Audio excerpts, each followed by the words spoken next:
frequency is made for you. An easy signal passing through. When all you want is to escape, fly with me to outer space. Take me out, let's ride tonight. I'll be a heavy metal delight. I can outsmart you and everyone. Baby, we can still have fun.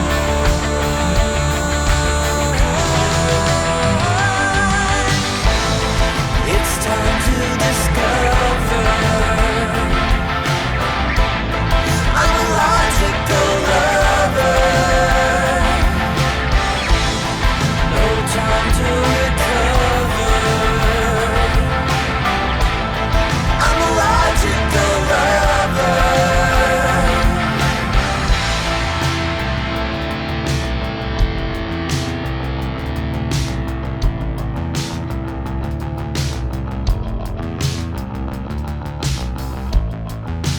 Make a connection, take it slow. We're all charged up, nowhere to go. Another spin around the sun. Forget all about me when you're done. Take me out, let's ride tonight. I'll be a heavy metal delight. I can outsmart you and everyone. Baby, thrills can do no wrong.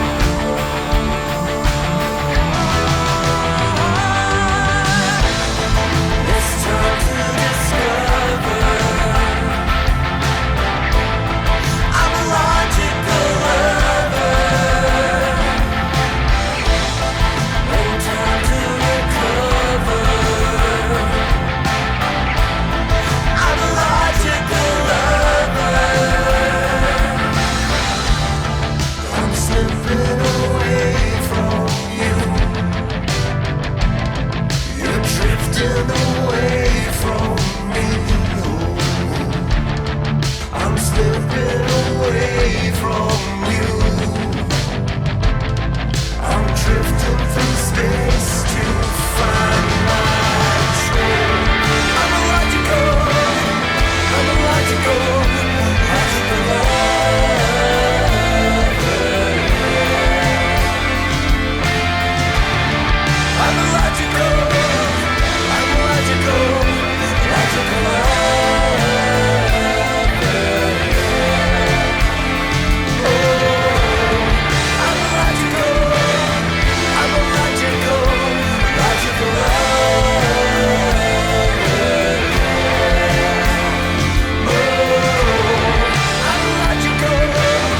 I'm a logical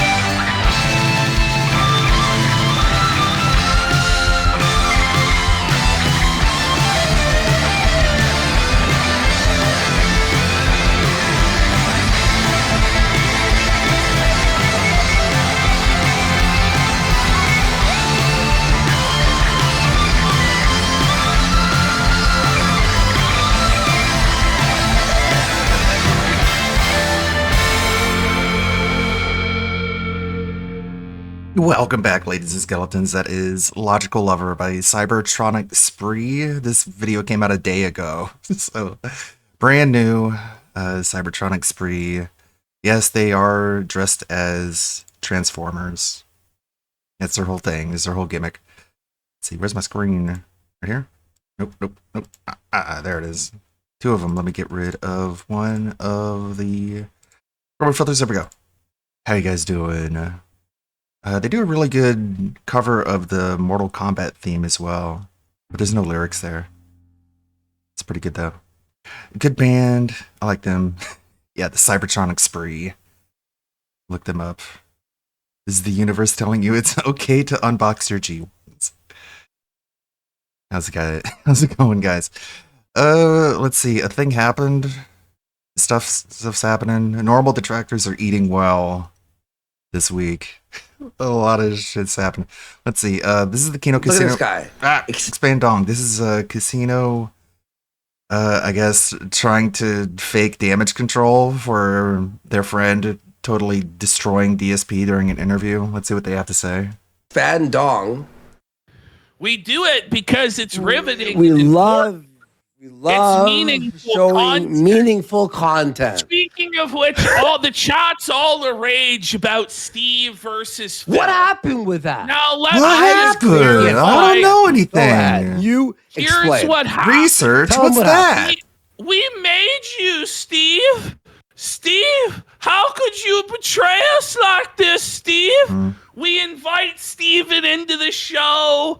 We get him this big audience. Clap, clap, clap. Mhm. We set up all these opportunities for Steve. Do everything. He's supposed to do this softball interview where he sucks off Phil, and it was supposed to be about Project 7. I told Steve, you're going to interview Phil about Project 7. You know what's funny? You're going to watch the... Like, as corny and as lame and as obviously fake as this is, DSP believes it. He, like, legitimately believes it, which is insane. He is so incredibly, unbelievably stupid. clips. You're going to play, like... Yeah, DSP doing Cup of he's supposed Noodles. to talk about Project Only 7. positive commentary. The moments that defined a generation. A Yeah. generation of content online. Darkside Phil, the legend. Yeah, FF13 yeah. review. Then what happened? I learned today the convoluted snake scheme that Steve executed. He was subverted by the detractors. Aw. Duty got We to ruined him. it. Alt apparently got to him. Yikes. And they poisoned Steve against King Phil. No. They poisoned Steve and they removed the broomstick from his hand Whoa. and gave him a shovel to bury Phil in fucking shallow grave. I couldn't believe it. It's the year of the snake. Steven just went into business for himself. It's nuts. He snaked Yeah. everybody. And then he called Snort. out Phil's shameless grifting, his scams, and his lies. I'm not surprised, honestly. I had a feeling about Steve. I can't believe Hey. it, Steve. I can't believe Perfect. it. Folks, how could this have happened? Fucking crazy. We were deceived by Steve. Fuck that noise! Oh, buddy. Fucking moron! I didn't know I was I know. supposed to be a good interview. Just get to the fucking And we point. were setting, I thought we gave Phil a great chance. He Don't was play dumb with me, creep show. And then these detractors came in and subverted the whole No one thing. cares. and Fuck them. I had Damn no them. idea. Dick Damn cheese. them to hell. Damn you, Damn Duty. them to fucking hell. Damn you to hell. At 2. No. Okay. But what's his name? Thank God, Darkside Phil was so badass last night. Real? He Okay, tell us. stood tall. Did he? He stood tall and conquered all because he stayed focused on I like the providing positive Garfield on the content microphone. for his fans, meaningful content for his fans, and he Yeah. defended his legacy. I And he know, didn't right? Cave in to Steve's insane demands to, provide proof of his claims or clear his name. Based. That was fucking moronic lunacy on Steve's part. To Why would suggest you? such fucking things? Well, because the king's already doesn't matter if the king is guilty. He's the king. He can pardon himself. Yeah. You know, fucking Trump's president now. I am no These longer fucking guilty. morons. Exactly. The It doesn't end. matter. It doesn't matter if Phil scammed his fans. You know why? Phil should. Because Phil scamming his fans is fucking based Based. and red pilled to begin with. It's like, Dumbass. Steve, You don't have to sell me on Phil. I'm Yeah. already Idiot. hypnotized, Steve. Can you believe I it? already view him as DSP God. scammed his fans. That's God why damn we're it. cool with That's him. why we support Phil, is because he's a on, con you artist bobblehead. like us. You know? You know what I mean? He's a dirty piece of shit. I don't know. Imagine Like he's really stupid. Not scamming. DSP is dumber than you could ever imagine. You try and anticipate his stupidity, and he exceeds your expectations. So he could very well be stupid enough to believe all this. You're fast. Because what else is he gonna do? Understand the fact that he's just being led by the nose? No, that's too damaging to his ego, and we need to protect the ego at all costs. Oh, By the way, Steve is gonna be on That Being Said today, along with Broside Phil. It's gonna be in about an hour, 1 hour. oh man, I don't gay? know. Ultimately, what ended up happening, Steve enlisted a retard detractor who fucked it all up. No. He fumbled the football on the 1 yard line. I'm not even being fucking like funny here. This guy Really? Steve brought in. Really? Holy Yeah, it was bad. cringe, bro. He Yes. comes in, let me tell you about the honor and dignity of being a police officer. What? Wait, a cop? This guy's not a cop. So, like, Steve is. gets this guy who claims to be a cop who joins. The guy's He is. entire life is Phil. Even- and it's like this guy was Steve even confirmed it, like off camera. He said so. So I guess Steve is lying too. Yeah, right. way too Whatever. This is all just shitty backyard wrestling. It's really fucking like I couldn't do this, man. I could not be this disingenuous for this long. My conscience would not allow me to lie for so long. But you know, when you don't have a conscience, it's okay. You can just be a fucking wannabe Zoomer edgelord fig tree. close to the situation to properly press Phil or like interrogate Phil, because the guy, like, The guy who honestly, brought it was like receipts. he was like in the presence of Jesus Christ or like Buddha. Wait, like Muhammad. he was It a was king, like he was and he was on a yes, horse, the and tractor he was had like he a was in the crown, presence and of he a was religious in figure. a kingdom, And he was just so and fucking with juiced to the be there swords and and to have the an opportunity armor to touch the hem of Phil's and garment. the You know, royalty like, God really and thought he was like stuff, a part of history or and something. like the That's what he tabards recorded for the and stained generations glass to come. windows. His interrogation. I'm just gonna say of all the fucking things that I Phil. know about Crashed out, they said? castles. But he crashed out, bro. He completely derailed Steve's interrogation, fucked the football, and made anybody normal watching go, huh, these detractors are kind of unhinged. You know what I mean? And it's like, it got to the point, right, where it's like with the bank leaks, and it's like, what, you really think that somebody would sit there all day and fake these transactions, thousands of transactions, as they're pulling up a spreadsheet where they've logged thousands of transactions Steve did that. of bills? But who? And it's like, The cop? yeah, no, the cop and Steve. Yeah, it's like, no, both you of know them, what? I guess. I'm starting to believe that these Spurgs might have faked the transaction because they're putting a lot of effort into all of this shit. Way How about you more put some effort into than is getting on a fucking treadmill? ever needed to Fat crucify retard. Darkside Phil. You know what I mean? They got the Wait. pie chart up and everything. What was the? I actually like- didn't I was actually really busy yesterday. What was the what transactions what he buys with his debit card and shit? Yes, man, they have every transaction, and then. But the thing was, what they were arguing, kind of to me, made it less likely they were real. Shut up, you Really? fucking dipshit. Yeah, it's all just fake. Yeah, actually, I'm not being a wrestle character right now. Actually, you are actually stupid. Okay, dude. The shit you do is literally no different than what the tractors do. Just you lack the fucking focus to actually do anything to anyone, so you just spread it out and do nothing to nobody. Cool, dude. Awesome. Well, let me tell you. So, anyways, in more entertaining news, last night, I know some people were tired of hearing about this fucking goober, but we haven't looked at Ravis Dolphin in a while. He was Catfished by Wings 007. He was caught sexting a quote unquote minor. But of course, it's a sting operation, obviously. Like, what do you fucking. People go on Chris Hansen, they get caught, and you're like, actually, it wasn't. It was not a minor. And then Chris Hansen is like, oh shit, I didn't even think about that. You're right. You're free to go. It's like they're all operated by people who aren't actual minors, you stupid fucking fucker. But again, well, this is the first time he was catfished. You might be thinking Wings did this before, but that was to Cyrax. But he basically put up the same playlist to Raven's Dolphin, and he's so stupid that he fell for it and texted a bunch of really creepy fucking pictures, including one that it's hard to believe it's even real, but it's even confirmed. Like, he's naked on a beach and he's wearing his headphones on the beach, the same headphones that he wears on stream.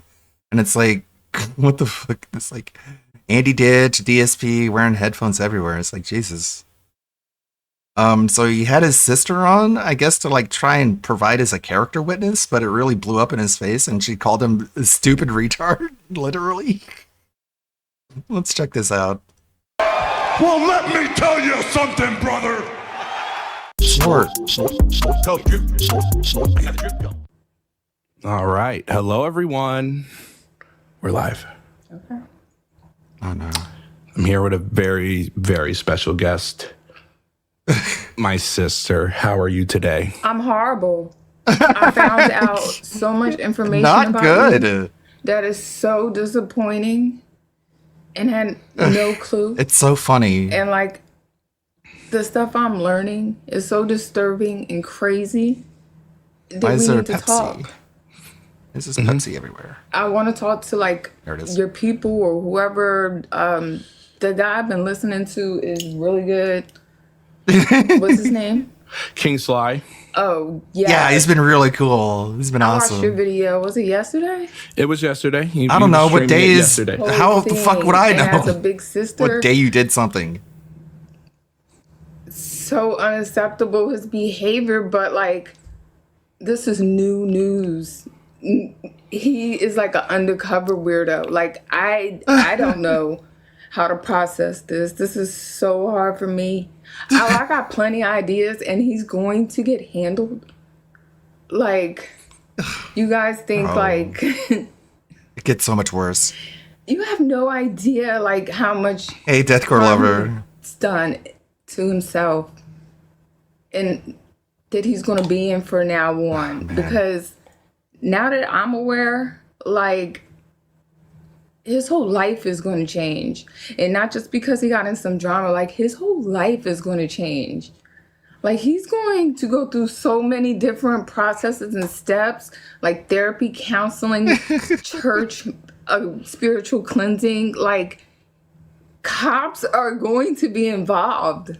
You guys think cops aren't going to be involved? It's so They crazy might not that be he's just like sitting how there y'all taking want him this. to be like arrested. I don't think he's at that point yet or anything. All right, I'm gonna speed it up. But like he's going to have several talks with cops. They're already constantly circling around. You think the cops don't know him? Like they know him. Yeah. They just don't know what I'm going to tell them or whatever, whatnot. So the family knew all about this, but let him go on the internet anyways. Like, that's a big L for the family, for sure. Things are going to be different. He's like, I don't know where to start because like my heart is racing, Raven. Like I feel like you can see it through the screen. I can see it. I'm so nervous. Why did he think But, this is a like, good idea? you gotta I don't know, face these man. The theory is that he's just like a humiliation fetishist, and he's just enjoying all of this being just dragged. You got to face. Because, like, again, it gets worse. But so many times watching this, I'm just like, man, if this happened to me, if I was in this guy's shoes, I would not want to exist. to put it in a PG fashion. This behavior, and it stops like now Yes. because this is my brother. I've known him. I'm 44. He's 37, and he's been trusted like around like all underage people his whole life. And we have been like testing him, keeping eyes on him, because a lot of times he's like the only male around. He's like always been around like tons of kids and young don't ladies you and like kill yourself? dancers and like just all types of whatever, but not. And It's not a fucking excuse. Like, I'm the only male in my family as well. I don't fucking text minors. he's never shown anything. Like, we've all like gathered around to talk, like, do you think this and you think that? Like, he be having crazy looks in his eyes, and like, he is a weirdo, like some type of pervert, but like He is a weirdo. He would is a ever thought pervert. He would like cross these lines and do like weird shit. He's like really, really, really dumb, y'all. Y'all think like calling him retarded, really, really, really dumb, y'all. Ever thought he would like cross these lines and do like weird shit? He's like really, really, really dumb, y'all. And this is like no effect on his face. Like, he's just unfazed by this. Like, you would think like, whoa, hold on, pause. But no, he just sits there and he like takes it. He's like completely buck broken. Y'all think like He's calling him really, retarded really, is, like, a really joke or dumb, something. y'all. Like, he's really not there. Like, he He's does not really belong on the fucking internet. stupid. You don't But, like, it's understand. not like He is any like of us can actually pull this grown man retarded. off and do it. But like, I'm gonna be on his ass from now on. And He he's doesn't like, get to get away with any of this. Yeah. Like, people were talking about coming down here, ganging up to get you. They don't even need to, because he's gonna get got. I would like never like sit up here and tell you all the stuff that he's about to go through, but it's like damn near gonna be torture. It's gonna be so bad for him that like, I got this. This is just a lot. Cause it's so bad. Like, this is a sister's family's like worst nightmare type, like whatever. I don't want to deal with this on Valentine's Day, but I felt like it was like too important. Like, he's a big, stupid, fucking dumb ass kid. For real. He's diagnosed. He's mentally like 14 forever. That's so When you unhealthy. fuck around and talk to a 16, 17-year-old. That's really fucking unhealthy for the family to instill in this guy. Then, no, you're still a teenager, so it's okay. You can talk to other teenagers because you're basically on their level. It's like, my family never coddled me like that. They always treated me like an adult when I'm an adult. And then we're like, oh, well, you're basically a teenager, so it's okay. Because like the family could have done so much more to prevent anything that happened. Thankfully, nobody actually got hurt, but it's still just fucking creepy. They're older than him. He's that fucking like lost in the sauce. It's not a joke. Like, he is for real dumb. And like, I'm shocked. I'm horrified, Raven. Like, I thought it was just perverted perviness, like whatever. He's grown. He's gonna be up to some stuff. But I've been like crying.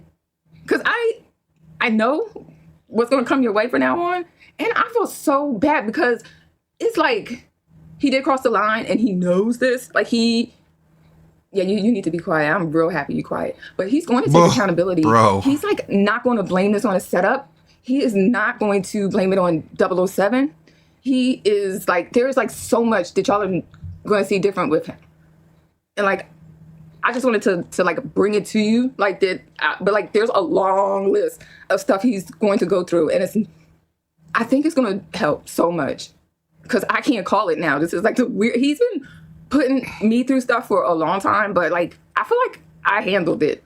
Like, this one, I'm not sure how to, without like a lot of help. So I swept for him. So, I covered for him. it's- But now I can't anymore. So good that you got exposed. Why would like you this admit that? Before it got to any level that's anywhere worse, where like, knowing you 37 years, Yeah, he's almost this 40. is a shocker. You know what I mean? You've had a clean slate with everybody. They like love and adore Raven out here. Like, he's like protected like a motherfucker. Like, I have no idea how to explain this to you, but he is known because he's a nut. Like, he's a sweetheart, and I could go on and on and on about good stuff about him, but I won't be doing that for a long time. Yeah, I won't. This is crazy. Yeah, no clue. He's never been, he's never, up until now, he's crossed the line. Like, he knows this. He has crossed the line, and I don't want to call him the P word or whatever, but you are getting under that umbrella. People are so pissed, and it's like the weirdest thing to experience. Like, I am so happy that they're pissed. I like agree with them 100%. Absolutely. On like every bad thing that they have to say about you. Absolutely. Yes, they can be harsh and mean, and it's like so deserving. I thought Sly was going to be like hella worse.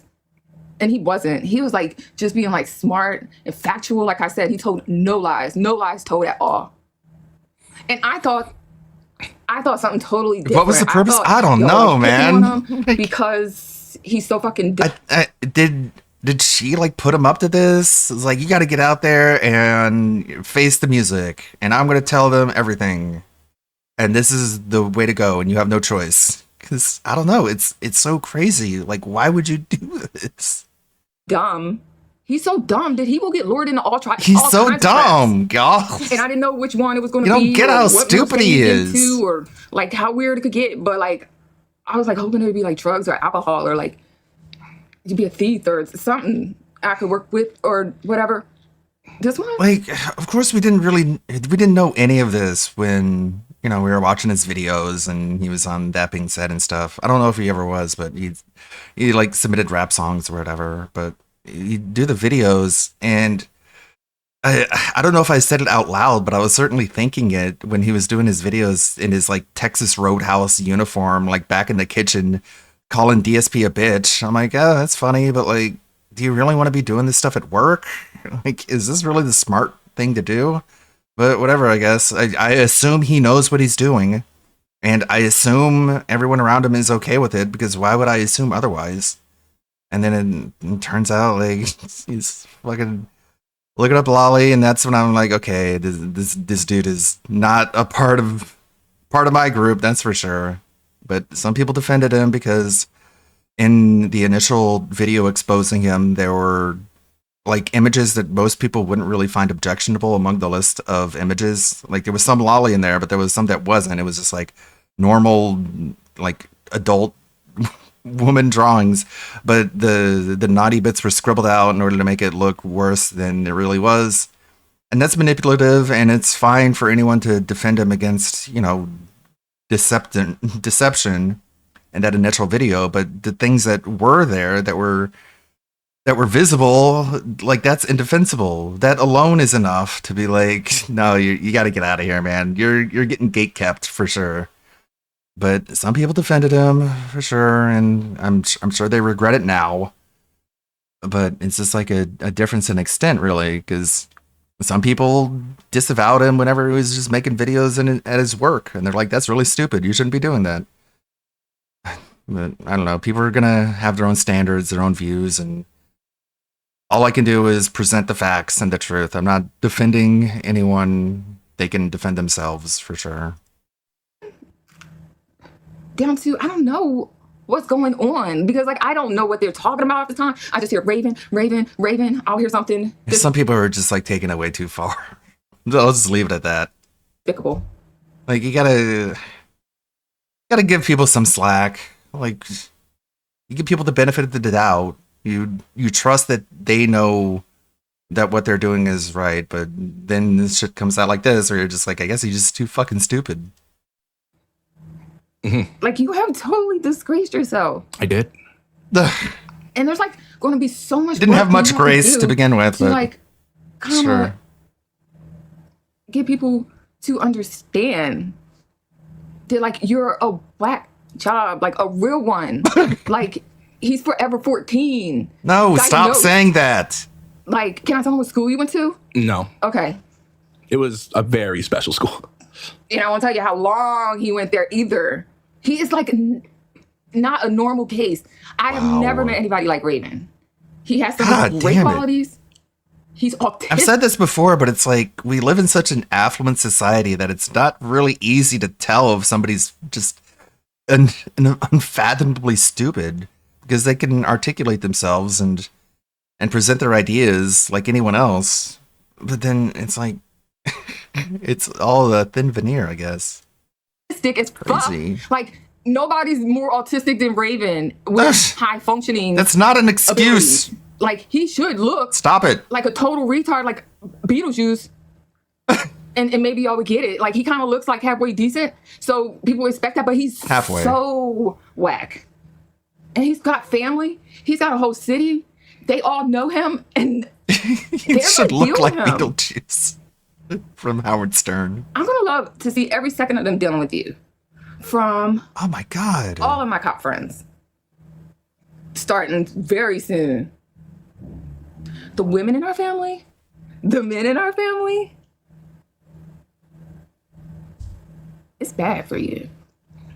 It's real bad for them. How do you even do can fall back a this? little bit because all This I is need so to know crazy. was what It's just, I know. don't know, man. And That's all I can think say it's is. all so bad. What can you use? I'm trying to just have a drink because I didn't want to spend my Valentine's Day like this. Indeed, you're all fixed up and ready to go out. We have to deal with this. And like I only came on because just to let you guys know that we know now. Like Raven has a real problem. It's hard to talk about it. Like I'm freaked out that this is happening. I don't know. I probably like It gets worse. just want It to really leave it off does. here. Like they needed to know something, and he's such a liar that like I was wanted listening to talk this last like, night and I was like, this is other people because I incredible. want to exactly know, not everything. Like I'll have to spare me, but like how bad is it? Let her know. Let her know, guys. I was like, oh, I'm gonna probably read this. Like, this is scary, Raven. No, She knows. She knows. nervous. I know what. I didn't know. I didn't know a lot. They said, why don't you man up and tell her? Like, what am I Some stuff, telling? yeah. Like he didn't tell me much. I'm learned from yesterday's video, and then tonight I had like tuned in like an hour ago, and some dude was like pissed off. Like they all should be, but they are like extremely Absolutely should be pissed off. They think nobody knows, or like down this way, or like that you won't be getting dealt with. They're like you're going to escalate like to something bad. They wanna- They want to like they put wanna- a they stop want- into you. They want us to bring on Sly. We would love to. We would I love. would. We would love to talk to him. I think she has a crush on Sly, That's a to be good man honest. right there. 007 too. They're not like Yep. Raven's these off as a horrible people predator. that you think they are. Like the White Bowser and No, Cyrax. they're not horrible people. No, they're not. No. Or thought I don't know the beef. I am so new to this. Raven been doing his own thing for a long time. He does live by himself. His mother is not dead. And everything else he said, this I said was like spot on. And the other voices, I don't know who they are. I didn't listen to it. You did. You listened to all of Those it. cups with like built-in straws. I think one of them was Broside Phil. I don't know who that is. One of them's definitely Duty, who's, well, he's has I don't 25,000. know. You got so much beef and so much problems. I want you off the internet. You probably won't listen, but like you got real mental problems, and they're like making fun of you, like for clout. Yeah. Yeah, As well as it's not- sick. yeah. It's I'm sick. Yeah, it's all sick. I'm sick. I'm trying Jesus. to be nice about it. Not nice about it. Like it's just heartbreaking where I have to keep myself calm. God damn. So what is going on? We'll get him on in a second. Are we making it worse? Because that was like not Are the we whole way. making He it goes live, worse? like all the time. This seems Nah, like, you're doing great. You're like killing things it. got, like so bad for him. This is necessary for his road to Somebody has to redemption. say something that makes sense. I know he's not going to make no sense. Yeah, keep it up. Right. Yeah. You guys have me a minute with getting him on. So King Sly does So, come in on the yeah, call. we'll have him. We'll gladly have him, guys. Yeah, but you have to give me just a few minutes. This is kind of a new setup. So that is all. Just that is all. So if anyone out there is like, oh, why are you gonna? No, we will bring him on. We will gladly bring him on. But I don't know if you could. I'm gonna do some setting stuff and see if you can hear me. That kind of stuff. We're on a Macintosh. And also, you're So, really yeah. fucking stupid. Yeah, we're on a Macintosh. So this is gonna be a little bit of a You thing. guys so gotta just go, man. bear- I'm bear like with me. retarded, okay? Just give me a minute. We'll accept Mr. Sly T and have him on. Is he like I hope he can hear hyperventilating? us. And when we do bring him on, the king himself. The king. The only thing I ask is please be respectful to my sister, please. I do not deserve your respect. Yeah, I would like really appreciate that. Like, This is my sister. Hello, Almighty King. Almighty Oh. King, that's what's poppin'? What's poppin'? Talk to me.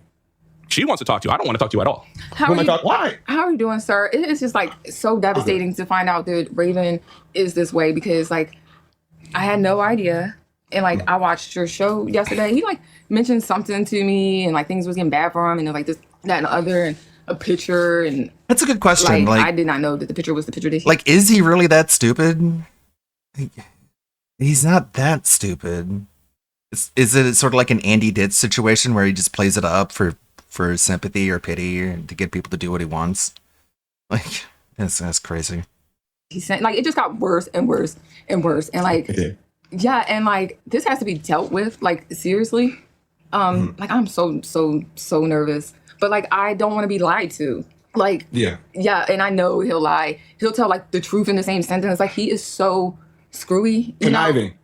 All of that. Like, I know my brother. Like, that's why like I am just like stepping in to like do whatever I can to help him, because I think he can be helped and stuff. He has like Yeah, Andy Dish is the guy who reputation pretends of, he has like, being autism, like a pervert but or he's with just the a kids diaper or young fetishist. people or like anything like ever like around here. And like Yeah. so that is not like his daily, like, if people are thinking like he's running around, like, he is known like to be nutty and stuff. Like, he used to be like trying to, like, I don't know, like, it was all like still like dumbass kid, like boy stuff, even at like a old age. But he's like the dumbest, biggest kid ever. Like, he's so seriously dumb. And I got a like, question. I don't mean to cut you off. Excuse me. I didn't mean to fine. cut your wisdom. I just have to say this. I get it that you live with him, so you know him. I But know, Raven lives on his own. He's no. I mean, not legit. Like, I didn't mean like Okay. really live with him. I mean, just, you know him. Obviously, he's your brother. But to me and to us, I don't like to give him that because he's still an adult at the end of the day. I get what you were saying. And by the way, it was very funny. All right, what you were saying was hilarious. I agree with everything you said. You didn't say a wrong thing. He is Like, I have no retarded clue and what dumb. to do. I believe you. I don't know how to deal with this. I know, and I'm gonna tell you because I don't know if he told you. So a year ago, and you know what? It's also not just it's the people he was around that were definitely cleaning up his act and letting him slide and skate with this. It probably wouldn't have got this bad if they just let me do the Lord's work. But Yeah. he decided to roll with a bunch of people that swept for him and tried to clean up his act. And then that's why he got to skate for another Man, year, and we got to this very point. sad. Should have just let me do what I do. But that, you know, now they're getting their comeuppance for what they did, and that's what happens. But so a year ago, he got caught because he was liking a bunch of a lot of Okay, sorry. pictures of anime children in sexual positions. I have kids. Right? So I don't rock with that. So when I saw it, I called it out. This was last year, all right? His friends decided to run around the internet and pretend like that's not that big of a deal. Well, to me, it was a big deal because, like I said, I have 3 kids, and I don't rock with that. So now it brings us to this time. Now, half of me didn't think he was actually going to get caught. I actually didn't think he was that bad. I really didn't think he was going to get caught. So because in the beginning, he really wasn't saying much. He really wasn't saying anything. He would just talk a little bit, wouldn't talk too much. And, you know, she would try to, quote unquote, you know, flirt to try to get him, but it's really a guy of age, obviously a guy talking. And then all of a sudden, it seems like once he found out the age was underage is when it kind of escalated. And that's when it kind of got worried because now he's ramping up the text and now we got the naked picture. Because that's... I'm sorry, Nurgle. I just think this is a funny moment.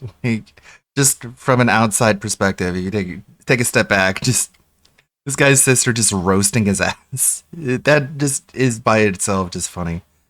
Like, yeah, I don't want to intervene in like other people's apologies. They can apologize for themselves. They can defend themselves. Hey, it's sad. It's shameful that they didn't call him out sooner. I don't know. It's thankfully I went by my gut reaction and I was like, no, this is it. This is the point of no return here. Pretty early on. I mean, it could have been earlier when he was like doing videos at work. Like, certainly a lot of people would be just like, yeah, this guy's really, really stupid. Let's stop it here. But I didn't. So how apologetic should I be? So like, it's just like it's just a difference of extent, I guess. And it was all happened. I don't know if it was the age or the Eagles. I don't know what it was, but he decided to... And then like after this, I tune into Chill Murray's stream and I'm just lurking, like I'm not saying anything in chat. And Chill Murray is like this is the end for the new guard of detractors. We're just gonna keep it all brown. And I'm like, wait, what? We're gonna keep it all brown? Why do we have to get like racial with this? It's like some people just want war. I don't know. I don't want war. I don't want civil war. I want war against lolcows. Like it's crazy. Like people just saying a lot of shit, and of course, keep in mind, Chill Murray is like he's like stoned all the time and drunk all the time, so you can't really take a whole lot of what he says seriously. I bet if you confronted him on it, he would change his tune. But he's just having fun, I guess. Turn up once the age was mentioned because he wasn't asking. Now, if you look at the messages, there's a lot of cues that she was underage. My mom, school, my mom's gonna want me to work this summer job. Things that adults don't talk like. He wasn't questioning the age at any of that. And then she said, I'm turning 17 in 2 weeks. And then all the degenerate behavior, the pictures start coming out. And that's when he starts. So that's very troublesome to me. And that's when, listen, and this is the bad part. Let me just, if you saw the stream, so you know, this is the bad part. Age of consent in Jersey 16. He didn't know that, so he moved into the All private. that is too nasty. We're going off for morals, like y'all was talking about. I don't care about. No. What I'm saying is yes, exactly. Yeah, I'm glad like- you can, yes, it's all about Yeah, morals, and yes. he keeps. It's a pretty bad precedent too, because like we want to have some gatekeeping. We want to make sure that people who clearly are liabilities aren't embraced by the larger community, and that's fine. I'm okay with gatekeeping, but like we also want to be welcoming and let people do what they want to do and contribute. But shit like this just makes me think, like, how much gatekeeping do we really need? Do we need to do like full on fucking background checks the moment someone puts out an anti-DSP video? That seems like a bit far, but I don't want to do that, and I don't want other people to do that. So like it's just rough, man. I don't know how other people's minds work. I barely understand how my own mind works, to be honest. But like I don't know how fucking degenerate all this shit is. Like when I saw the Sonic Soul stuff and he told me about how like he's in a Discord fucking watching Fuda hentai moaning with other dudes, that blew me away. I'm like, this is, how do people do this? People actually do this? This is crazy. I've never heard anything like this before. And then people are in the comments like, oh, you sweet summer child, you're so naive. And I'm like, I guess I am. I don't know how degenerate fucking people can be sometimes. And your brother here thinks that I don't excuses assume to it. say, I wasn't really talking to a kid. I was talking Yeah, to a boy. I heard that. Yeah, but That he type doesn't of talk- understand. He Yeah. doesn't understand, but he's gonna learn to understand that. Like he would throw as many excuses out there, and we're not tolerating that at all. Like he doesn't get to say stuff like that anymore. I would, if I was you, I'd definitely pull the internet on him. Definitely rip that computer right up out that See, house. 'Cause- I can't, but like I'm moving him in with me. okay, good. Yeah, Good, so that, like good. he's not going to be up to a lot of stuff that he was up to before. I mean, obviously I can't control him, but I will be like on him. Like he doesn't get to we talked about it, like he doesn't mind, but it's like he's gonna be babysitted all the time, but it's not because like people are scared that he's gonna bother like a kid or something or whatever. It's like Yeah. this weird internet-y stuff, and it's like kid anime porn, like I don't know, like that type of whatever is his whatever, and like learning more and more stuff where I am not making no excuses for him, like ever. Yeah. I'm glad. No, you were talking real truths tonight. I loved it. I loved hearing there's it. like no excuses. He's not going to get any of that off. So And another thing I would say is I would keep him away from Aquatil. If you definitely see that name, bad person to be around. Okay. And another one is Snood. That's Definitely what I keep was those two talking far to away you. from them. Yeah. They definitely are enablers. I would Shots definitely fired. say keep away Like Aquatil disavowed Raven once he started striking down channels because Raven thought that King Sly was the reason he got fired from his job, and so he was out for blood. He wanted vengeance, and that's when a lot of people were like, you know, I mean, a lot of people had already disavowed him earlier, but the last of the palace guard had dropped their spears and left the kingdom after he started copyright striking people. He's both of enabler. them. He's used to enablers. Yeah, I do want to make that Mhm. clear. I know. If they were more like me, they wouldn't be in this. He probably wouldn't be in this position because we would have smacked him down back to reality. But Yeah, they were that's why enabling I feel him. like so. he can be worked with. He has like a long record, like of What do you mean a long record? a long clean record here. Oh, clean record. Okay. Yeah, good. like that's what I was talking about earlier. I was just saying like this is all like new news. Like everybody would trust him, trusts him. The alarms are going off now, antennas are up. Like he's not going to be able to live the life that he used to live ever. True. I would definitely search that hard drive on his computer too, because I would be hard pressed. I would be shocked if he didn't have any CSAM material on there. I would definitely try to look through that. Like, I don't know what 'cause this that is. Child CP, sexual material, child sexual material. I would definitely try to search his computer I for that. never want to see it for a second. Like how do? No, I I'm just saying, search just it? because he does look like a guy. That's, So discussion of Raven is pretty much banned in the Anley Discord. They're just tired of hearing about it. But we were talking about it in the That Being Said Discord because it was like some crazy shit going on. I linked to this. I'm like, bro, this is wild. Raven's sister's on stream calling him a weirdo and a pervert, and he thinks this is damage control. He's like really, really, really dumb, y'all. And then Chill Murray came in and dropped his $50 super chat. It's the Chill Murray King Sly Night Boy, ha ha ha. Snood and TBS are pedos. They not like us. Like calling That Being Said pedos is that's crazy. That's it's some weird like guilt by association and purity spiraling just because Snood is on WPIG and That Being Said sometimes like bro, they had a bad take. They had a bad take. It's it's not that deep, man. So, holy fucking moly, if my family talked about me like this, I may just rope, and I'm serious about that too. Like, I really care about my sister's opinion of me. And if this was me and this was my sister, I don't think I'd be able to return to it would just be too much for me. What's the issue with TBS? I don't recall them defending Raven. Really lame purity filing just because Snood is on WPIG. I hate autism being used as a defense. Later on, he gets called a caveman. I'm getting ahead of myself. But someone says Snood L, and I'm like, I want to bring this to attention that Snood disavowed Raven in Sly's Discord in January of 2024. Like, he didn't keep on defending him after a certain point. It was pretty early on that Snood had disavowed him. It was really only Aquateal that sort of stayed on his side. Whoa, that was weird. I need to take a look at this model again. But I'm getting distracted. Aquateal was the one who didn't disavow him until the channel strikes started happening. So Snood has a much better defense than Aquateal for sure. But I'm sure they understand the error of their ways at this point. It probably has it. But I can't speak for them. He was maneuvering through that that site when he was talking to who he thought was a 16-year-old. Real easy. He was flying through it. So I know it wasn't his first time on there. And that site, Telegram, I know it's not meant for that, but it's used by a lot of people, predators, to try to lure, when they lure the kids to talk on there because messages can be deleted. So, and coupled with the fact of the anime porn, I definitely would probably check it out. I'm sure on his computer he might have a couple some things that he might want to get rid of. I don't know. I definitely would try to get him help too. I would definitely try to put him in counseling for a while. Try to fix that boy. All types of help. I didn't thoroughly, sit down and write it all out like the beginning startup or whatever. But like I said, cops are involved, the women in their family, it's a ton of us. He comes from a very large family.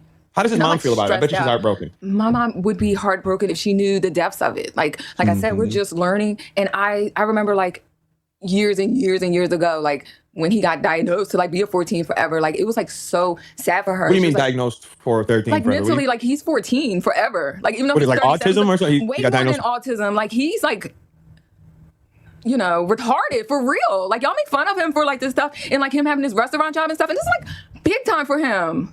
Yeah, yeah. That's crazy. I didn't know it was that bad. I did not know it was that bad. I support defense as in getting these people out of your community, but then turning it onto offense and taking punishment into your own hands and going after them. I don't really vibe with that. I don't want to participate in that, and people who do that should probably take a step back because that seems like it's going a little bit too far. That's what I'm just trying to say. But it's still no excuse for talking to a kid. That's all I'm saying. I know. I get bizarre. And now it's this whole nother level of it. Yeah, he reached a whole another level of degeneracy for sure. The point. And it's so devastating. God, it's so complex. I bet. I know. It was just. I mean, the first time. Listen, me and Ray. It's if 007 had let up and just left him alone, we wouldn't have reached this point, and we wouldn't have known anything about him to this extent. So I guess 007 did the right thing. Who am I to say? We would. He's been on a couple streams with me before in the past, and everything was fine. But then he went ahead and liked the Lolicon stuff. That's the anime child porn. That's the stuff that he was enjoying. That as is a little Lolicon. kid, animated stuff. And he won't just, and the thing is, he won't admit it right out. If you listen to the call with me and with him, he still wants to deny it. I haven't heard no calls with y'all. I just started tuning in yesterday. I watched, he sent me your video. You watched mine? She's a big fan. You watched mine? Sly. I am a big fan. We're 98% right throughout the whole video. Now I wasn't expecting that at all. I was defensive at first. I thought different things. Look at him rocking back and forth. Picture. Oh no, he said way more. I was learning so much that was blowing my mind in the worst way. I was I still haven't eaten. I get the sickest feelings. This is so bad. It's not small time. Nobody's taking it serious. We just didn't know. Yeah, He's I get it. a grown man. He lives on his own. He holds his own. He's been doing his own thing. I won't be complimenting him tonight, but I could. But you would compliment him? Oh, him. Yeah, him. I don't talk I don't think I have time to get through this whole thing. I thought you were talking about me. We got about 10 minutes before. No, when it comes to you, I just want to praise you and the other dude for the exposure because I think we caught him in time. This is sick. On any level that I look at it, I don't want this for him. Yeah, me either. And I know he probably wouldn't have got this bad if these people weren't around enabling. Yeah, he can get influenced. I don't know which way it's gonna go. I'm thinking other stuff in these streets. He could easily fuck around and try fentanyl for the first time or something stupid. Like I have to keep an eye on him. Jesus, that would be a shame if he tried it. Yeah. But he's goofy like that. And he He's can't also- help it. Like he's really bad off. Yeah, he does. He definitely does sound a little bad off. I would definitely say it. And yeah, no, it's bad. The whole thing is bad. But I'm glad you're gonna be there for him. You know, I'm glad because he he's definitely got needs it. a lot of family. We get so pissed off at him too. We've been through like hell and back with him, and this is like a whole nother level now. Yeah, it's a rough one. This is so. What is it? What's the first steps here? You said you're going to the police. You said you're gonna take him there. Yeah, I'm not like snitching on him, and I like don't even know that he did like anything like so bad with our laws here and stuff. Like he's still like you know like in the good or whatever. But they're going to like have plenty of talks. He's Well, yeah, so it's like gonna technically be not illegal. talked to by them. He's probably gonna get tased. Like he's going to get fucked up in like so many ways now. Then like Yeah. I can't like sit up here and like tell you, but like I feel I can't hear you. so bad. He sorry. can't hear me. No, you're good now. You're good now. You're good now. Yeah, this is just So like there's really no I'm point in going I'm to so the thankful cops. for the awareness. The worst you can that, do like, is a we sort can of social- get him back on a better path. Social Because punishment. this is like new. I kind of knew about the cartoony stuff. I felt I don't want to say social justice because that's something entirely different than this, but it is technically just like a sort of social punishment because the police really can't get involved because it's technically not illegal. So what other recourse do you have other than like public shaming? And that's what we're saying. bad. What do you Like think about it? I thought it's always going to be sick, but like I don't know what to think when it comes to guys and what they're up to and what they do in their gonna tell you pastimes and something. stuff. Huh? No, guys like me, we don't look at stuff like that. We look at like you know, Oh, I get that. I get that Real, too. that But I know anime- he's special. Yeah, that's true. Like I'm Yeah. thinking, Yeah, like he is special, Yeah, that's he's fact. very special. So I just wanted to like just leave him in. Like even if it's just like a list, just a list. I don't know. Some regimes have gone a little bit too far with the lists, but maybe that's the compromise that we need in the legal system. Like, okay, you can't arrest him, you can't throw him in jail, you can't fine him, but at least have a convenient way where oh no, everything's freezing. Oh, okay, it's unfroze. God damn it. But just like give people a way of knowing so that they aren't blindsided by stuff like this. I would support that. In his own little weird zone with it, but like it escalated. oh, it escalated. That's Yeah. a fact. Yes, that's a fact. They definitely took it too far. He took it too far this time. Boy, messed up. Okay. So Raven, what do you think about what your sister, right? You said sister? Sister, that's you? Yeah, What do you think about all this, Raven? Mr. Sly, what she says is 1,000% correct. Why didn't you tell me that when we spoke though? Yeah. Because you were trying to still act like you didn't do anything wrong. That I'll was the keep weird it thing. real, Mr. Sly. You were being quite mean to me and very fast, and I like you were your tone being tonight. mean to the pedo. I love his tone. And I love. He sounds Being just mean like to the other guys predator. me. They're going to come down hard on you. This is not an easy subject. They handle you pretty good, if you ask me. They did. They handled me Like, very, very They well. handle you so good. Even like They put me through the whole state of Alabama. That's true. Good. I put a suit on for you. Did you like that, Raven? Did you like the suit? Mr. Sly, I did not watch the show.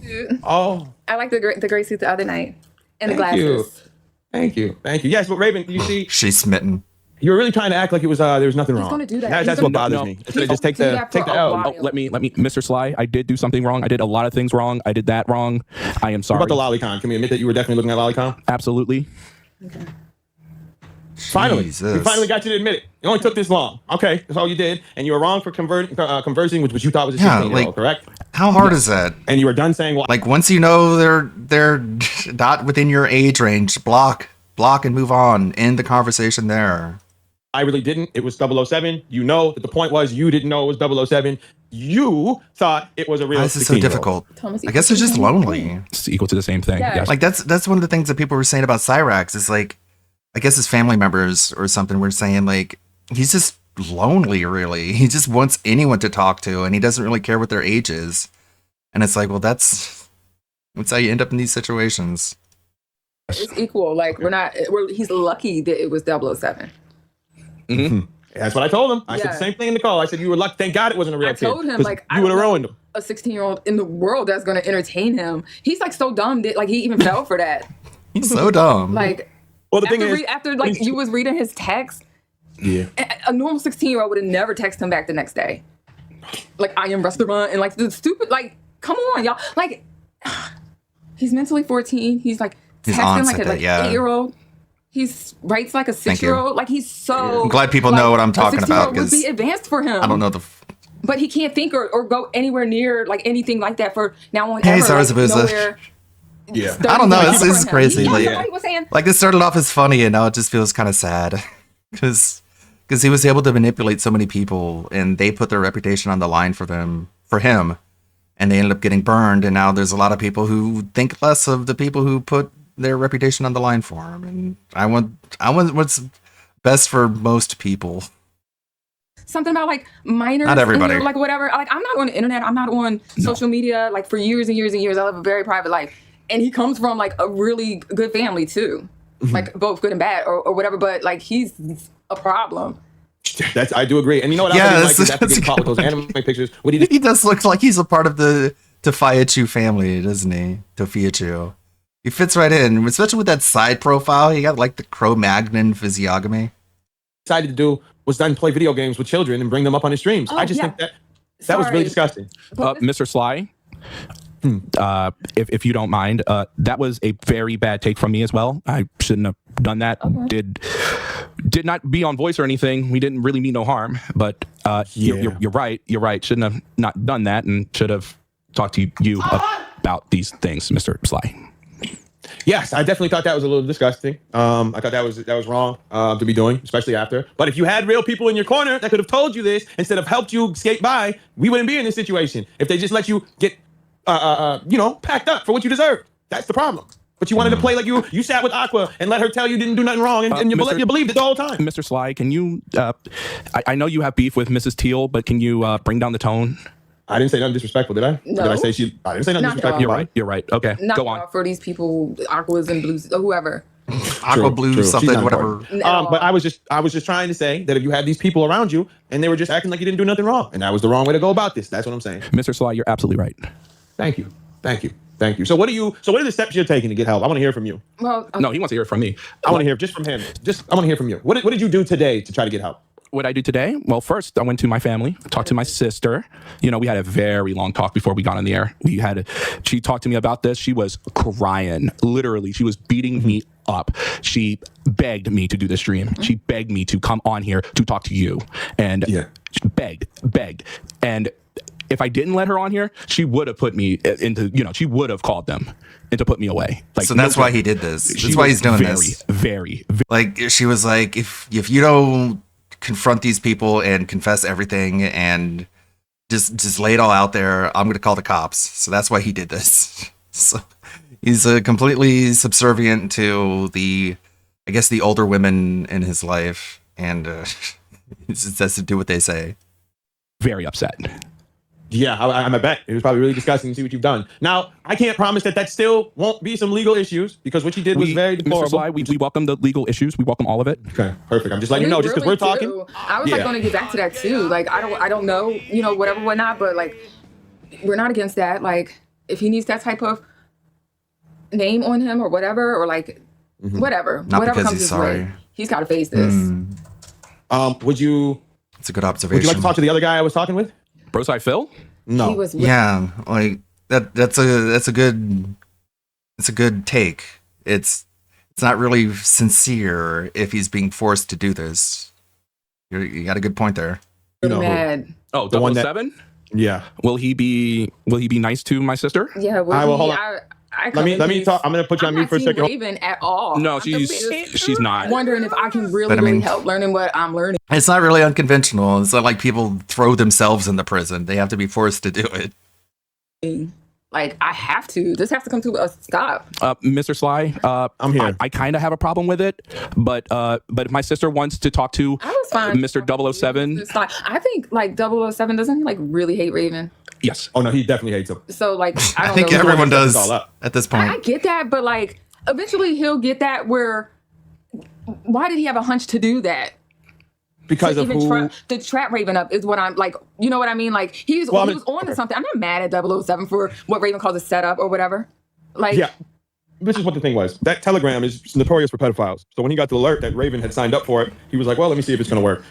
We both didn't think it was ever going to work, to be honest. We were shocked that he actually fell for it. Like I said. So I didn't know he was going to fall for it. And I thought he was going to be, and as soon as he got the gist that it was actually underage, he was going to escape. But apparently once he found out she was underage, he ramped it up. I can't. You know, Yeah. that's. Yeah, And he I'm sent not the making Frank no out. excuses for him or defending him like at all.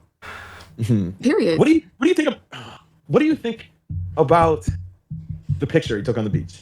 He's disgusting. He's been doing stuff like that for a long time. He Oh, like as soon as he God. turned 18, he wanted to You join. see the Chill nudist go off? camp, Yeah. and he was like dead serious. I did watch his stream after this, and he was saying some crazy shit. He was getting all racial about it, saying like the tractors are going to be brown from now on, something like that. It's like, oh God, like how fucked up are you? I don't even know how he knew This about that. community splitting. I wouldn't go that far. I mean, the whole DWO shit has always been an issue for like years now, and we're all good. I don't know, man. Like he was on his way. I don't feel like it's splitting, but then again, I'm not as deep in the weeds as I guess a lot of people are. I mean, some people are. He was getting brochures. Like he's Wait, into. hold on. Let me ask you. Wait. I'm sorry. Let's just hold on. Look, I told Break you, I'm it. not going to hold back. No. I'm glad you're not. I'm Yeah. glad you. No. I'm just trying to get this. I'm trying to get this right. So he tried to. Why the nudist? I have Where? no idea, Raven? but What he's happened? What does that mean? Like, I don't know. I guess Chill Murray just sees it as a more territorial dispute. Like, the people who are on his side are, I don't know, his sort of spectrum of skin color, and everyone on the other side, like that being said and Snood, he sees them as the enemy, and he just conflates the, like, just happen to be disagreeing with each other with race, and I think that's really weird, messed up, and probably not really his genuine thoughts, probably influenced by some chemical inebriation. But I mean, when you think about it, Raven is on that tier of skin color, right? So maybe you know what I mean? So is Pastor Eric Miller. So if you really want to get racial with it, Chill, I don't think you really want to go that route, because these are the people who are on your side if you really want to draw the line, draw those sorts of lines. So come on, just drop the race shit, man. Weird like that. That was like almost like safe. Like I don't know. That's what It's they not a do. good look. Can I, Mr. Sly? I was young and Yeah. stupid, and it sounded like fun. It was not fun. Yeah. Okay. Yeah. That's I just feel like you're not just built to be be naked on the beach like in the morning, bro. I'm sorry. That's just. It's just Mr. Sly, you're right. I am not built for the beach or anything like that. And If you didn't see the image that they're referring to, congratulations, you're more fortunate than I am. But I saw the image.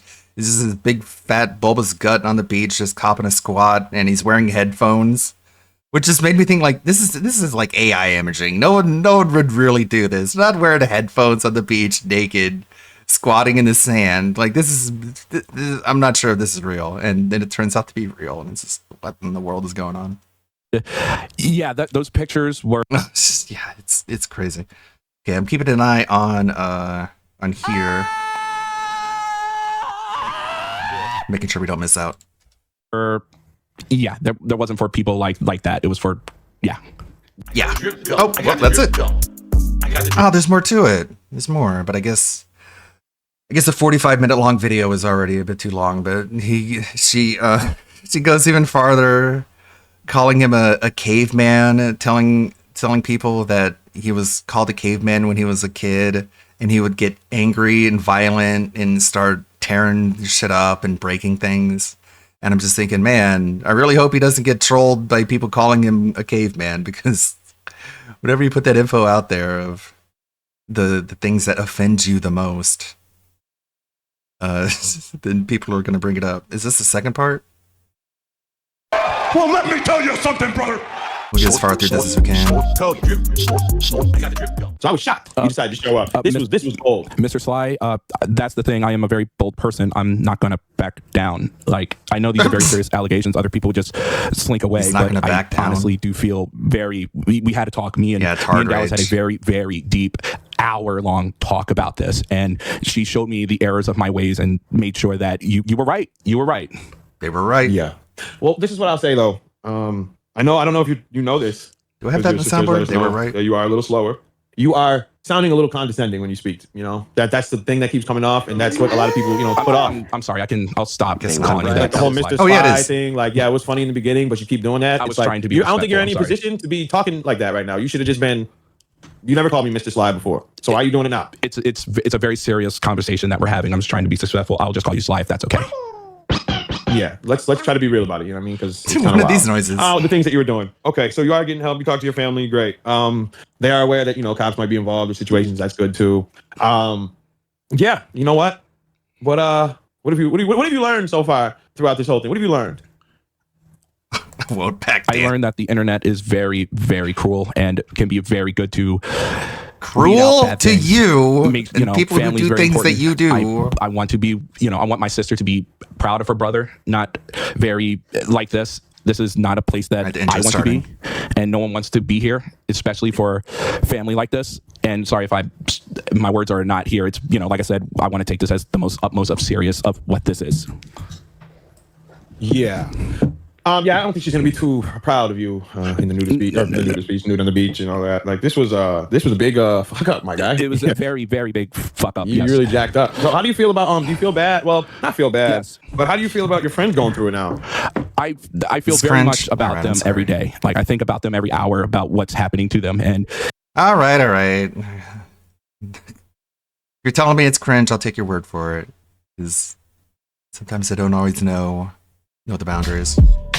Fantastic, Mr. Sam. All right, let's get into the fun stuff. More fun stuff. Steve to the dead. Psychological style host. Meerkat. Artistic style host. That being said, which vest Well, thank you. is podcast best? Let some people find it Being entertaining. said, which vest is podcast best? Thank you. If there was ever meaningful content, it's being produced right here on That Being Said. Oh my God, hilarious. Oh my God, it's hilarious. What's up, everybody? As you can see, can it be more full of legends here as we are Wow. now? What What a full the stack. fuck? We got the legend, Stephen Cambian from Truth Seekers. Hello, sir. Hey, good to be here. But morning show, really? Fuck. For you, maybe. We got the one and only Broside Phil. Hello, sir. How goes it? This is your second or third appearance, I believe, Broside? Second? Second. No? Second, yeah, there we go. We also have fantastic Mr. Sam. Hello, sir. Hello. A burger. Oh, bonus. Stephen the Dead here. Hello. Hello. And we have Meerkat. Hello, Meerkat. Hello, world. Nice. How's it It is. going? It is nice to have you with us here today, everybody. I do have to start with an apology to Stephen Cambian. I don't know if you know this, sir, but there was a time when I wasn't sure. I wasn't familiar with your game.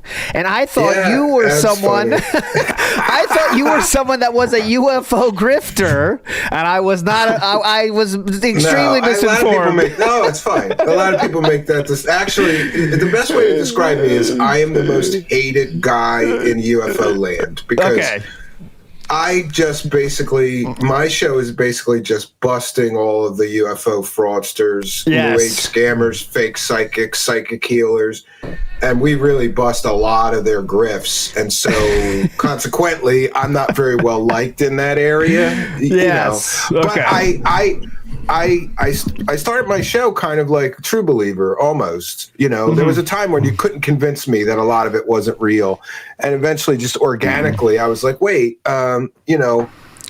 One of the early things was that there was a guy running around claiming that he was former Air Force, and he would show and so his whole story is like, oh, I was at this Air Force base and I met these aliens.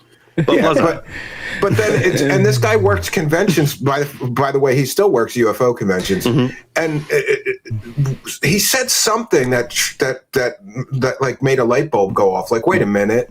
And so I went to the National Personal Records Center and I found out he'd never even been in the Air Force. And then I was like horrified because one time I paid something like $500 for some weekend convention and he was one of the speakers.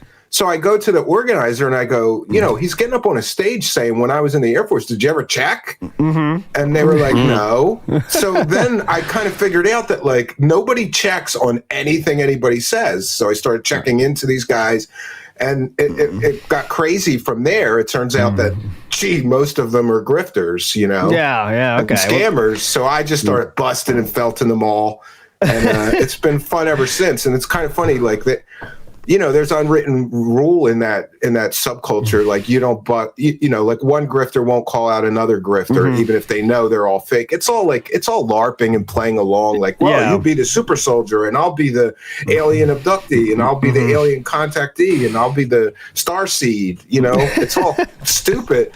And so they really didn't like me. I just kind of took my place at the table. Like I didn't ask for it, and now they have to deal with me. You know. Okay. Yeah. I mean, so you are no longer Kylo Dent. I definitely apologize for that. You are Kylo King now. Okay, Kylo it's King. Okay. And you know what? King. It's always better to be underestimated. Like leading up to this interview, people were saying all kinds of stuff to me. Yes. Like, oh, you're just going to glaze them and you're just going to give them soft. I'm like, do you know who I am? Have you seen what I do? Like, there's no. Okay, all right. Yeah, and I just kind of let it go. Like I didn't say too much, but I did. In my defense, I have to say, like Phil, there's this whole he snaked me and I didn't know this was what it's going to be. Dude, I put him with a target behind his head on the first graphic. Yeah. Sorry, hold on. Let's slow down the story here because I want to know how. Let's get to the storyline here. So, obviously, you were been on the Kino Casino show many times, and you know you were just a normal guest on that show. I love those guys. I love those guys. By the way, somebody told me, you know, people are always like, you should, and so many people said, oh, you should go on this Kino show, but majorly one viewer who watches the casino and me, and I just tuned in and saw all these crazy costumes that they were doing, like Cat in the Hat and shit, and I was like, I'm in. I'm messaging these. Yeah, let's do it. Okay, so I love those guys. So you got in there, and then now, how did this interview come to be? Now I'm going to ask a lot of tough questions today. Was this interview your idea, or was it Triple P? I call him Triple P's idea. No. It was definitely my idea because here's what happened. I really put my foot in my mouth on that one show where we talked about Phil, and this is, you know, like I'm not very familiar with that sector and all this locale stuff, so I wasn't up on what was going on, and they brought up Darkside Phil, and I started clowning on him like, what a grifter, what a beggar, and I didn't know that Triple P started that show with him. Yeah. So Andy's kind of trying to shut me down, but then Triple P, being the showman that he is like, no, tell us what your favorite grift is. And then, you know, and we kind of clowned on him, and everybody clipped it. And then after that, I said to him, I go, you know, I started watching those deep dives about him on YouTube. Yeah. There's so many of them. And I said to Triple P, I said, regardless of what I think of him, this guy is interesting. Like, I'd love to interview this guy. Okay. And then Triple P said, oh, I think I can hook that up. And I said, do it. Yeah, get him, you know? Okay. So then we started. That's kind of how so I asked for it. Okay, it was your idea in the first place, and then that happened. Yeah. Okay. So then, obviously, go ahead, Meerkat. Yeah. So you just said how you all clowned on Phil and it was very fun. But then why do you think that Phil likes those guys when they constantly clown on him? Well, I think it's a matter of survival. Like nobody can deny that he was really in the gutter before he hooked back up with them, and they started kind of like this. I don't know what else to call it. I call it like the Darkside Phil redemption arc. You know, like they came in and they were like, "Oh no, Phil, he's great," and they kind of like, I don't even know. To be very look, I'm going to be totally honest. I don't even know if they're serious or joking sometimes. You know, like they say, like, oh no, Phil's a great guy. He's great at scamming his viewers. We love him. They're like, what do you do with that? Are they serious that they really respect him for the hustle of grifting and scamming his audience? Or are they just joking and they do, you know? Yeah. So, okay. You know, yeah. So this interview gets dropped. I don't know. So this interview gets dropped. I mean, the idea of this interview happens, and you're going back and forth with Philip. Okay, so and I have to be honest. I did glaze him in the message because I'm not stupid. Like I knew, like if I go, listen, you're going to come on here, and I'm going to hit you with all the evidence that I research. Yeah, because and one of the things I was thinking is. I was Triple P last night said, oh, the detractors got to Steve. No, I got to the detractors. When I'm researching him, I'm going through some of these detractor streams and detractor shorts, and I'm going, these guys have so many receipts. They have evidence for everything that they're saying, and all this guy has is denials. So I knew if I tell him, look, I'm going to hit you with all this stuff. And in the back of my head, I was going, it's a shame that none of these, some of these detractors that did all this work to prove what a scumbag he is don't get to talk to him and confront him. So I decided I'm going to do it for them. You know, like I'll be the voice of all these guys. And it's just kind of crazy. So I did kind of, and look, in my defense, we did talk about his early pioneering for about 10 minutes, like. You let him talk. Yeah, well, it's kind of my style. I did this, I call it front loading. Like, you can't, as soon as the guest comes on, you can't just start yelling at them and calling them a scumbag and grifter. So I kind of front load with a couple of softballs and build a little bit of rapport. But, a lot of people were concerned that he was going to drop. So it was kind of it was a tightrope. Like, how long do I keep being nice before I just start unloading all this? Because and by the way, I didn't get through a quarter of the stuff that I wanted to show him and get his reaction to because he talked in circles too much. Yeah. So, obviously you were inundated with detractor messages. I'm sure you probably had 100 people talking about you. When did the strategy... I got 150 or 200 DMs. Yes. Yeah. So when did you decide, okay, well, the bro side, how did you enter that? Were you also one of those people that DM'd him with stuff to talk about? Yeah, so it's actually kind of funny. I didn't start by DMing Steven because Steven, he had his profile locked down to only people who he followed could message him. Yeah. And I didn't really know anything about it. So the next best thing was, look, I'm not prominent. I mean, you could argue that I have some existence or in the detractor community, but I don't consider myself a heavy hitter. So I was like, there's a chance this guy has no idea who I am or that he's ever going to look at my channel. So I was like, oh, fuck it. I'm going to send my FOIA video to Triple P. Yes. And I'm just going to say, look, man, if you want to give this to Steve, you can. Triple P came back to me and said, send this to Steve. Steve is absolutely going to felt Phil. Okay. And by the way, this is the first that I hear of this. You're just getting trolled. Listen, Triple P is saying all this stuff. They like me. I don't know what to say about all of this drama that's going on because I didn't tell anybody that. First of all, Triple P knows what I do, so maybe that's it. He knows what I do. And in my defense, like you don't throw like fresh meat in front of a ravenous wolf and then tell him not to eat. Like, So I kind of feel like Triple P, he had to know. But I will say in his defense, we never discussed, me and Triple P never discussed the interview or what it would be like or anything. So maybe he just took that message I gave Phil. And maybe Triple P thought because of the relationship we have, I don't want to damage him. And by the way, I had already found Broside Phil's video. And it was a light bulb moment because I started going through Pig Pig Go and doing keyword searches from the bank leaks, and I was matching things up. And then I found Broside's Phil video. I had a mental note: go through the haircuts, find when he said haircuts, and I got his video, and he had already matched 8 of them, and so. But I did check his work to make sure it was right. And then I said, this guy's a good researcher because I just recreated. All of his research is right. Every time Phil said haircut, it's on the bank leaks, Great research.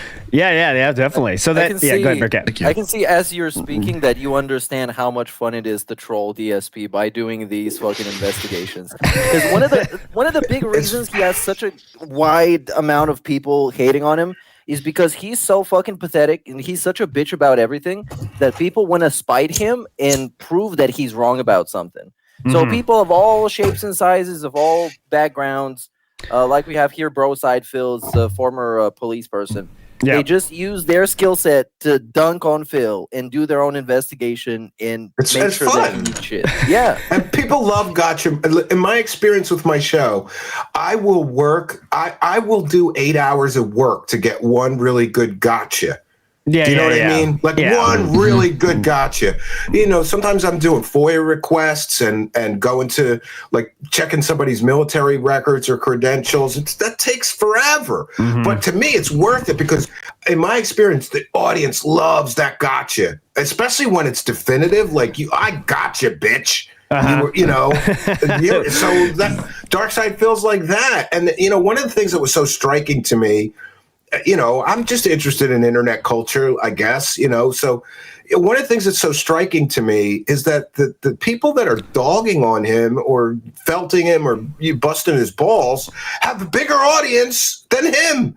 Well, the that's perfect not example, even close. Yeah. He does this decompression podcast. He gets 315 viewers. And then I look on your show, and you guys are getting 1,500 live viewers. Yeah. He can't crack 500 live viewers. You're getting 1,500 to clown on him. It's crazy. This whole thing is crazy. The only time he ever does is when there's some sort of drama involved, when you know there's going to be something, you know. So I guess the decompression stream was actually probably a good one for him. Yeah, and this prick he sat there after I gave him the e-begging talk, like maybe you should calm down on that. He e-begged before he would talk about the interview. Like he said, I should get some super chats before this. And then he doubled, I think he doubled his goals. Somebody told me this, it may not be accurate. But in the last day or two after this interview, he doubled his goals, and then that was still not enough money for him. And he's still sulking and having a pity party. And he's telling people, send a super chat. Don't you want to see Stephen Cambion cry instead of laugh at me? Like he's a black hole. He's a shameless grifter. He's shameless. Back when he was doing the memberships, man, it was he was monitoring the memberships before the Argentinian arc. I don't know if you know about this, Steve, but he just used to have the counter down there, and it would say, you know, I've got 380 of 390 memberships. Yep. And it was like, cool. And they hit 390, and it was like, damn, all right, he hit 390. He hit his goal, you know, cringe clap. Yay. What do we get for this? What do you get? No, he hides it. He makes it 450, yeah. No, he doesn't hide it. He goes, guys, we hit the goal. That is great. Now the goal's 400. Well, why is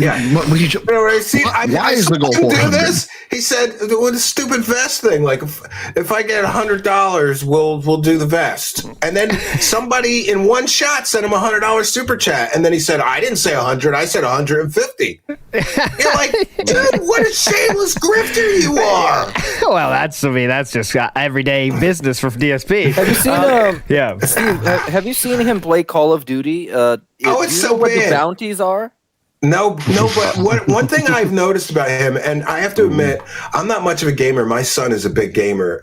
You know, so my view of gaming comes from him. He's great at games, but one of the things I've noticed is every time he sucks at a game, he blames the controller. He blames like the internet lag. Like, look, sometimes you just get fragged on Call of Duty. It's okay, right? But he never. It's every time he gets killed or something, it's like, oh, this controller is uneven.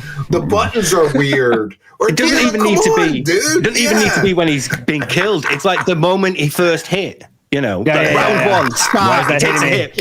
Couldn't control it. Get cheated. Not even Black Ops 6. There was something he was opening one time, and like the tape or the packaging was too much. And this asshole says stuff like, "This is just my life." Water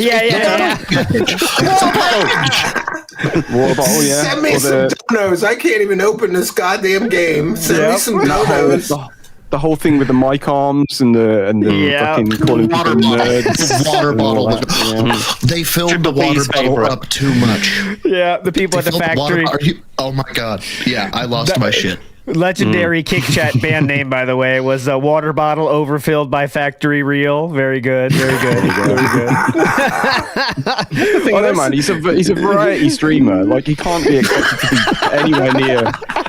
Like, he can't be the best at every game. So we understand. You don't need to make excuses every time you die or whatever. You know, we get it. But we got a few. I don't understand that. Like, you just look. I've played games, and sometimes you just get fragged or whatever. That's one of the reasons I don't really like online games, because I was playing them for a little while. you know, my son gets this PlayStation, and I hadn't had a console since Xbox 360, so I played like Call of Duty online, and like I couldn't take it because there was like 10-year-olds like, gotcha, bitch, and I'm like just terrible at this game, and I started raging, and I was like, I don't want to play this anymore. I'm getting my ass beat by some 10-year-old in like Duluth, Iowa, you know. And I think I could deal with the. Sorry, I think I could deal with the rage. Yeah, the whole man, this fucking sucks. I could deal with that. What I have a hard time with is when he says things like, "This is fucking bullshit." Then he looks over and goes, "Now, guys, here I am suffering through this game. I'm having a bad time, and I'm not even getting anything for it." So, oh my God, how are you real? All right, so I want to make sure I want to move through a few points in the interview here. Let's just talk about it, get your thoughts on this. So, of course, like you said, you started nice. You got to do that, right? If you start nice, blow smoke up his ass, he's going to give you better, more time at least to answer things. But then you went, which I thought was really bold, just said, boom, are you autistic? I was like, whoa, okay. Like, was that the plan?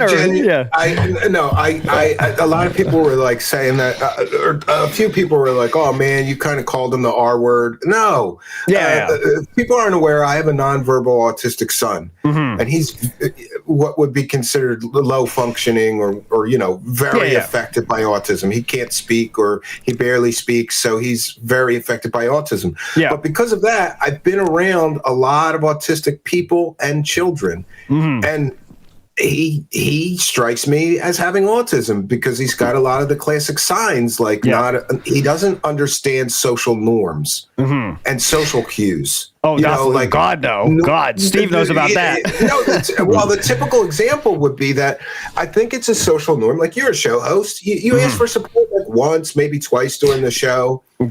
Some people don't even do that. But if they're I found them, payday. I got to get some of them. I got to get some of them. Great prop. So some people don't even do, the most successful guys I've noticed don't even ask for it. They just get it because their content is good and people want to support them. But when I saw this, you guys all have to help me because the name escapes me right. But there's a whole channel that just counts as begging. Yeah, Franny. Shout out to Franny. Oh, and by the way, I do want to clear something up.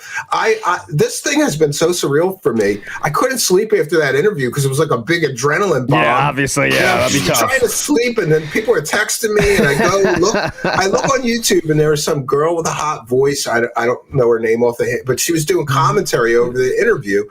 And she was saying that like I was disparaging that channel because I said all he does is clip. I meant it in a complimentary way. Like he just takes your begging and he jams it all together and it's funny. That is awesome. When I found that, I got a clicker. I was like, there's no way this is real. He couldn't beg for money 111 times in one stream. So I went through one of those videos with a clicker and I was like, Jesus, this guy's right. I went through like 2 of the videos. It's crazy that he doesn't understand that's way too much, and that is like frowned upon, or like it's a social faux pas. He's his own worst enemy with some of that. So I really think he's on the spectrum. I really think he is. I love that you use that to sort of like make him think, okay, we've moved on from that now. I don't need to worry about that anymore. And then immediately cycled it back around by going, do you not recognize that this is a social cue you're not picking up on? It was fucking genius. But I really have to bring this up because when you asked him, have you ever been tested? He goes, well, when I was a kid, people didn't talk about that. That wasn't the thing when I was a kid and all that. He could get tested as an adult. I don't think he realized. I don't think he knows that. I think he genuinely thinks the only time you could be tested for it is as a child. Well, I'm no expert. I only know from my own experience being around so many autistic people. He's at least what they used to call Asperger's, which means very high functioning autistic, but has a problem with the social aspect of interacting with people, and and the same kind of thing. Like he goes off in a rage with the least little bit of criticism. That's not normal.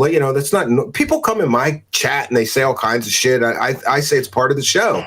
You can come in and call me a cocksucker. I don't care. It's funny. It's part of the show. And then the chat will dog on them, and he doesn't get it. He really doesn't get it. Sam, you wanted to say something, right? Just quickly on what you were saying about the girl restreaming you or commenting on your stream was just she was probably meant that you were disparaging about. What he was saying was probably literally you just saying, like about Frawny that what was it? You said it's a little obsessive. She said that's not all he does. He does great editing. I just wanted to say I'm sorry if the perception was that I was saying all he does disparagingly. Yeah.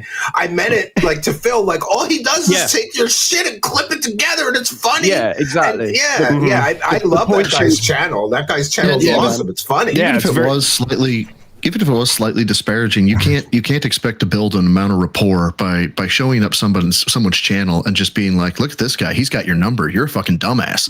Yeah. Even if it was, I didn't really find it amusing. Yes, I did, but I didn't want to dog on Phil too hard. I found it extremely amusing. But all I was going to say just quickly was the point she was, I'm guessing, making was that you can't give him an inch because he'll take that as a win. Is what I'm assuming. Oh no, she was more or less complimentary. It was fun. It was surreal to me watching that because for years I've done commentary over other people's shows, and this is probably maybe the second time, but in the UFO subculture, great. 100 viewers are watching somebody do commentary. It didn't hit like this, and so it was just surreal for me to tune in and it wasn't just her. There was all these channels watching it and doing commentary. It was like, Jesus, I think I just leveled up weirdly. Now I'm the one that people are doing the commentary. It's weird. It was surreal to me. So then you went from the autism, you went to the amount of people that he's begged. That was kind of funny when he said he's begged 1,200 people or whatever, and Philip was like, they're all bots. So okay, really cool. Interesting. It's very true. By the way, I got a ton of messages from people. People were sending me even screenshots of them sending him super chats or buying memberships. And I heard probably 25 or more people like that sent me a horror story. And they had a story all I did was say, you got fragged or something, and he permabanned them. And so so I really think that some of his money problems are due to the fact that he doesn't care. He has no, I hate to say it, but if somebody's in my chat throwing a lot of donos, I give them a little more leeway. If they say something off, I just give them a warning or say hey, don't, be kind or what. This guy is the least little bit of criticism, a comment he doesn't like, even if they're dropping donos constantly, he's like, fuck off, I'll find new victims, and he permabans all these people. So I heard from so many of them.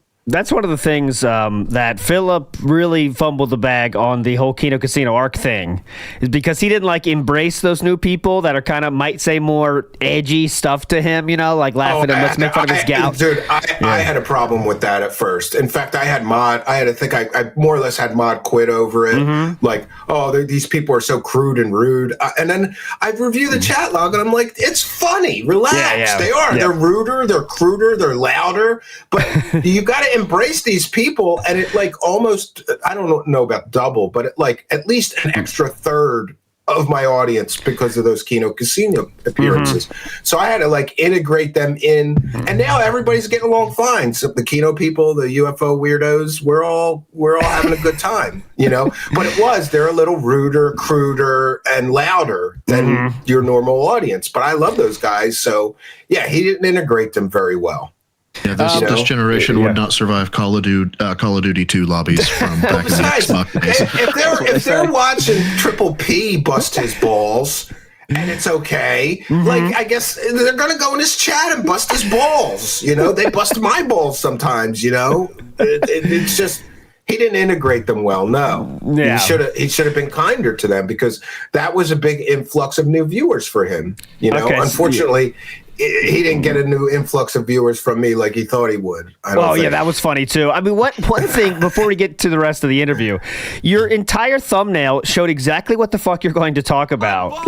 You weren't hiding anything at all. You're very open. I thought almost too open. I was like, holy shit, man. Steve's just saying, we're going to talk about the bank leaks, and then you drop the thumbnail, which is ka-ching. No, my favorite was that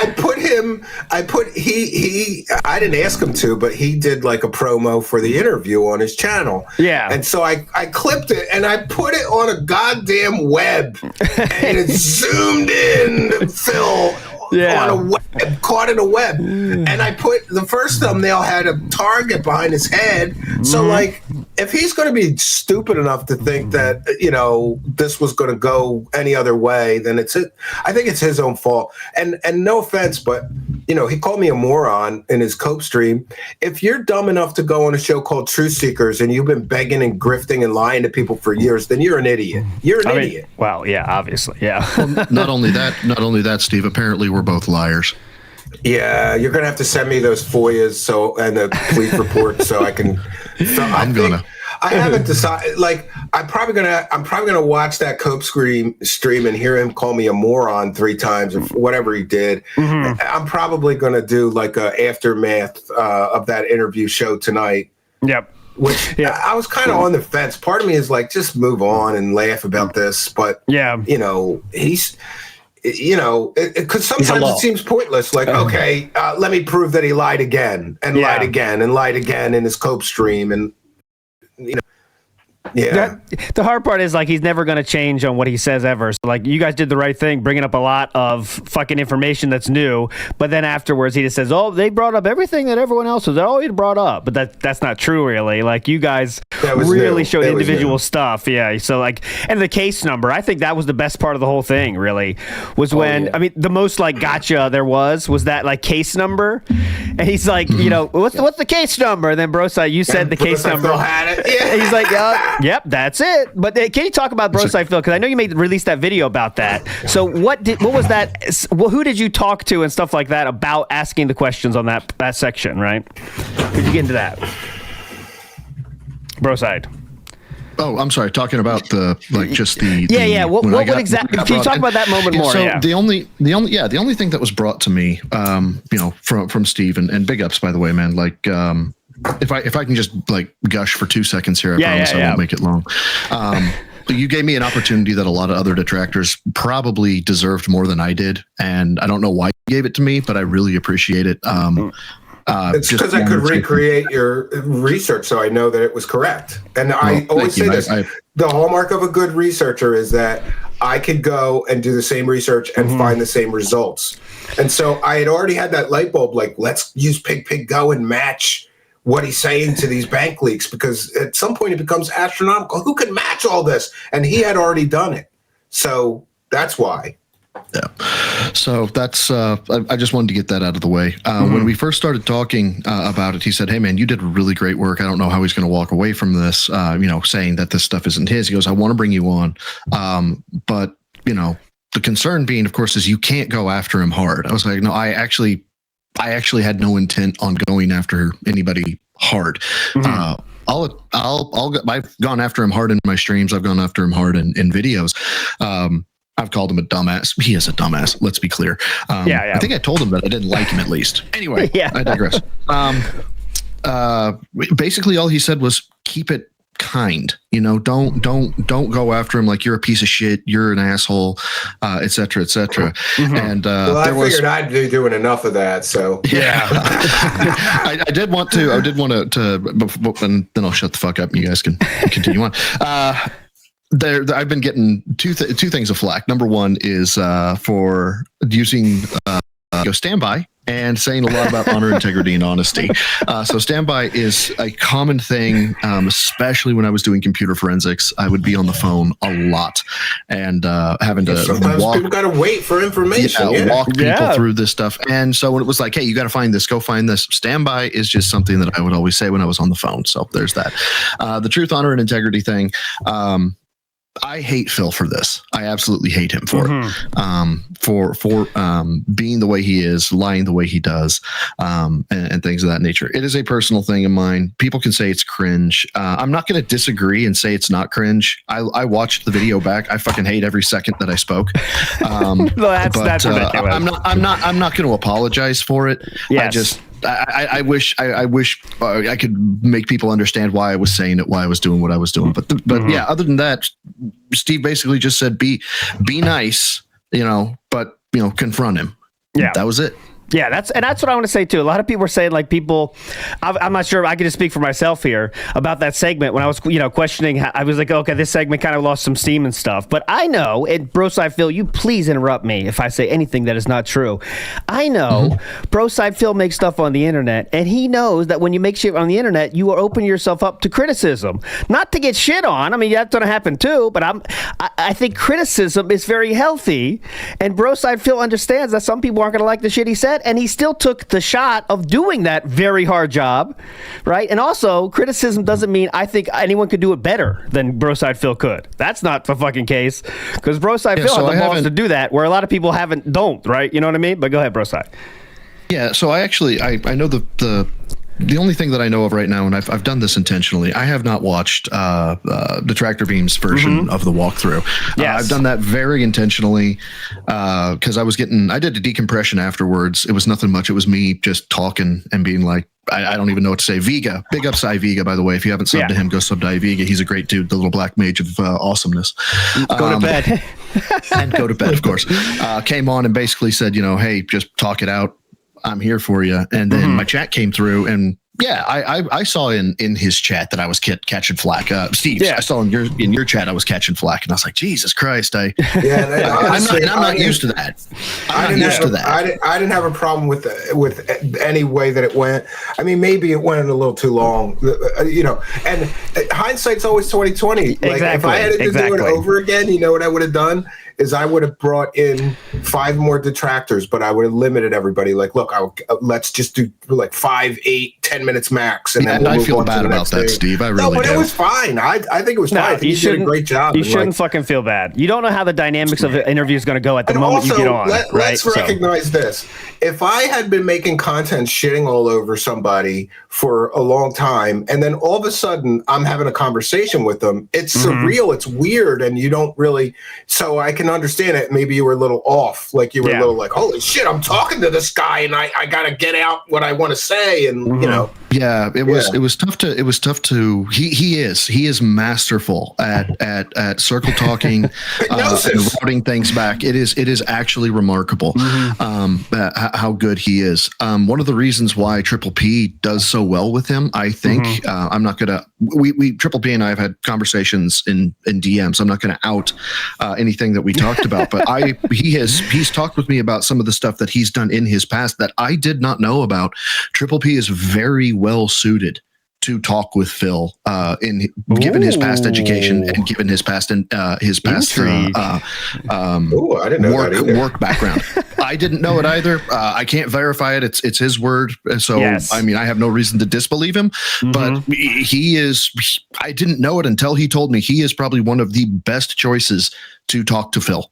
Yep. Nice. Interesting. And so this last thing about this for you. Go ahead, Meerkat. While we're on this, I want to just give my quick impressions. I think both Steve and Broside did a good job. Yes. Broside, I understand if you had a misstep, because this is literally what happens every time you have to represent yourself and also thousands of other people. Yep. And all eyes are on you, and I think you did a good job. I think you handled it in a mature way. Yes. I did watch the ALT, the restream on the Detractor Beam channel. I think they were being a little bit too mean, but in the content of their criticism, I agree with it. I did think those segments, especially like calling the police woman and all that shit, I think it was too drawn out. It kind of killed the pace. It could have been better. By the way, on the policewoman thing, I know who he's talking about now. So I'm going to give the last name. I'm going to save the first name because the first name is so delicious that it is so ironic that I'm saving it for my stream. But Phil, I know you're watching this. So Officer Whitney is who I am now attempting to locate. She no longer works with the Renton Police Department. I think I found her. I think she works in a different state doing university type information. So that angle is being worked. But then on top of that, the other thing about him saying I never spoke with a man, that is going to be debunked on my next stream. That's a lie, an out and out lie. And wouldn't you know it, Steve, this is crazy. I have the fucking receipt. Yeah. Well, this is a big problem that I have.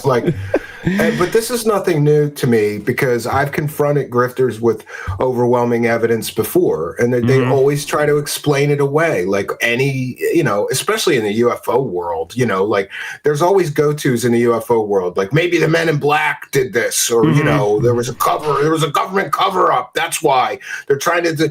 And there's been guys. There's a famous case where one guy got popped for CP. And he was a huge UFO guy. He was at all the conventions, documentaries, books. and he got busted for CP. And to this day, people still defend him and say that the Men in Black broke in his house. They put the CP on all his computers to discredit him because he was getting too close to the truth about aliens. And, you know, the extent of that guy's evidence is like he put a mask outside a window of an alien and said that was an alien encounter, and he filmed it. Like, come on. We found the mask, dude. You bought it on eBay for $22. Like, come on. And you're a CP guy. Like, why are we still arguing about this guy? So Phil did the same thing. Like, okay, because you weren't on that call, that 5-hour call yourself. Oh yeah, that was funny. Yeah, it might not be true. You can't 100% prove this. You know, so it's ridiculous. Yeah, go ahead, bro. Occam's razor does not apply to Phil. Yeah, no. I just want to say about the policeman phone call. So if you find that person and you call them, is the idea that you're going to call them and ask about a phone call that happened like 2 years ago that they probably wouldn't remember? So it's not going to be unimportant. So it's not going to be for the acrimony of, or for the I'm out to get Phil. This is a personal thing for me because it's a loose end. I don't like loose ends. And so what I want to do is I just want to say, hey, Ms. Whitney, here's what I have. This is a big nothing burger. It's not, I'm trying to tie off something that says I will never know the answer to this question. Here's the scenario. If she goes, look, I don't fucking remember. That was 4 goddamn years ago. Cool. If she remembers, cool. If she denies, cool. I really don't care. I'm not looking at it to be a gotcha moment or a ha ha ha type of situation. I just need to know. If I can find out, I find out. If she never calls me back because I left a message, or even if I have the wrong one and she says, hey, I'm not that person, well, then it's a dead end, and I'll never know the answer. And but I at least tried. I tried. Yep. Fair enough. Fair enough. Yeah. Because, you know, whatever, no matter what you guys brought to him, you know, the bank leak story is going to he's not going to say like, yep, you know what, it is. And his two defenses are, why would I lie about them? Which is hilarious because he said, why would I lie about WB champions? Many times until the day it switched to, yep, you're right about that. So cool, guys. And the other one is, it's not hit. And one thing, Steve, that when you were saying the bank leak stuff, and he was saying like, "Are you finished? Are you finished?" So and you kept going with more stuff as you should have, because he was saying he was waiting for you to finish so he could then wrap up everything you said into one little bow and say, "Yeah, everyone brought all that stuff up already." One answer to explain it all away. Exactly. That's what I was trying to avoid. Honestly.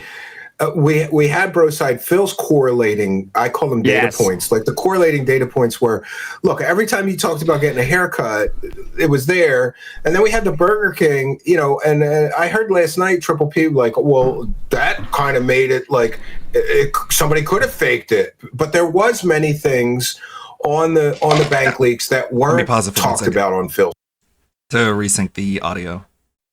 Show, so I guess they fake those too. And then we have the Burger King, which is like the charge hit the day before he talked about it. So somebody would have had to know that he was going to talk about having a bad meal at Burger King tomorrow and put that on the bank leaks. There's just too many, and I didn't even get to all the correlating data points.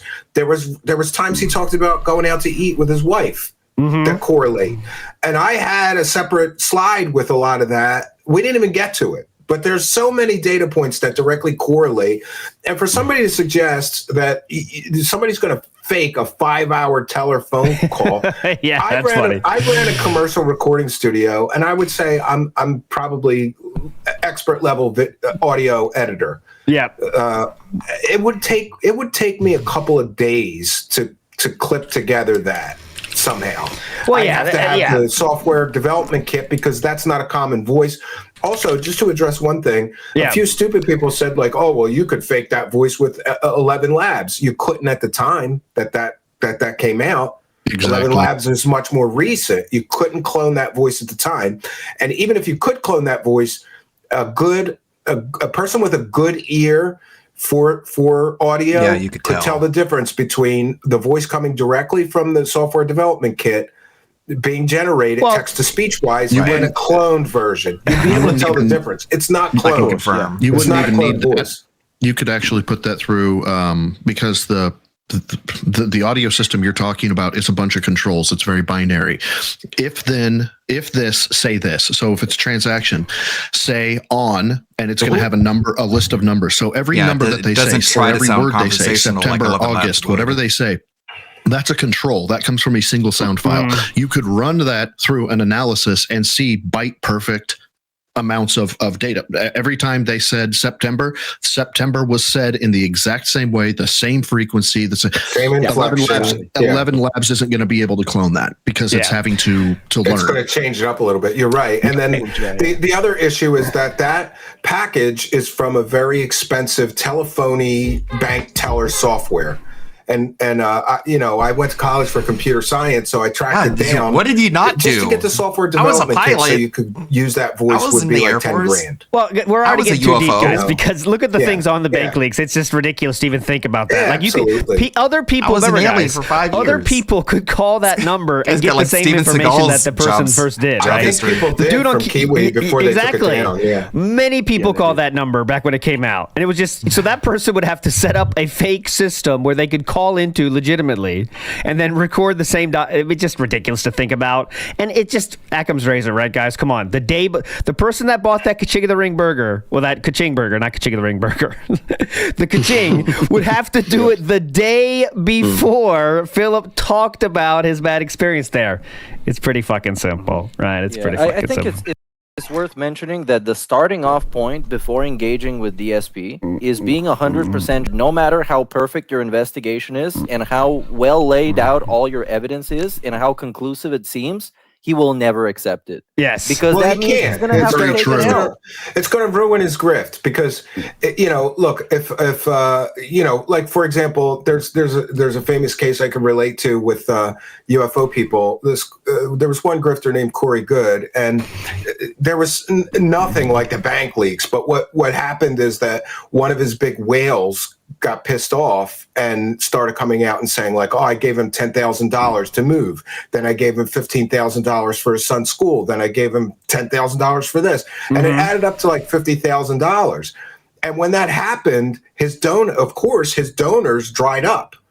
And this is what Phil is fearing. Like, if these donors know that I'm spending $40,000 on a mobile game, all this money on DoorDash, buying all this liquor, going out to eat all the time, I'm not going to be able to do the pity party. I can't pay my bills. Please donate thing. It's going to affect him. I got to push back on that a little bit because I actually think that his fans, let's say the whales, right?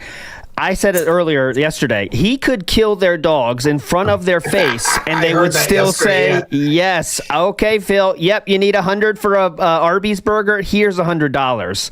So, like, I think he's a master, go ahead, bro. Sorry, go ahead. Yeah, no, I was going to say he's a master class. He's a master class in Vendom, is what he is. Yes. So what Philip is doing when he doesn't admit to anything is he's really trying to save his let's say a chance at redemption in terms of the internet at large. I think he really does want to be accepted by the internet as a normal human being creator that is a normal one, which is obviously, we know that's never, ever, ever going to happen. But I think that's what he's after more than trying to keep the whales around, because he knows they'll be around forever, right? They're not. I mean, some of them every once in a while one dips out for a while, but the ones that have been there forever, it doesn't matter what the fuck you do. If you admit that he literally admitted to lying for 7 years about spending $100,000 on a mobile game, and then he's still there. You know what I mean? Like, what else do you need? But what do you think, Steve? What do you think that's about? It's all about it. There's a lot of social psychology there that backs this up, because admitting that you're wrong is very, very difficult for a lot of people to do, and the more of yourself you have invested in something, the harder it becomes. And so the more likely you are, this is where cognitive dissonance comes from, the more likely you are to try and find a way to square the circle than you are to step back and go, actually, I was wrong. Like at the time of the bank leaks, when he had to address it, and his defense came down to, I've had my identity stolen, but the thing that they're all saying has been stolen is not mine. So it's less for him and more for the whales that are questioning it.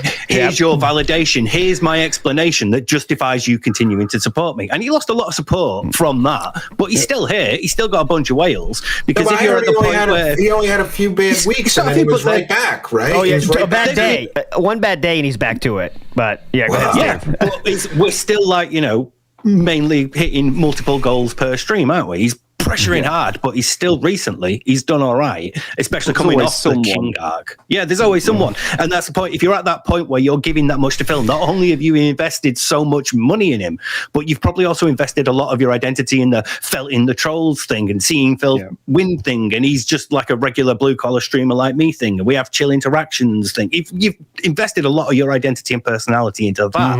And that makes it harder for you to step back and go, I've been lied to here. I might have made a mistake.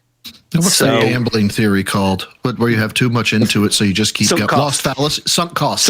That's it. Yeah, and then the other there's a lot of that too. Yeah, the other thing is, and I've experienced this, and I didn't really understand this when I first started live streaming, but some of these people spend so much time with the host that they feel like that host is like their friend in real life. Like they really spend so much time. Parasocial relationships. They're invested, and I had to learn about that and like understand the psychology of it because, you know, like I always joke, like the people that come that are new, they're like, "Oh man, I love your show. You're the greatest guy." But then I say one thing they don't like, and some of them freak out. You know, like it's just a weird dynamic. So these people are spending. Some of these people, I'm sure, are like on disability or they don't have jobs or something, and they watch him every time he's streaming for hours, 5 hours at a shot or whatever, and they feel like they know him. That's their friend, so of course they're going to feel defensive towards him, especially if they're sending him money. You don't want to admit you were a mark. You don't want to admit you were a mark, right? Like, I got just scammed the same by this guy. The same people that like were sticking up for Raqueta in the beginning before like that stuff came out, and then it's like, yeah, his kid was addicted to coke or whatever. It's like, well, we don't know the facts there. It's like, no, that was the police report. Well, it's like, another one. You know Jesus, what I'm saying? It's just, well, we're not going to get into that. Train wreck, yeah. But that's how it goes. Again, with them though, that boils down to like, this is all I've got. Phil's socializing, and this parasocial relationship I have with him is the only thing I've got. I don't have other friends. I don't have other family. You know, there's nobody else to sort of take me away from that and get my social needs fulfilled that way. I just have Phil, and that's why it's been whittled down to the way it is with his audience. Yes, and that's they're all weirdos. June pointed that out beautifully in his documentary. Phil offers one thing that he doesn't get that a lot of people can't offer is a very intimate viewing experience. Meaning, there's not a lot of people. The chat's not flying by, and consistency. Right? And because he streams 2 times a fucking day, 6 times a damn week. So for some people, that's the most important thing. You know what I mean? It's just being consistent. And that's why they're there. It doesn't matter how much you owe him for money. He's there every day. That's my boy. So anyways, big ups to a few people here. Let's get Steve. Nerd Bruce says, Steve gave us an authentic alien interview. The truth is out there. That's pretty good. Magic Short By the way, I have to say, like, I don't really get nervous very much, but I was a little nervous for this one. So, if anything that I could have done better, it would have been to be a little. I should have been a little calmer. I did raise my voice a few times, but I kind of think like that's just passion. I was like, I can't believe this guy's going to sit here and lie like this. This is crazy, you know. But dude, that's why I liked it, because at this point I've seen an infinity amount of DSP interviews and of all kinds, and they've tried to they've tried to show up evidence to get him owned and felted. And at this point, all I needed to do is watch something that is entertaining, that makes me laugh, and that's fun. I saw your review. I just watched your review yesterday. I appreciate what you said, and I'm sure at least it was entertaining. And then the other thing is, I wanted to make sure that I backed him into a corner and give him every opportunity. Like, here, you can totally clear your name. And by the way, now he's saying he can't give me his bank records because I'm connected to detractors and I'm going to give it to them. I'll hire an independent accounting firm and he can give it to them. They're not going to risk their business license and all that to disclose personal information.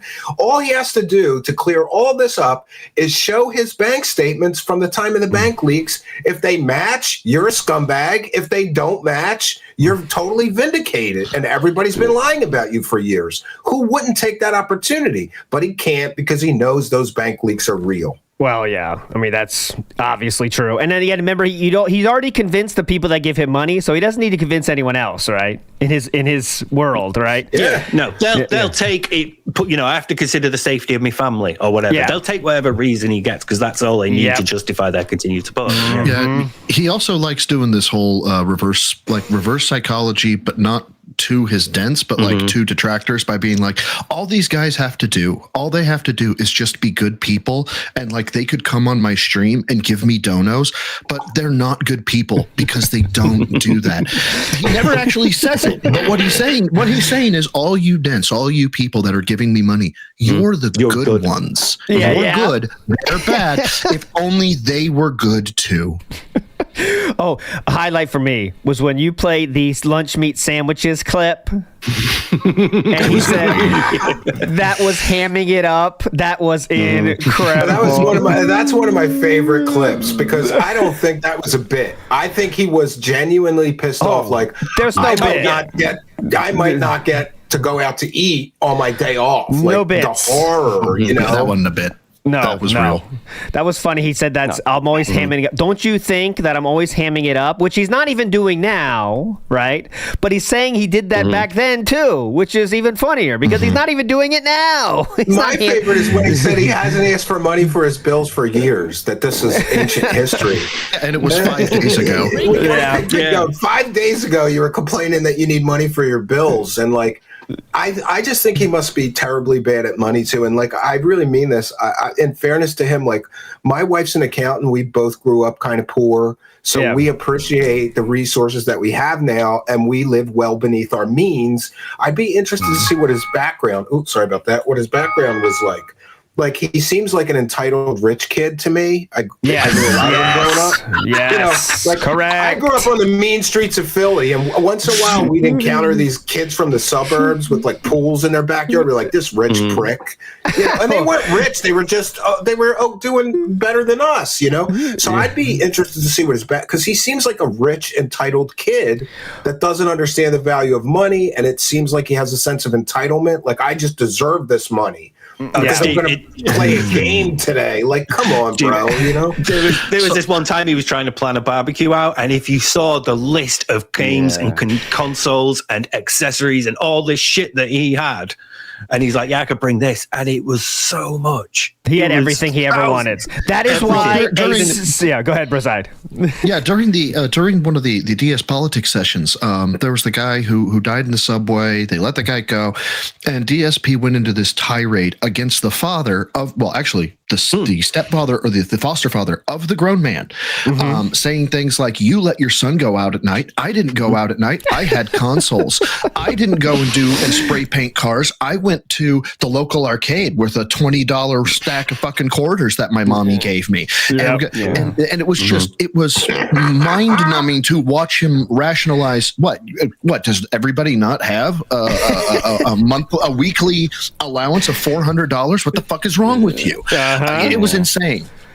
I don't think he was particularly rich growing up, or his parents or whatever, but I think he was an only child and spoiled to the best of their ability. Comfortable at least. Yeah, I think because he never struck me as, seeing, because there's that one bit of footage of his parents' house, right, that we know of, where it's a smallish style house. Yeah, exactly. So they never struck me as particularly rich, but yeah, like I say, he was kind of only child, spoiled by the sounds of it. So yeah, it's pretty simple, guys.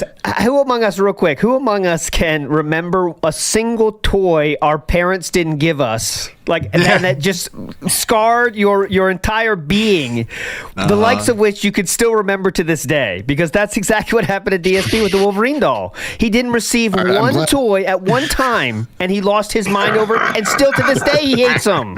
Go ahead, bro. I know. I grew up kind of poor, and I had a father that was a first generation immigrant with his parents, and he was so cheap that, like, but I forgive him. Like, I don't hold any grudges, but my dad would do things like, you ask for a bike, and he would go to a flea market, and then he would get a used bike, and he would spray paint it in the backyard and fix it up, and that's what you got for your birthday, but I don't hold it against him. He was just old school, like, you don't doing his spend best. money unless you have to, doing the best that you can. Yeah. But the fact that he's so bitter about that, and come on, dude, and at the end of the day, it's a hunk of plastic. And by the way, I had plenty of fun on that used bike that my dad took his time and fixed up and painted and whatever, you know. Yeah, it's fine. You actually learned how to ride a bike, unlike DSP, who said it was too scared of getting stolen from him in the mean streets of Connecticut. But go ahead, Broside. You were going to say something.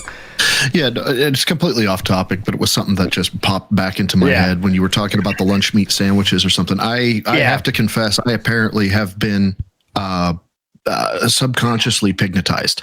I watched it. Somebody told me I said it. I said, there's no way I actually said that. They said, you fucking said it. And I went back and I watched it. I actually said factually fucking based to Phil. Nice. I completely fucking missed it. So Phil, you got me. You got into my head a little bit. I'm sorry. I was when you were talking about lunch meat sandwiches that came up, and sorry, it's been stuck in my head ever since. Big ups to Review Tech Mongolia, who says, surprised Phil Chan Sonny Chu didn't complain about his ass hurting after the pounding that Steve gave him. Big ups, Review Tech Mongolia. Mr. Extravagant says, what's it going to take for everyone's favorite twink to turn the camera back on for us? I need my boyfriend's. Big ups. So I think he's talking about you, Meerkat, but that could be Sam. I'm not sure. Yes. Yeah. I don't know, dude. I'm literally just laying in bed right now on my laptop. You don't want to see the camera. Yeah, I always envy the Avatar guys. I'm like, damn, I should just do that because then it's not easier. Yeah, dude. I used to have the camera on and have this fucking layout and everything, and then I'm like, but I don't have to, and then also I can get as comfortable as I want when I'm I'm just laying down. I'm envious. So I'm lucky it hasn't come out yet because my initial thought to this, I saw the bit yesterday where he was like, this Broside Phil, fucking liar, like he was actually a cop or something. There's some dude on Twitter saying the same thing. I have a documentary. I have a documentary that I'm a part of from the Jupiter Network. Send me the link to that, please. It's not done yet. It's not done. It's being made, thankfully. Because my initial knee-jerk reaction, I've talked with members of my Discord about this. I was like, should I review it? Because it will actually expose my face. It'll out me, what I look like, and it'll tell you where I'm from and all that type of stuff. I was like, should I respond to it? And everybody's told me thus far, maybe not. Maybe keep your anonymity as best you can for as long as you can. And the knee-jerk reaction I had when he was like, yeah, fucking lying sack of shit. I was like, if I had it right now, we're reacting to it right now. Because it pissed me off when he said that. It did. But I'm over it now, so I don't know. Maybe I will, maybe I won't. Yeah, to clarify something, somebody was busting my balls. Like, Steve's blocking people because that guy's not a cop. No, I blocked one jerk off who it was a sock account, and he was just being like really toxic. Like, if I would give Broside some advice. I think he gets a little bit too angry at what DSP says, but what he needs to understand is that DSP would never say any of this stuff to your face. If you were face to face with him, he would be singing a very different tune. And just understand that, and don't get too mad about him being a little keyboard warrior, saying whatever he wants, lying to not really the people's faces, but to his camera, just lying to his camera.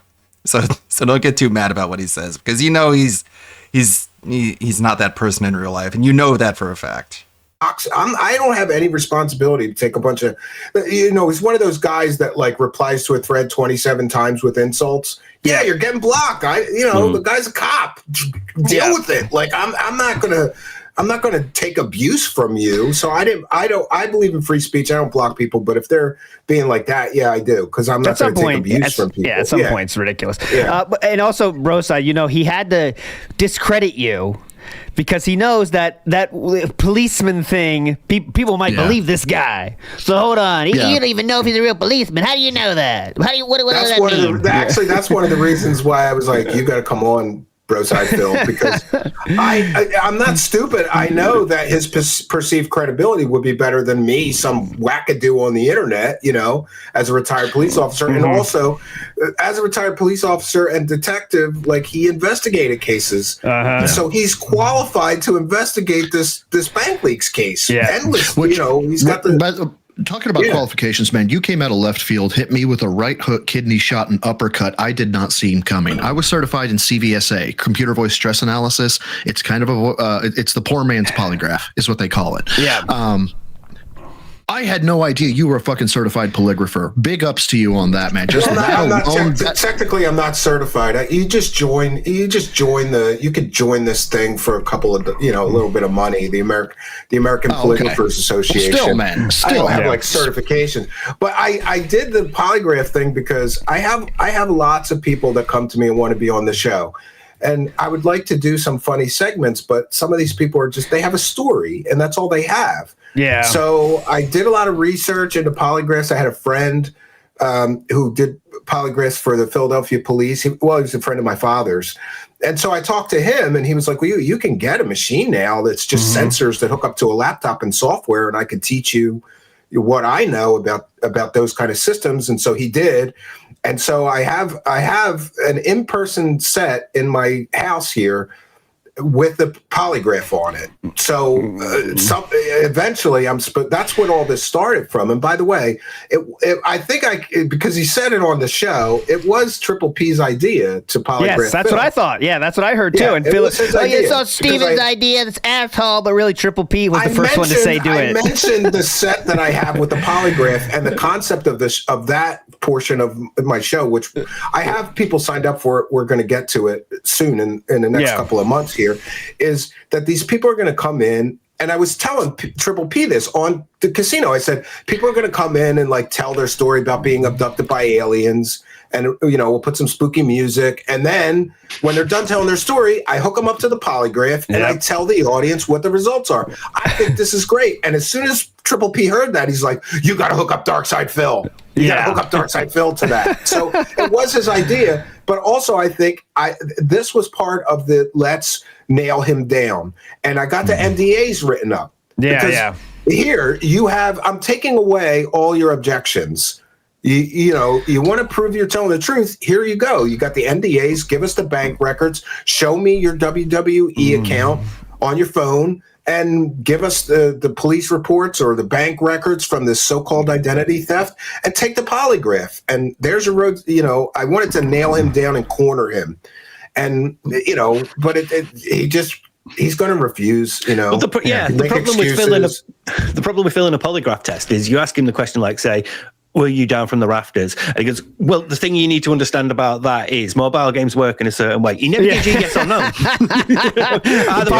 Are these bank details yours? Well, when I worked at a helicopter supply company, it wouldn't be able to get a reading from him. Can you give me a yes or no answer, sir? Well, when my parents signed his birth certificate. Which I don't know if you caught it. I don't know if you caught this, but he tried to actually, oddly enough, Phil was trying to make the point of no matter what I do, they'll always find something else. And so when he was asking me about that, he was like, this is just very much so a yes or no question. Okay. So isn't it true? And I was like, oh, okay. So now context doesn't matter. Isn't that adorable? He did that so much during that interview. You'd have to did you lie on this bankruptcy form? Well, I didn't actually fill it in. What I did was I had a meeting with this judge and my tax attorney person. You just can never get a straight answer from him. Yep. Go big up Beetlejuice 3 who says really. Go ahead. I was just going to quickly say, plus he also has absolutely no issue with just saying what he thinks is the right answer in that moment as well. Yes. He doesn't give a shit whether it contradicts something he's previously said or whatever, because he can always go back to saying, well, it doesn't matter anyway, no one cares, all that kind of stuff. It was like we don't care. We don't care. Yeah, exactly. One of my favorite things about it was kind of like what you said earlier, ALT, about the saying everything was done because it was cringy and it was like purposefully so. And it's like that's such a off the top of my head, spur of the moment, one of those things where he's making it up on the spot. He's never said that before. It's meant to be cringy, but he just said it there in the moment because he thought it was like he did the exact same thing in the Side Scrollers interview as well, where he was like, what was it now? He said something about where Adam pressed him when he did the holy shit Phil part. Yeah. And he was like, he said something in response to that where he's like, you know how the YouTube game works, there's always meant to be like that or something like that. And it's just we're all just completely off the top of his head. And he really wasn't coming to that with a real idea to answer your questions realistically, right? I mean, he knew his agenda. He knew even though you kind of, I'm guessing he was surprised by the questions, I guess, but he knew his answers, right? Of the same shit. Of, oh, are you finished? Okay, well, let me tell you why you can't trust the words, the truth the felon found, because remember, that's a felony, guys. Like, all right. I mean, big ups to Beetlejuice3, who says, really like DSP versus Mr. Zorg from Fifth Element. Have you ever heard that one, Steve? Mr. Zorg from the Fifth Element. Yeah, I get Mr. Zorg. I get the bad guy from Grandpa's Boy, and I get Kylo Ren. What's that professor from the Harry Potter series? Somebody. Severus Snape. There we go. I get that too. Yeah, I just had a viewer say, my son just asked me, who's that guy with the black hair that you always watch, and he looks like the guy from Harry Potter. Yeah, there you go. Marilyn Manson as well. There we go. We got a lot of options. So. In my defense, I look like Marilyn Manson before he did. So there we go. If we could turn the bank leaks to page 394. Yeah. Severus Snape. It's a Severus Snape reference from people one of the get movies. that. Sorry. Cool people got it. Not cool people didn't get it. Don't worry, bro. Sorry. Arcestis says a front-facing baby. Big ups, Arcestis. Thank you. Magic Short Bus says, ask Steve how was his Arby's since his goal was hit. How was your Arby's, Steve? Did you actually get Arby's? I know you talked about that. This is funny. I'm going to talk about it tonight at 7 p.m. on my show. I think it's important to establish that I'm greater than Darkside Phil. So I made like $1,000. And by the way, this prick counted up my super chats. Well, he went through the live chat and counted my super chats, and he knew exactly, almost to the dollar, how much I got in super chats. So yeah, I did very well. And so last night I took my kids to Chuck E. Cheese, and they have that Chuck E. Cheese pizza. If you're not aware, it's bad. It's like carnival pizza. I don't like it. But the kids had Chuck E. Cheese pizza. And hell yeah. After that, I took my entire, and this is why I'm greater than Darkside Phil, because I didn't ask for that money. I don't even think I did a beg, but I got a great night of support. So I bought Arby's for my entire family and a homeless guy. Yeah, and an extra cheeseburger, Arby's cheeseburger that I will eat on stream tonight and clown on Darkside Phil. So, and I didn't have to beg for it or tell people. My wife wants to eat, and I can't order yet until I, get the money. Steve, what's great is that he will be a rule stickler. 1 second and not the next. So one day he was one goal short, and he was like, well, I want to do it though. And I'm Darkside Phil. This is my stream. I can do it. Fine. That's fine. 2 months prior to that, he's playing, I think it was Elden Ring, or was it the first one, Dark Souls? And he wanted the Popeye's chicken sandwich. This dude. Oh, I love those. I have one right near my house. It's like right down the street. I can walk there. It's dangerous. Those things are like crack. He would constantly talk about how I really want to try this chicken sandwich, guys. And his chat is blowing up with, dude, order the fucking chicken sandwich. It's like order the fucking sandwich. Yeah. Dude, dead ass locks eyes with the camera and goes, but then how are we supposed to do it when we hit the goal? That's hamming it up, you dumb fox. That's hamming it up. Exactly. The one thing I didn't get a chance to ask him about is I noticed that he's very bitter about like bikini streamer gamer girls. Yes. He's very bitter about that. And in a way I don't blame him. Like, it's kind of an unfair advantage. But if I have to choose, look, if I want to watch somebody play Dark Souls, I'm always going to pick the hot bikini girl over Darkside Phil. Always. So he's very bitter about that because there are girls on Twitch that are just destroying him. They're making hundreds of thousands of dollars a year. And all they do is wear a bikini and play the game. Yeah. I mean, and they don't really beg much. What's weird, Steve, about that is if you were to say they're hot and that's one thing, I'd be okay with that. It's like, yeah, they're hot. That's what they have going for. He doesn't though. Normally what he says is, I'm not some big tittied streamer. But he is. Well, yes, that is He's got the man boobs for sure. The Yeah. part that gets to him is they don't have to work for their money. That's his big thing. They don't have to work for it. Like he's working for it with his incredible jokes. Dr. Detractor. He's just Go ahead, weird Sam. about females in general, Steve. Yes. There's a whole side of You got to give these girls some points for creativity. Like, remember we just saw not long ago that girls were wearing like green, like tight. Booty shorts. Green screen and they booty were shorts. putting the game on their ass while they played. Like, this is beautiful. This is creative. I love the girl. Like, I'm gonna play the game on my ass, and I'm gonna shake my ass while I'm playing the game. This is beautiful. Creativity. He cannot compete with that. Dr. Detractor says, big ups all 5 of you. May Meerkat forever rest in peace. No, he's alive and well, Dr. Detractor. Thank you. Kaiser in the house says, I've noticed that I've noticed that Phil's behavior was very different on Steven's show compared to side scrollers. He was smug and self-righteous rather than meek. I think, when did the switch happen in your opinion, Steve and Broside? Because he started off like kind of on equal footing, but I think once you showed the Franny stuff, he kind of said, you know what, I'm done with this. I'm not explaining anything anymore. But what do you think, Steve? You know, I think he was okay with the e-begging talk because I framed it like, hey, maybe you just have these social problems and you don't understand, and you have perceptual problems. But once we got to the website of the e-begging, I think he got an idea. I think that's when like something clicked and he went, "Oh no!" Yeah, and then I think it was. Yeah, I think it was so there was the begging, but then there was normally a streamer would have. I think normally during an interview, you had I think it was a 12-minute thing of him begging, and he hit you pretty good, like I was like, shit, he's gonna just let this one go, because it was old begs, and he was like, Steve, this is like 7 years ago. Yeah. And out of left field, here you come with, oh, hold on, you jump from minute 1 in the video to minute like 12. Mm-hmm. And then it was like stuff from last month. 2025. And it's like, guys, I don't know. He's like, yeah, so what about this? At that point, he was done. He was just like, this fucking guy.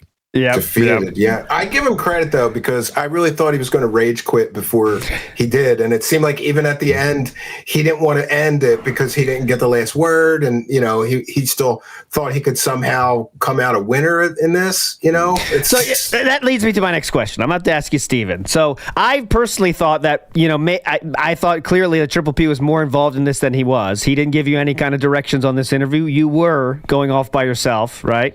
But we had no conversation about the tone of the interview. We had no conversation about this layout has been the exact same throughout the entire show. This entire space has been completely wasted. Not a big deal. Like, it's not like you need big high res footage of people's faces, but I'm sure DSP, if he saw this, would be like, they're so tiny, they can't even figure out how to make anything work. It's like, it doesn't matter. Nobody told me like be nice or don't snake him. Nobody. So listen, I don't want to create any rift between me and Triple P. If he's gonna, if his position is that he really thought that I was just going to softball glaze this guy, then I apologize. Maybe I should have said to P.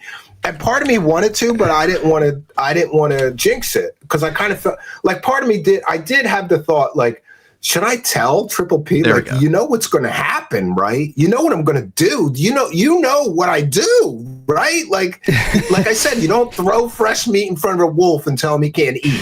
Yes. So that's my position on this whole thing. We didn't have a conversation. I didn't clarify, and maybe I should have, you know. Yeah. But I didn't jinx it. I think myself, and I don't want to speak for anyone else here, but Triple P's tweets after that exposed for normal people what the plan was. You know what I mean? So I'll read one here.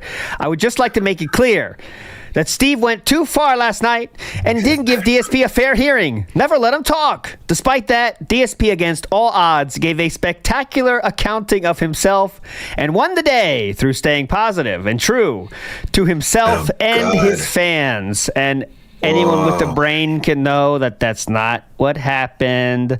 Also, I'm starting to think that Triple P is an evil genius, and I'm just a puppet. Phil's a puppet on his strings, and so am I. And then I know on your show, he said some Jedi thing some Emperor Palpatine shit. He said, He said everything is proceeding according to my plans or something. So yes, he did. Who knows? He might be an evil genius. I don't know. Also, one more thing for Triple P, so you know his true intentions. Again, you have the requirement to understanding his true intentions are that you haven't eaten any crayons that day, okay? That's the only requirement. I'm going to read it to you here. At the end of the day, Phil will have a rewarding stream of meaningful content with his positive community where he's hitting goals and crushing trolls. He has a beautiful family with his wife and son. What does Steve have? Only the admiration of a toxic group of trolls. So there we go. And Steve, if I'm correct, you have a beautiful wife and real son, right? Two real sons, yeah. Two real children. Have you declawed them yet, or are you waiting on that? Okay, go Steve, ahead. Actually, both Steves, but Steve of the Dead, you're trustworthy, so no problem. It was an accident that I sent it to you, Steve. I sent you the initial comms that I had, and basically, if you're worried that he didn't know, he knew. He absolutely knew. Yeah. I remember quoting that tweet saying the best thing, it's incredible that Phil is going to take this as you being sincere, and he fucking did. Later on that night, on that stream, he again, social cues. He doesn't understand social cues. He doesn't get it. He can't get sarcasm. He had the DSP versus the internet thing, and occasionally someone would send him like a British comedy clip, and there'd be like some wordplay or some sarcasm or something that he wouldn't get. But even then, it didn't even need to be like that niche. There was that all-time favorite video of the guy who's customizing his car, and he's just showing off like, this is the bit where springs shoot out of the tire, and I've taken off the hood for speed and all this stuff. And Phil just didn't get it. He didn't get it at all. I know, I love it. I need one monthly fix. All right, so I do have that. I think it might be worth playing. So here is yesterday from the Level 1 podcast, and Philip's going to talk about he calls it the elephant in the room once again, and it's not a pregnancy announcement. In my defense too, this is something I don't understand, but I do understand this. The guy with the bigger bullhorn always wins, and that interview is going to break 20,000 views today, I think. Yeah. And his Cope stream is at 640 views. Well, that's it's working. It might get to 1,000 at some day. So just wait. Wait a minute. 640 views. Dear God, that's like 3 times the amount he normally gets. That's crazy. It's good for him. I want to play this, and then I want to play 2 clips before we finish today, and that is Phil's talking about Triple P, and then Triple P's own response last night for the full context here. That was wild. I tuned into that, and I was like, what is he saying? What? Okay, so this is a real quick thing here. All right. Well, let me tell you the conversation I had with him, and if he's still here, I'm sure he'll pipe in here. Yeah, definitely. Please pipe in, Triple P. What's up, Jade? How you doing, man? What's up, Jade? So, the conversation I had with him was, oh shit, what the hell was that? That was obviously a train wreck, right? That's not what I was told this was going to be at all. I mean, I just read you word for word what I was told it was going to be. I'm 1.5. And basically, this was. Yeah, basically, Steve reached out basically, to me, because he heard of me from the casino, and said he wanted to do the interview. What a great public speaker. About it previously and stuff, and he said, "Yeah, do the interview. It'll be good." And yada yada, right? So yada. And basically, his response is thus. All right, I'm not making this up or exaggerating. He's like, I had no idea that he was going to do that. I knew he was going to ask me questions, right? But I had absolutely no effing clue that he was going to go to that extent, and that he was going to actually have detractors on the show, and that he was going to go that heavy in. And yes, that was absolutely a statement that went too far. He put out a call to action. Who did he think was going to contact me? He put out a call to action saying, if you have any information on Phil, who do you think was going to contact me? Exactly. 3 of Phil's supporters or 200 of the detractors? Yeah. Did any of his supporters reach out to you? Not one. Any fans? Not one. Not one. Not one. Not one. That's a mic drop moment. Contacted me, wanted me to snake them. And a long time ago, I learned that sometimes you have to give the audience what they want. And if 200 people, 150 people contact me, want me to rip them a new ass, I'm going to do it. I'm just going to do it because that's what the people want. You got to give the people what they want. Yeah. So I want to make. Did you have something else that you didn't have the chance to go through, like sure. another guest or some other info? Yeah, Like what? I had a bunch of clips of Keemstar trashing him about not taking the 50K. Yeah. And my understanding is that, and I could be wrong, he's free to correct me, but my understanding, and by the way, I got to know Keemstar a little bit because he tried to get in the UFO space. That didn't go well. He hired some people that I know, and that just turned into a shitstorm. But he didn't do well in the UFO space. But so I know him from that, and like I was one of the people that he was going to get, but it didn't. It didn't work because Keem probably, at least this is my understanding. Of course, Keem, knowing that what little I knew about Keem, was like he's going to want to generate sensationalized clickbait. Yes. And I'm a skeptic, so I'm not going to be good at helping him generate sensationalized clickbait. Yeah. And my audience would crucify me if I took a job doing that. Mm-hmm. So I knew him a little bit, and I by the way, I asked him to come on the show, but I didn't get a reply from him. Yeah. But I had all these clips of Keemstar talking about the 50K, and this is my understanding. The 50K offer wasn't, you have to work for me full time, give up your show. No. It was like once a week, you do this local show, Yes. and here's 50K. I'll guarantee you make 50K the first year. And so, Keem's whole thing was you beg constantly. I still have the clips. I'll play them tonight, actually. You beg constantly. What if you just took the 50K and then you could just have fun on your show and not beg, not have this push and But he loves to pressure for beg. goals The begging is constantly, fun to him because you have the because 50K buffer. he And the squeezes 50K money can out just of take people, care and of that- you. And then, he gets of the joy course, out of that. I'm sure if he would have done that show, that he would have made more than 50K a year eventually. Oh God, You know, yeah. but But now, Yeah, absolutely. So I had that. I had more correlating data points with restaurants that he had spoken about. Like, I'm going out to eat tonight. They're on the bank leaks. I'm going to, I have to go to Petco. My cat needs cat litter and food and treats and stuff. That's on the back. So the original plan was to hit him with Broside Phil, and then I would go with my correlating points, but we couldn't even get through it. There was two, so I had like 12 correlating points. And then when he said there was nothing new, I had all these maps that showed that everything on the bank leaks was within 5 miles of his house. Everything on there was all within. So I made all these maps to show that. I only got to a few of them because he kept deflecting and interrupting. Yeah. I had a ton more to hit him with, Go ahead, bro. So you were going to say Didn't something. get to it all. Yeah, no, fuck, I may have lost it in my head there, but what can I say? It's what I do.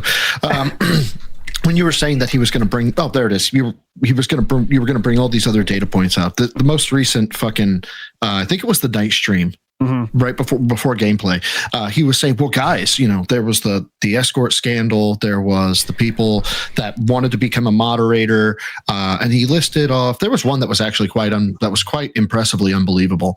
And he said, so guys, if you think that all of that sounds unbelievable, that's true. It's like, yeah, I mean, I can see one person doing every single one of those things. I absolutely can. What I don't see, however, is how, would it be crazy if somebody stalked somebody? Absolutely. That would be crazy. But could somebody do it? For sure. But that would be crazy. Mm-hmm. What I couldn't see, however, is, falsifying fucking satellite data to show longitude latitudes of your exact GPS coordinates on a cell phone because they hacked into your cell phone. They could have gotten that information based on the fact that they could have watched through all the hours upon hours and hours in my streams and correlated it into a spreadsheet and then added false information into there. It's like, dude, we're well outside the realm of what you just brought up as crazy. We got the CIA, the whole team to fake all this. We've gone from crazy to the NSA going, I don't know if we can do that. Yeah, we might be able to. That's his only defense. Go ahead, Steve. Sorry, just quickly. The best part of that is when Side Scrollers said that to him and went, is that your story? You really want to go with that? He went, yeah. Because we have nothing else. You have to make sure, like, oh yeah, look how crazy this is. But his defense is that's not true. At the end of the day, that's his defense. Is that's not true. So when you don't have you don't have anything else, you have to say like, listen how crazy this is because the information is crazy because of this and because of this. Because at the end of the day, his defense literally is that's not true, and the information comes from a felon, so therefore you shouldn't believe it. Which is okay. I think this is almost done. I want to play this. He shouldn't have done it like that. Yeah. And he basically kind of went rogue, and it looks like he did it because he wanted to make some money. You went rogue. Rogue Squadron. And by the way, Rogue Squadron. I just want to say, in my defense, yes, my show is not my full-time income, so it's not like I'm like a vulture and I have to make this money to survive or anything. Like, to be honest, that was kind of a windfall for my show, and I may get a stream deck, or I may buy something for the show with it. But all the money that I collect with my show goes to just the show. I have a separate account. My wife's an accountant. There's no commingling of funds. There was no financial motive for me to do what I did. I just thought it was the right thing to do. Yeah. And a lot of people do things that not for money. I know Philip can't believe that, but a lot of things people do a lot of things just for the fun of it. And that was fucking fun for sure. But okay, let's go. Well, there you go. Ashley just said it in chat. He's corroborating what I just said. He says, it's true, Steve went into business for himself and he lied to us. Year of the snake. I don't understand his business. I went into business for myself. What does that mean? Somebody explain that. Is that like logo and sector? So listen to the language. Yeah, and listen to the language. Sam, exactly where I'm going with this. Listen to the language he said. He went rogue. That means out from under control. Who was supposed to be controlling you? I'm confused by this whole thing. And as far as going into business for myself, I own a couple of small businesses and have over the past 15 years. So I've already been in business for myself, and I think that Triple P he knows me well enough to know like he can't. If Triple P had come to me and asked me to give him a softball interview, he knows I would say no. I would just say no. He knew what was going to happen. He knew exactly what was going to happen. That's what he's doing. He might have known what was going to happen. And it's a wrestling term. I don't know. Interesting. The only thing, remember, the thing is, like, business for yourself. It's kind of impressive, but also DSP is really, really stupid. But PPP knows exactly what buttons to push to get DSP to believe in him. It's, The way is it's just like a fighting game. Like, you might lose to him in round one, but then you learn all his tips and tricks, all his moves. He's very predictable, and you just beat his ass in round two. He's not that hard to figure out. Wrestling term that means essentially going off the wrestling script to make yourself look good. Oh, okay. I just literally wrestling. Posted in chat. Yeah, I just apologized. I was like, oh shit, I didn't know the wrestling terms. I'm sorry, guys. But it's still fluffing up Phil here going, you were supposed to have like the interview where you went over your history and, it was all supposed to be good. And he's doing that. He's fluffing up Phil again. And again, if you socialize, you could pick up on that sarcasm. Remember, guys, Triple P, like Steven already pointed out, Triple P put a call to action to people to email Steven things to ask Philip. Do you really think Triple P didn't know exactly what was going to be sent to Steven? Do you really think that, guys? But really, I want to say about Triple P and Andy too, like, their show is I'm so glad that I hooked up with those guys, and I truly believe this. I think Triple P is one of the funniest, most talented person on the internet as far as entertainment goes. Like, this guy can take anything and make it funny as hell. Like, he is so talented. So I don't want like some kind of rift over this. Disagree. I hope we're okay. I haven't really. I'm sure we haven't really talked about what happened. You did exactly.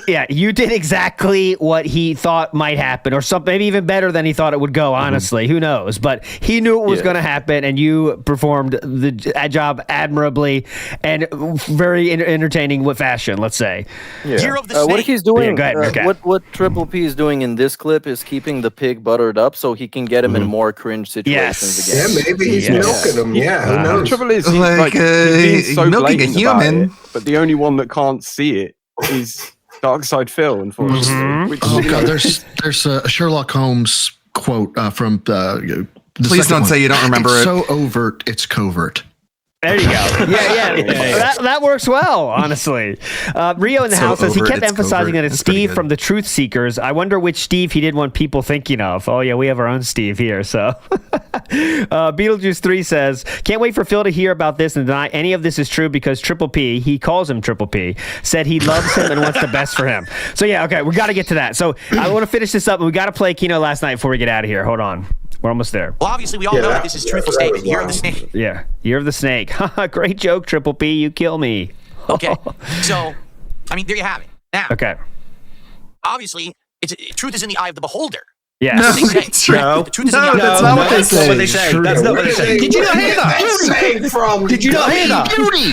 Beauty is in the. What do you mean truth isn't? Oh my god. Well, I've often said that facts are on the eye of the beholder. So truth is in the eye of the beholder, obviously, and that's so. Now he's going to go into how will we know what Triple P's true intentions were?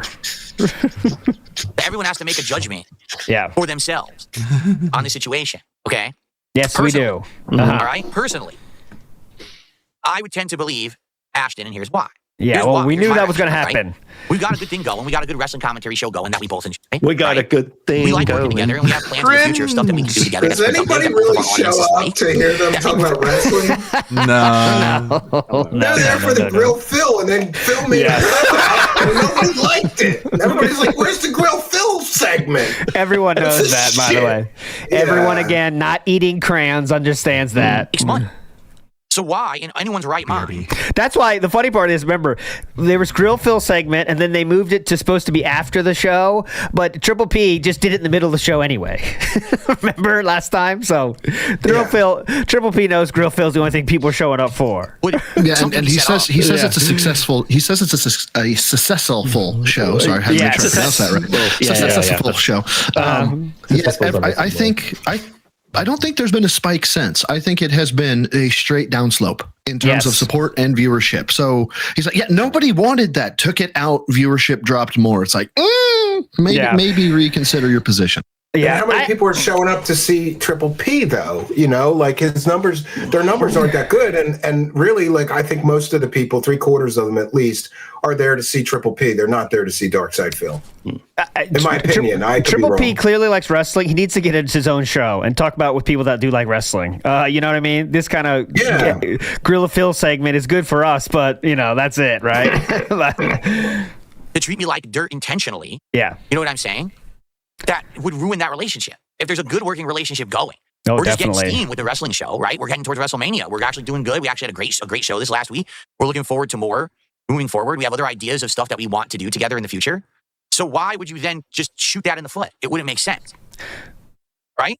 Triple P, again, did a call to action for people to ask questions to Steve. Triple P knew what was going to happen. He knew exactly. Phil had just has to cope and pretend that's not true. But So it's this simple. All right? It's just this simple. Mhm. You can believe whatever you want, and it's up to you to judge. Yes. For me, that's what we're I doing. tend to believe PPP. Yes. In the conversation that I we call had. him PPP. I do think that this was Steve going into business for himself, going over the top, extreme, trying to grab that bag and run This with is. it. Oh, if you listen carefully, you can hear Triple P dying of laughter right now. It's very interesting. Listen carefully. And I guess we have to see what his actions will be moving forward. Yeah. Like, is he actually going to continue to make the tractor content about me and try to bank on it and try to make We'll a buck? see. You know what I'm saying? He could. Like I said, that's copy. So not only in that case would he have been copy All pasted. right, we're going into side scroller shit. You're going to say you're going to turn to the side scrollers to do that very same thing. Blah blah blah.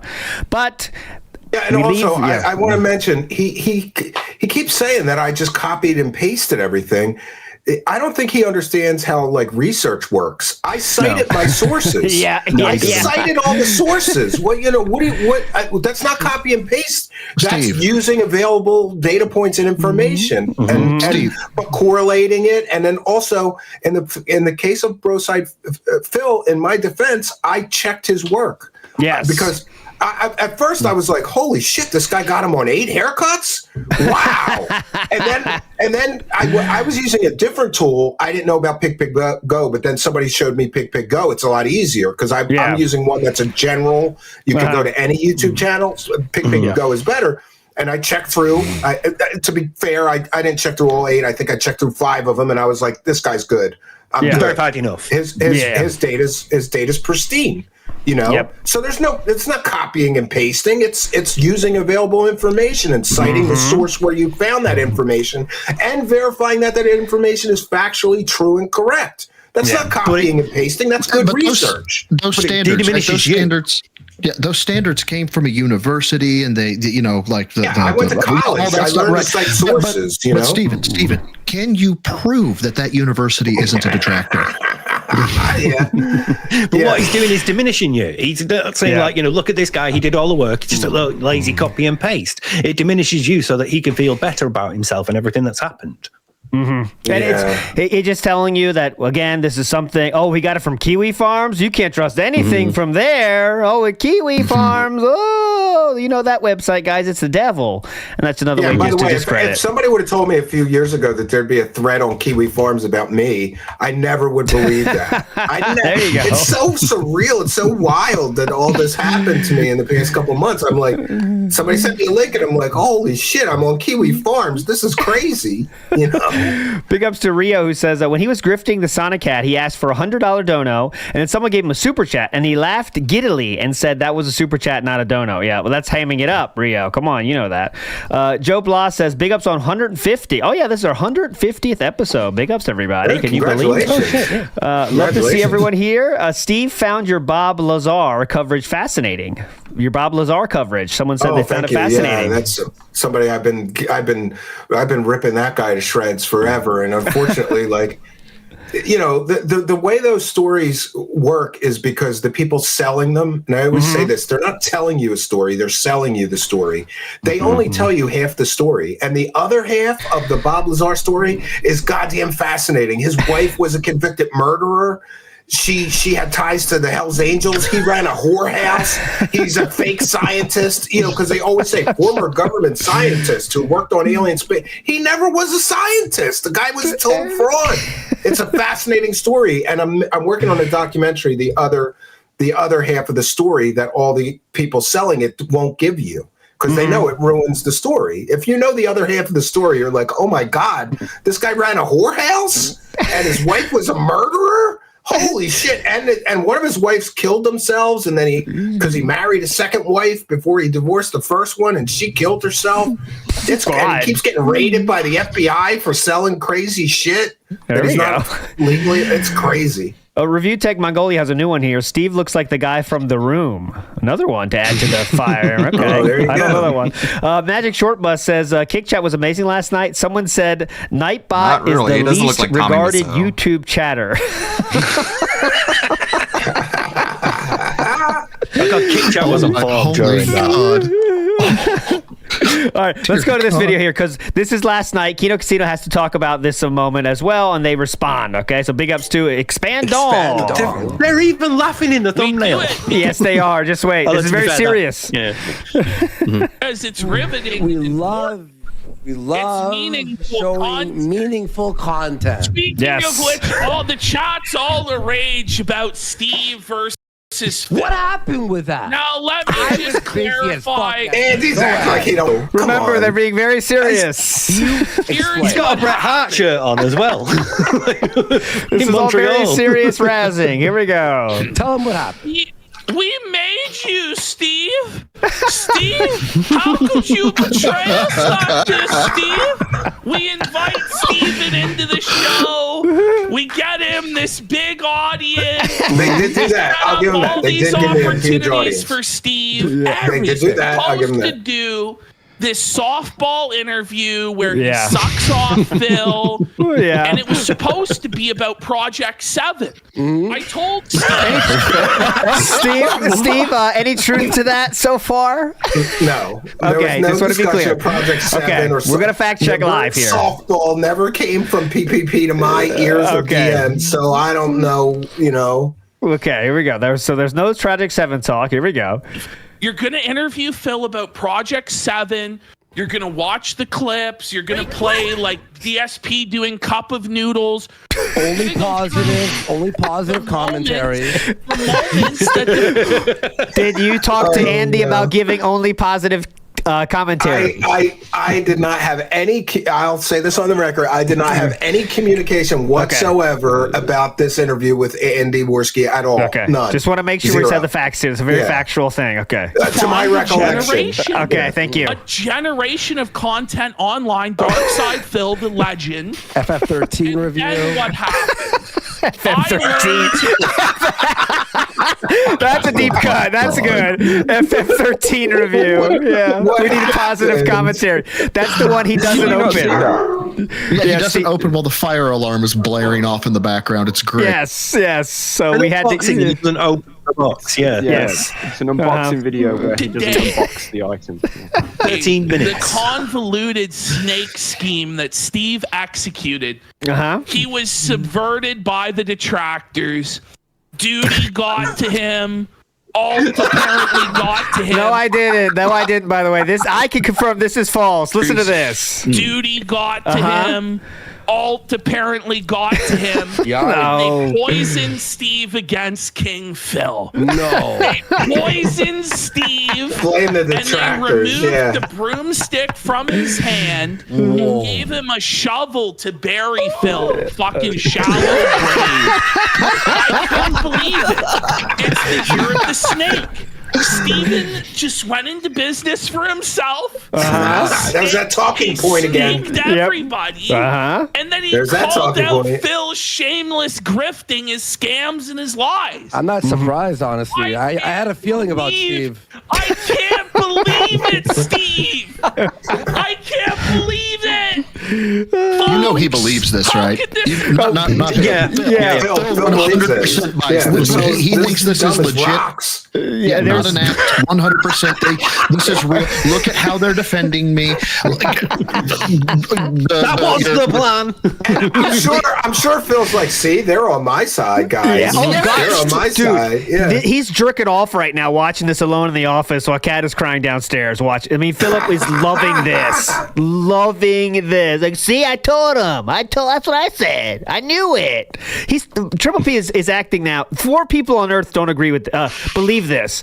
DSP, Jade, Derek, anyone else? Only Iced Coffee? Like, that's who believes this right now. Is not a joke. You know what I mean? But all right, let's keep it going. A lot of fun. What's happened? Fucking crazy. We were deceived by Steve. Oh, buddy. I know I was supposed to be a good interview. Yes. And we were saying, I think it was a good interview. Gave Phil a great chance. We did. And then these detractors came in and subverted the whole thing. And fuck them. I had no idea. Damn hell. Damn you, Duty.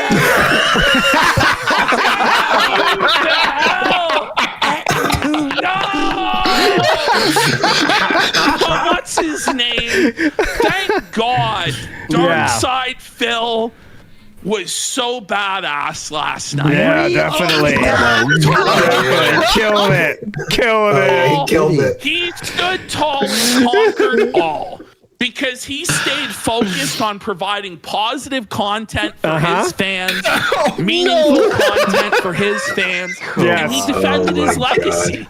And he didn't cave in to Steve's insane demands to, provide proof of his claims. You wanted me to put him on. Did you look there right there? He didn't cave into his insane plans, like providing proof. This is like my favorite. This is my just straight up. This is my favorite Triple P rant of all time right here. Like he does this. This is a planned thing. Like he says it very well here. Steve's insane demand defended his legacy, and he didn't cave in to Steve's insane demands to.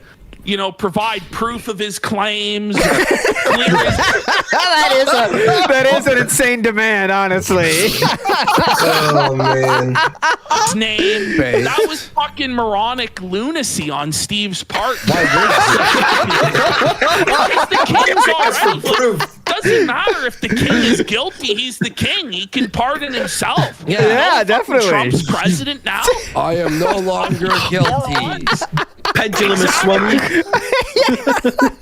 Because Trump's president, which is what Philip has said, remember? The pendulum's going back. It doesn't matter if Phil scammed his fans. You know why? Phil should. Because Phil scamming his fans is fucking based.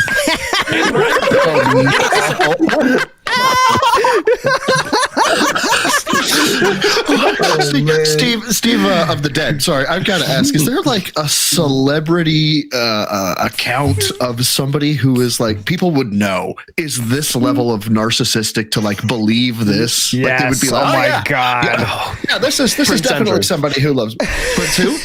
Prince Andrew. This is Prince Oh, Andrew yeah. after he was interviewed by Emily Maitlis on BBC, thinking he did a good job. One of like the most infamous car crash interviews in British television history, and he came away from it thinking he did well. So that's like the link I'm making in my head. Oh, Stockton Rush, the guy who did like Ocean Gate and was like, yeah, I could totally reach the Titanic, and then squashed himself for 4 other people. I'm thinking Cyrax or Daniel Larson. That just believe anything. You don't have to sell me on Phil. Yeah. I'm already hypnotized, Steve. Can you believe it? He scammed his fans. That's why we're cool with him. Why we support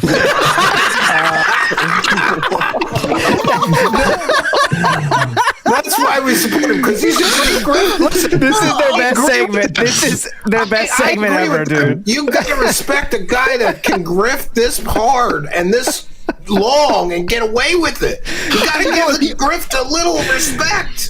If he was just like them and was grifting to this point, and he knew it. He was like, "Yeah, this is an actual grift." I don't think he would catch half the flack he catches, but it's the fact he tries to sell himself as this like lovable character of perfection that is just like everybody should love me. Kino, on the other hand, is like, "Yeah, fucking hate us. We don't give a shit. We're grifting. I don't care." Bill, no, but I don't actually grift, guys. You don't understand. It's fantastic. Sorry. There's no problem. I already view him as DSP God. scammed his fans. That's why we're cool with him. Why we support Phil is because he's a con artist like us. You know? You know what I mean? He's a dirty piece of shit. Imagine not scamming. Imagine not scamming. All right, let me pause this resync because the audio's out of sync. He just keeps going. He keeps going. Right. He's a con artist. He's a scam artist. He keeps going. It's because he's a con artist like us. You know? You know what I mean? He's a dirty piece of shit. Imagine not scamming your fans. Oh man! I don't know. Ultimately, what ended up happening, Steve enlisted a He's a dirty piece of shit, obviously. retard detractor. I love that the fan used to say, "What are we doing? Not scamming our fans? What are you, gay?" Fucked it all up. No. He fumbled the football on the 1 yard line. I'm not even being fucking like funny here. Yeah. This guy Steve brought in. Uh-oh. Holy! Yeah, but you're the scapegoat, bro. I haven't heard this. Okay. Let me tell you about the honor and dignity of being a police officer. What? Wait, a cop? This guy's not a cop. So, like, Steve gets this guy who claims to be a cop who joins. God. The guy's entire life is Phil. And it's like this guy was way too close to the situation to properly press Phil or like interrogate Phil because the guy, like, honestly, it was like he was like in the presence of Jesus Christ. I wouldn't describe it like that. You're in the presence of Jesus Christ.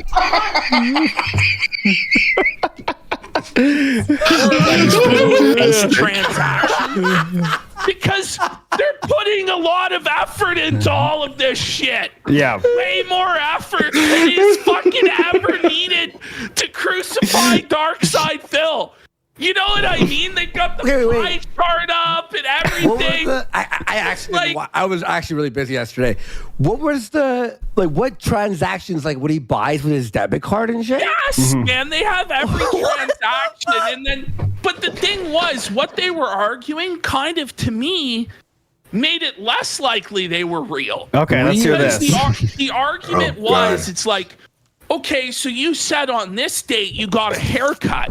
Yeah. And here we have in the bank This is the leaks argument he's going with now. transaction for Phil was going to go with. a haircut for $14. There's no way that happened. Or Well, no, they had it like 8 different times, 8 different haircuts. They even had Phil's wife in a photo at the haircut place. Yes. He didn't recognize that as his wife, though. I know. Anyone? Can you imagine? That is wild. Philip did not wife. recognize Kat's picture. When No, you he brought did. that He up. denied it was her. He denied it was her. Oh, that's wild. Show me another woman that looks like her in Renton. Come on, dude. I'm just thinking, She's pretty I'm like, unique looking. But wait a minute. Doesn't this, like, couldn't, Maybe she doesn't because look they like have that him anymore. Oh, well. Well, she was that was already when she was rocking that sick. haircut. You can make an opinion, saying this on stream, couldn't they have put the fake transaction in the spreadsheet to then give it credibility? Yeah. So to me, it actually kind of gave it So this less is- credibility. That being said, That's funny. I do have to I mean, they shout out. obviously fucking It's had the like hairstyle. endless So fucking. that's the thing. It's like it's not even that he had to recognize her by the face. That hairstyle that she had was very unique. You should have recognized that at the very least. Proof. Sure, it was like a weird angle to view her, but you know that she had that hairstyle at one point, right? Was all real, but you know, endless fucking proof that it was all real. like It was real. But some of the arguments I felt kind of self-defeating, and at a lot of points, like here's the ultimate reality of it, right? Here we go. Go And ahead. this is Wrap what it I up. told Phil, Uh-huh. and I said to him, Phil, the sun will rise tomorrow. You will still hit the goal. You're still going to make money. You're still Dark Side Phil. It doesn't matter.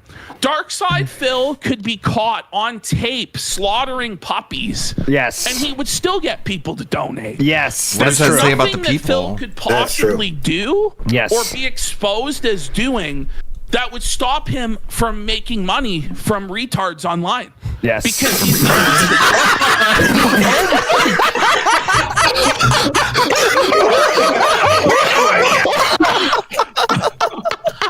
This is There just are, no razzing. quiet there are no quiet parts. You know, the old adage, you said the quiet part out loud. There are no quiet parts. This is They're just all razzing. loud. This is razzing. I want to remind you, this is razzing in progress. Razzing. Razzing, yes.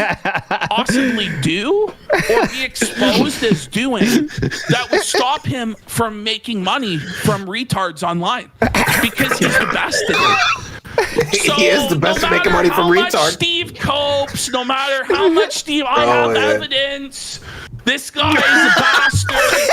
It doesn't matter what evidence you have, Steve. It doesn't matter that you're seeking the truth because with Dark Side Phil, Yeah. the Truth lies doesn't matter. will Come on. always prevail, my friend. The lies will always prevail. This is him defending him. This is him defending him. It's like, yeah, that sounds good. Yeah. Lies always win. The lies will always prevail, my friend. The power of Phil's lies and darkness will always outshine your light of truth, Steve. Yeah. So you might think that you have all these detractors lining up behind you now and that you're going to win. But, Steve, I have bad news for you. Dark Side Phil outlasts them all. It's scary. Now you're facing the curse of King Phil Uh-oh. because you Oh, boy. snaked the house and allowed yourself to be subverted by the 1 minute left. detractors, Steve. We And, didn't set Phil up. It was a cream puff interview, and this bastard went rogue, went into business for himself. Shame on you, Steve. We'll see you on the show next Tuesday. Okay.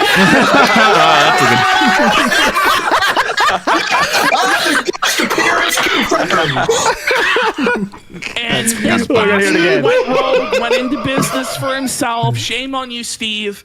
We'll see you on the show next Tuesday. I gotta give it up. I have to give it up. I thought that the bit of the Keno Casino stuff, like, don't get me wrong, the regular show still late for me.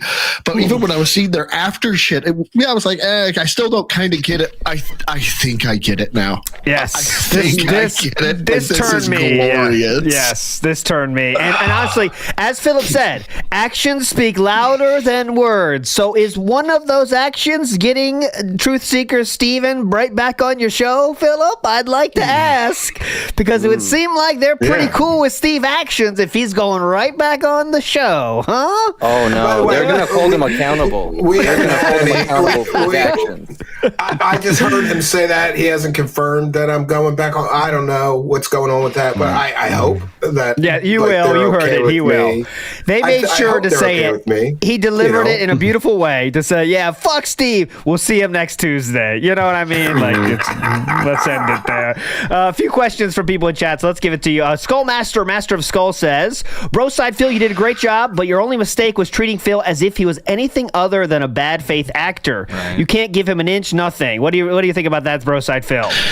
Yeah, so there's multiple aspects of it that I took that looking back on, like I said, I hated every word I fucking said. Looking back on it, that's ridiculous. He's right. He's right in the regard that I treated him like he was on equal playing field. Secondly, Triple P makes a valid point. I actually was too close to the subject matter. I didn't realize. I thought, like I said, and I think in a tweet, I thought it was going to be a 5 or 10 minute spot, and I was going to be out. That's what I thought. Okay. As the interview progressed, honestly, me too. As the interview progressed, or as the conversation progressed, any amount of prep work that I had done mentally in my head was gone. And that is it. That's a me problem. That's something that I fucked up. So my bad. Yeah. Bro, I think most of us are like too close to it by virtue of being detractors. You have to know a certain amount of stuff about him. So when you're coming in, like from Steve's perspective, of someone who doesn't really know, isn't fully versed, there's always going to be gaps in his knowledge that Phil could take advantage of to lie and to obfuscate and to be like, like with the calling the police and speaking to the police, he's conflating a death threat and identity theft. So the whole thing muddles because Steve doesn't have the experience of the full picture. And for us, we know all that stuff because we've been along with it. So I don't know if I could have the restraint if it was me. So and I just want to say this too. People criticizing you, Broside Phil. I hope everyone understands this. Criticism is very easy compared to doing the actual thing. So no matter how well people can put together criticisms about what you did, you still did the thing. So you're above any people fucking criticizing you. You know what I mean? So don't forget about that, man. You did a fucking good job. With the task you were given, right? That's a fucking out of nowhere trying to bring up facts and not get heated, which it's going to be hard not to get heated. You know what I'm saying? When someone's lying right to your fucking face, you know what I mean? But anyways, it's tough. But big ups to Jefferson Exotic, who says, Phil is a mature adult with a business degree. Can we move on positively and get this momentum going? Sound good? Sounds good. Beetlejuice 3 says, Meerkat, you're mean. You've seen a zillion interviews. You are mean, Beercat. Any thoughts, Meerkat? Are you mean? Are you mean? I am. But I'm just saying what I feel about it. What's the problem there that is... there's so many interviews with DSP. I don't get the point of the you've seen a zillion interviews, I guess. Oh, you've seen so many interviews with DSP. There you go. That's what it is. You said earlier. Yeah, I mean they exist. Ira says Steve started throwing like 5 of them in there. This is good. Ira says Steve started throwing snowballs and ended with batteries, Philly style. That's good analogy. Big Ped Lord of Dirt says, big ups. That being said, big ups other Steve and BSP. I call him BSP.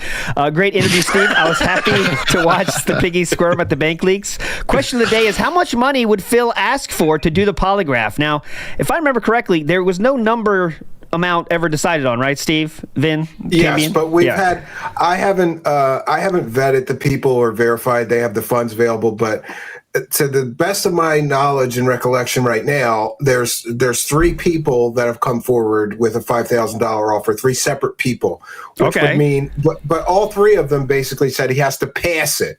So he could get $15K to pass it, and the general feeling is if he fails it, the money goes to charity. If he passes it, he gets it. And Phil's position is no, he should get the money if pass or fail. Yeah. Obviously. So give me 15 grand to fail a lie detector test so everybody will know I'm lying. Because his thing is like, it's got to benefit me either way. Yes, clearly. Big ups to Vikes, who says, I scammed my dad for a grill. Yes, Philip did say he scammed his dad for a grill at a barbecue in the past.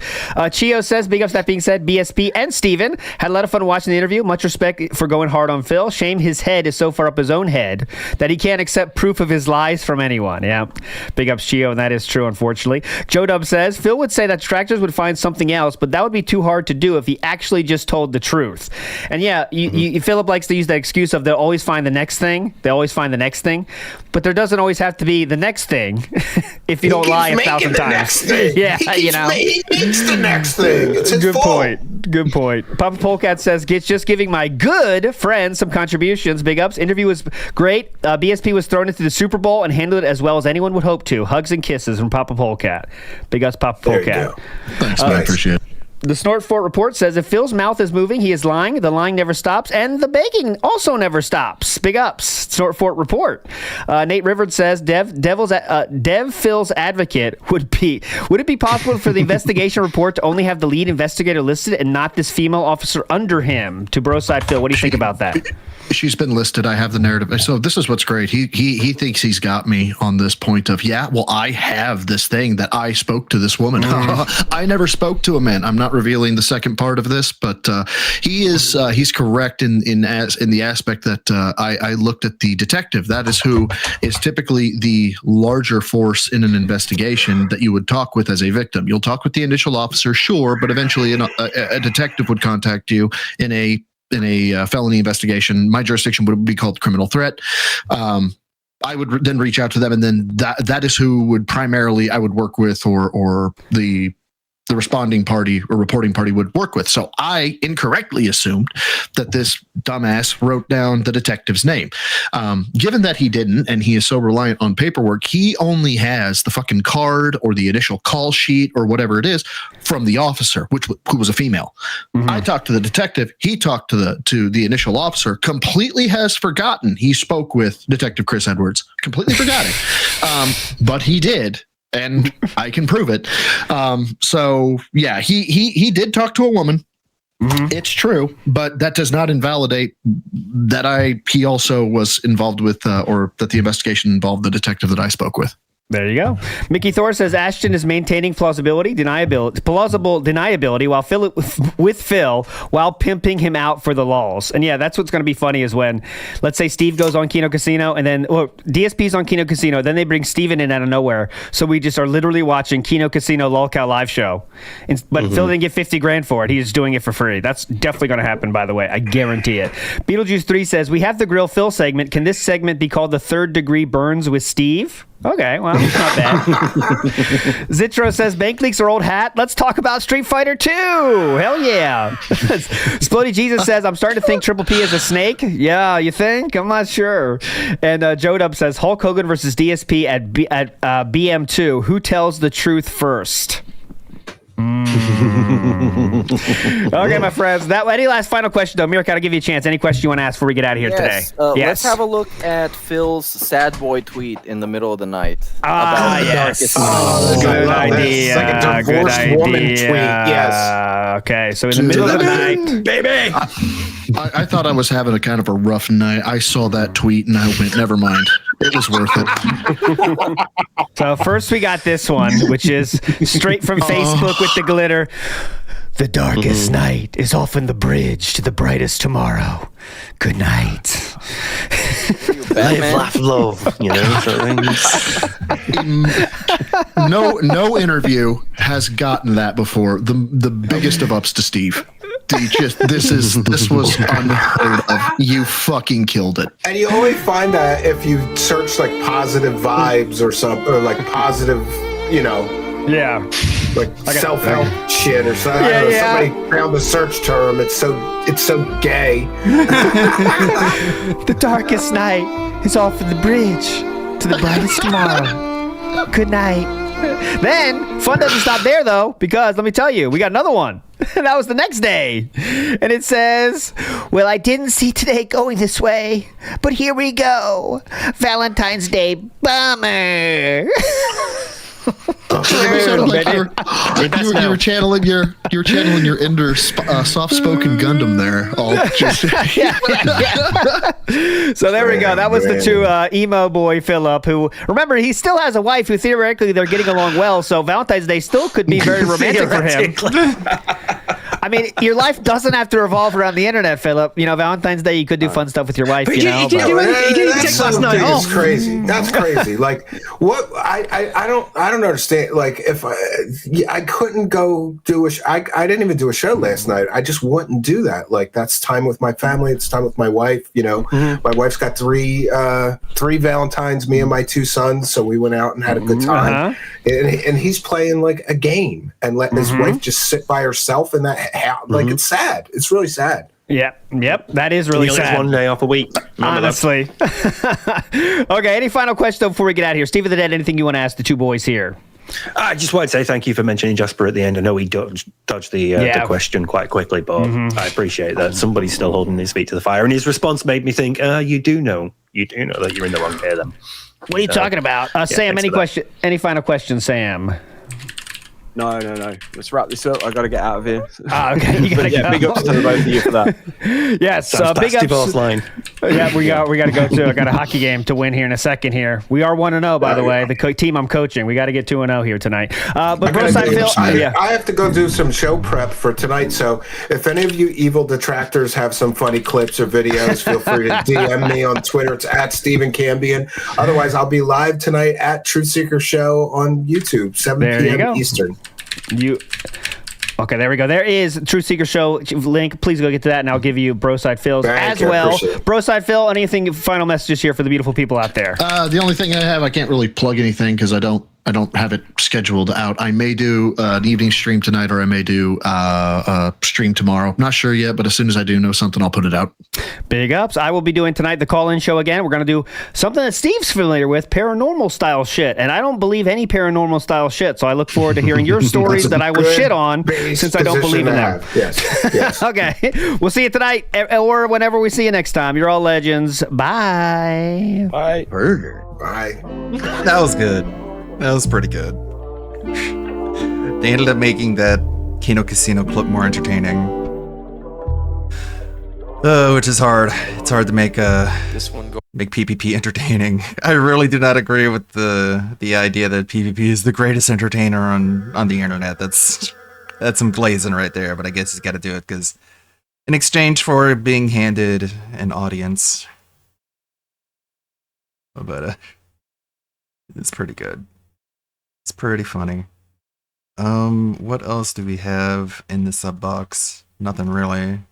I think we pretty much got the gist of everything that happened with the Ravens Dolphins stuff. Though there are some clips that were posted to Discord.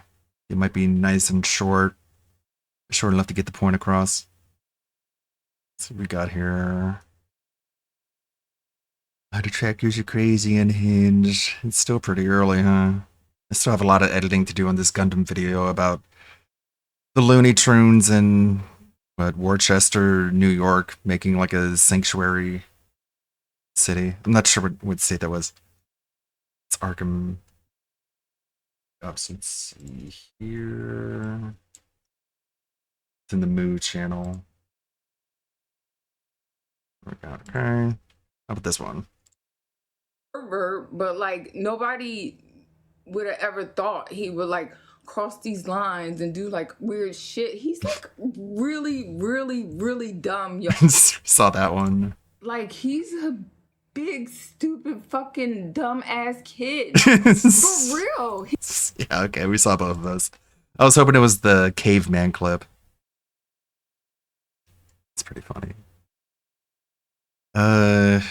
Let's switch gears. How about about this one? Let's hear what Omegan has to say about stinky grifters.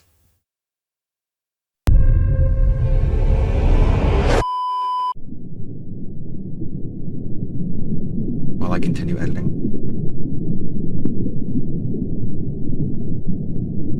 Wasn't that just fantastic? It's just fantastic. Hello everyone, welcome Hello. back to another video. Today I want to revisit somebody we've covered What do you think before many Shinko was times streaming on this again? I channel. think it was- an individual that I think he streamed I'll a be couple days honest, ago. is quite clearly a grifter. 2 days ago. They're a TikToker. They like to promote their lives. They are quite well off, you could argue. They're certainly supported well enough by their audience to milk their one-dimensional play, which is my biggest gripe, along with, well, there are other complaints actually about that platform. Their one-dimensional play originally was that they wouldn't take a shower for days, weeks, nearly a month in fact. Ew. As if a fat, sweaty guy pretending to be something they're not was somehow going to endear themselves to the internet, but I think that was kind of the point. They then started to threaten homelessness, so join the live, as they put it, but in their accent, a very camp accent. And that's not a dig, it's just American, soft-spoken, bit of a twang to it. You'll hear it in a moment, and you'll remember them from the thumbnail, I'm sure. Stinky, yes. Sweaty, most I certainly. did hear a little bit. He was icky, loud. Of course. But I didn't really get what his point Uncultured, well, was. they're American. In this, their new play is being homeless, and they are now on their adventure as a homeless person. They have uploaded many, many TikToks. Some Thank you, short, Billy. some not so short. You're gonna get me in and what I trouble. thought I'd do is start with the video where they first announced they're being made homeless, and then work our way from there. Because boy, oh boy, are they... People are going to be like, oh, you talk about your stuff about lolly and shit, but you like gushing over magical girls. It's like, there's no lolly in gushing over magical girls. I mean, there's some hentai. There's some episodes where I'm like, man, I wish I could have done without seeing that episode. But yeah, I think it's an okay show. Take a lot of shit for it. Shit scares me. All these fucking false accusations get thrown around. A sad sack. Yet at the same time, they are benefiting hugely, whether it be from manufactured drama they mostly cover on their live streams with characters no one cares about, or because people are dumb enough to prop this person up. This moron needs to get a sodding job and live a proper life. This chronically online nonsense is only going to harm more people that seek to chase clout in this way. Hi, What? I got kicked out. I got kicked evicted, out? So now I have nowhere to go at the moment. Can you give me your paper? Okay. So you can passport. Okay, thank you. Boom. I just got the paperwork of where I need to go. And they said they couldn't help me at this place right now. I'm at a shelter. So I'm about to see where. That's why I I'm about to value go the at this truth. I don't want point. people to be falsely accused. What impresses me the most is that this person is I don't not wanna the be falsely oldest, accused. yet somehow they're in such a dire need that while rolling my eyes and reading my own brain from doing so, they are still committed to this charade. The biggest glaring obvious problem with everything they present is how often they go live and how much content they have uploaded since being made, quote, homeless on a phone. I'm impressed they're able to charge that. They must be sitting in coffee shops to do this. Otherwise, I can't imagine they'd be able to do this at being as chronically online as they are, if that makes sense. Unfortunately, they can't help me at this place. They have places in Fort Lauderdale, Lauderhill, Hollywood, Florida. They even have a place in Miami, so maybe they'll be able to help me. But right now, yeah, Diamond kicked me out. I have nowhere to go. What I love about people like this individual, Jasmine, as they call themselves, is that they take a lot of what they get and have had and received for granted. So much so that they put themselves into these bad positions because they are not willing to do anything to improve their situation. It is why I have in the past criticized Jasmine, because they deserve it, quite frankly. If you are unwilling to improve your life, your lot in life, in a way that Jasmine has been, then you deserve what happens next, if it is even real. This is where the problem resides, because it's hard to tell when you're able to make it look like you're living better than people who struggle to get by on minimum wage. And right now I'm just like really pissed. I got evicted and I'm homeless and I got the paper. Yes, nothing reeks of pissed more than looking flippant and dismissive, or sounding and looking flippant. You know this person? It just means it's called homeless stinky TikTok grifter. That's all it is. I don't think it gives the guy name. the guy's name. Sources LOL no. Well, there you go. Dismissive. I take you as seriously as I take the threat of someone slapping me with a wet paper towel. You sound like someone that likes to eat Pritt stick. Yeah. So I'm about to go live, and I'm about to just talk about it. Go live. I'm gonna need y'all help, and I hope that Sounds like Amberlynn. y'all don't hate me. Wouldn't be surprised if he's an unironic Amberlynn Nothing I did fan. personally.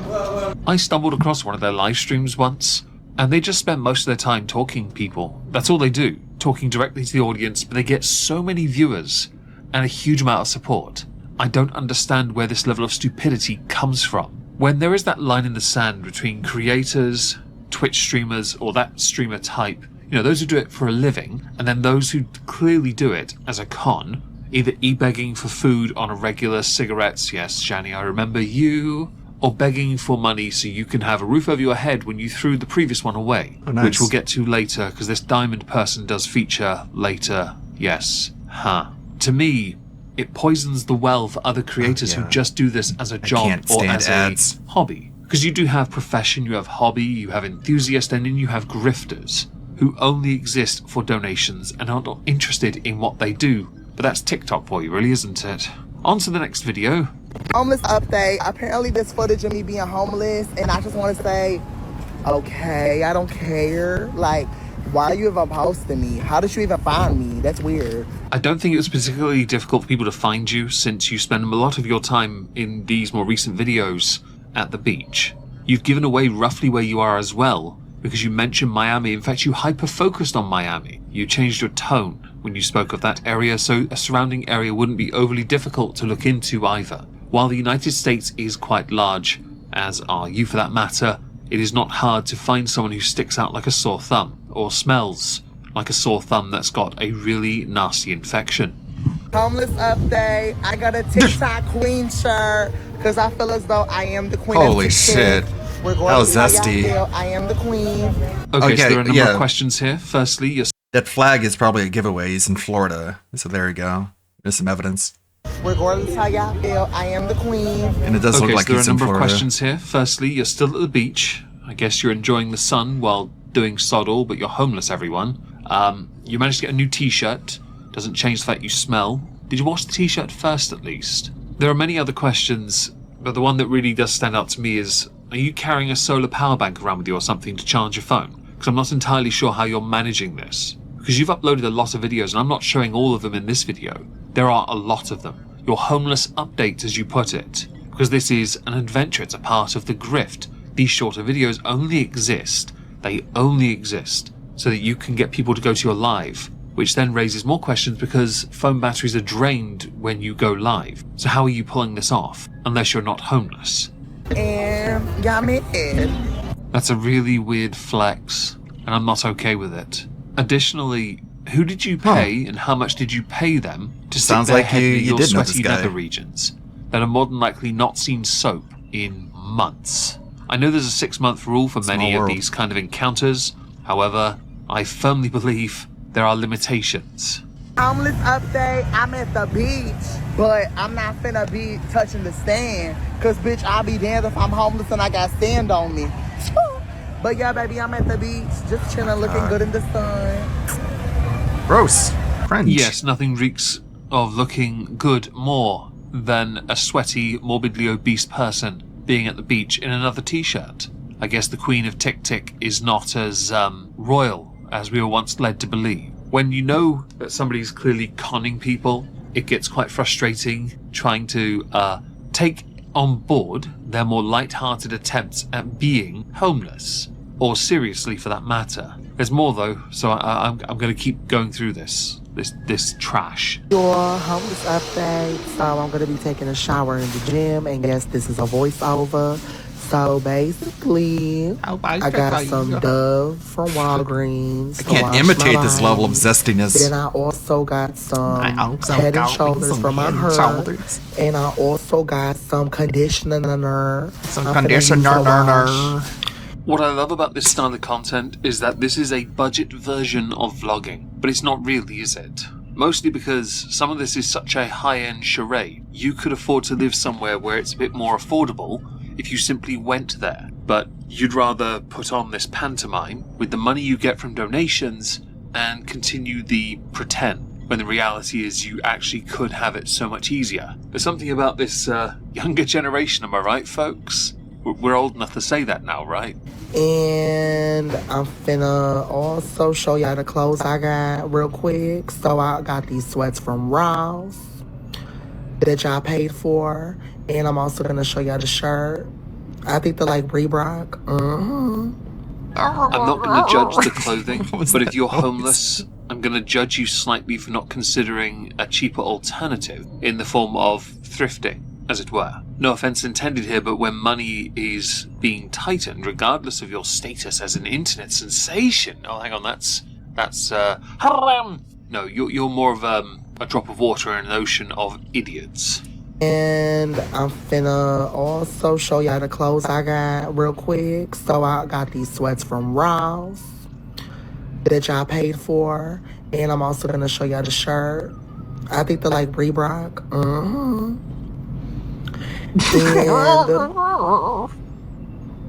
I'm showing y'all the shirt I got. Like a yawning dog. Here it is. I showed the back of it because I thought that was the front.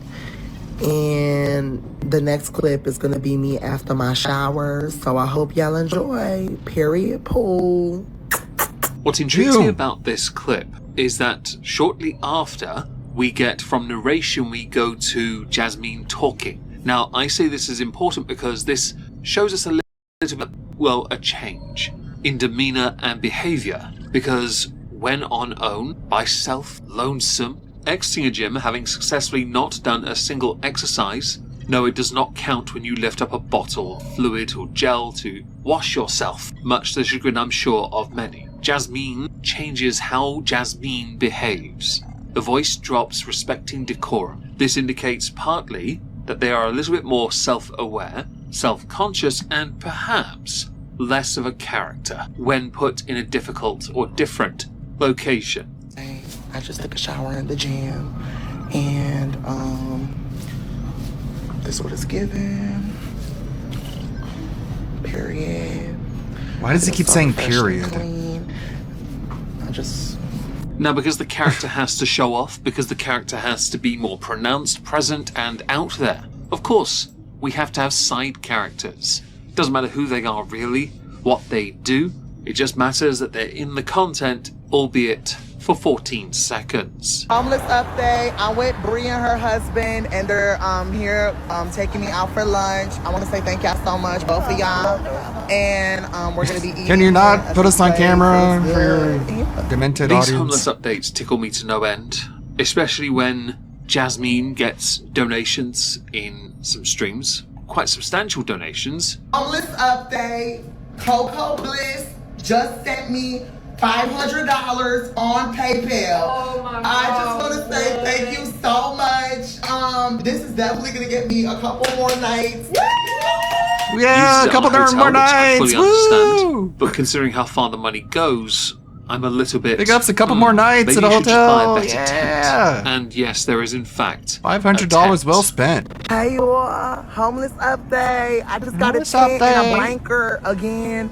And the cashier, she actually knew me from TikTok, so that was kind of cool. TikTok. The last cashier. thing we should probably talk about is something that more recently did happen, allegedly. And this concerns the iPhone debacle for Jasmine. And I say that way on purpose because Jasmine's phones, plural, were all stolen. This has a number of questions coming to my head, not least how these phones were stolen in the first place since you live on them. But that's for another day. Instead, I'll show you clips from 3 separate TikToks just to give you context. Homeless update. So y'all probably wondering where the hell you been? It's been about 2 days. No, I did not go missing.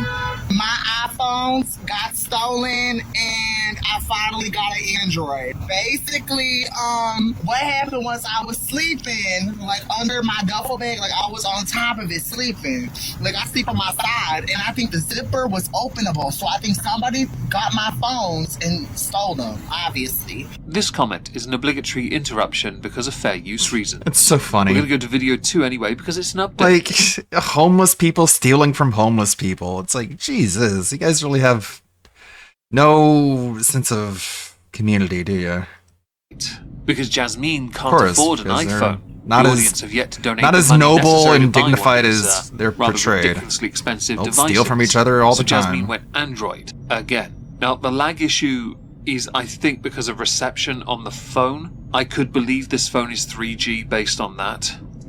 All my phones got stolen. I'm finna be going to Walmart and I have to get me an iPhone SE or something, baby. I don't care. I am not about to be on the streets with no iPhone. All my phones got stolen. I'm getting me a new iPhone. To those that are slaves to Apple, please wake up. It is not for you, especially if you're homeless. You can want to have the best of the best of the best, but if you can afford the best of the best of the best, according to you anyway, chances are you can afford to get your own place, even a motel, on the outskirts of where it is you live, somewhere cheap if you can find it in these city areas, because that's sensible, as opposed to thinking or getting ideas above your station. Video number 3.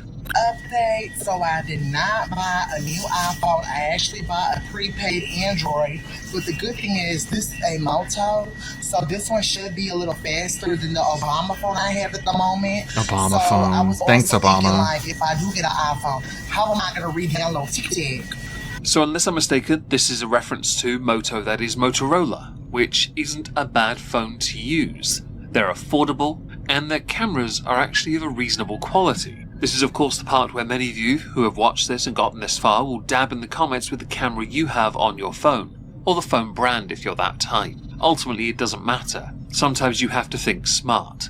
I'm not saying Jasmine is being smart in the slightest, because I think Jasmine is wasting money. Priority should be, if you are homeless, not to obsess over being present on social media. Your priority should be making sure you are secure and safe. If that means, oh no, my career takes a backward turn for a time, so bloody be it.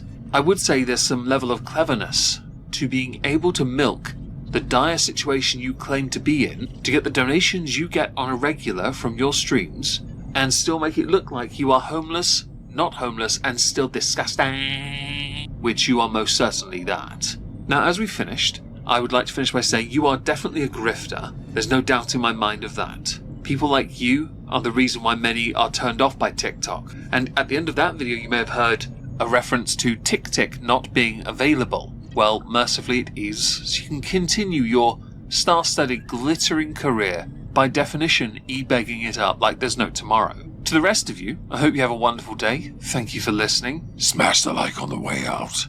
Thank you. Yeah, sure. Maybe like, since you ask. Well, that was fruity. I'm sure he has more entertaining videos that we haven't seen yet.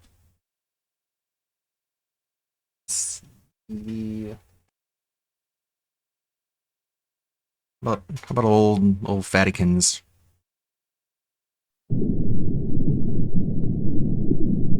Well, isn't this just fantastic? Oh, is it someone else, not Amberlynn?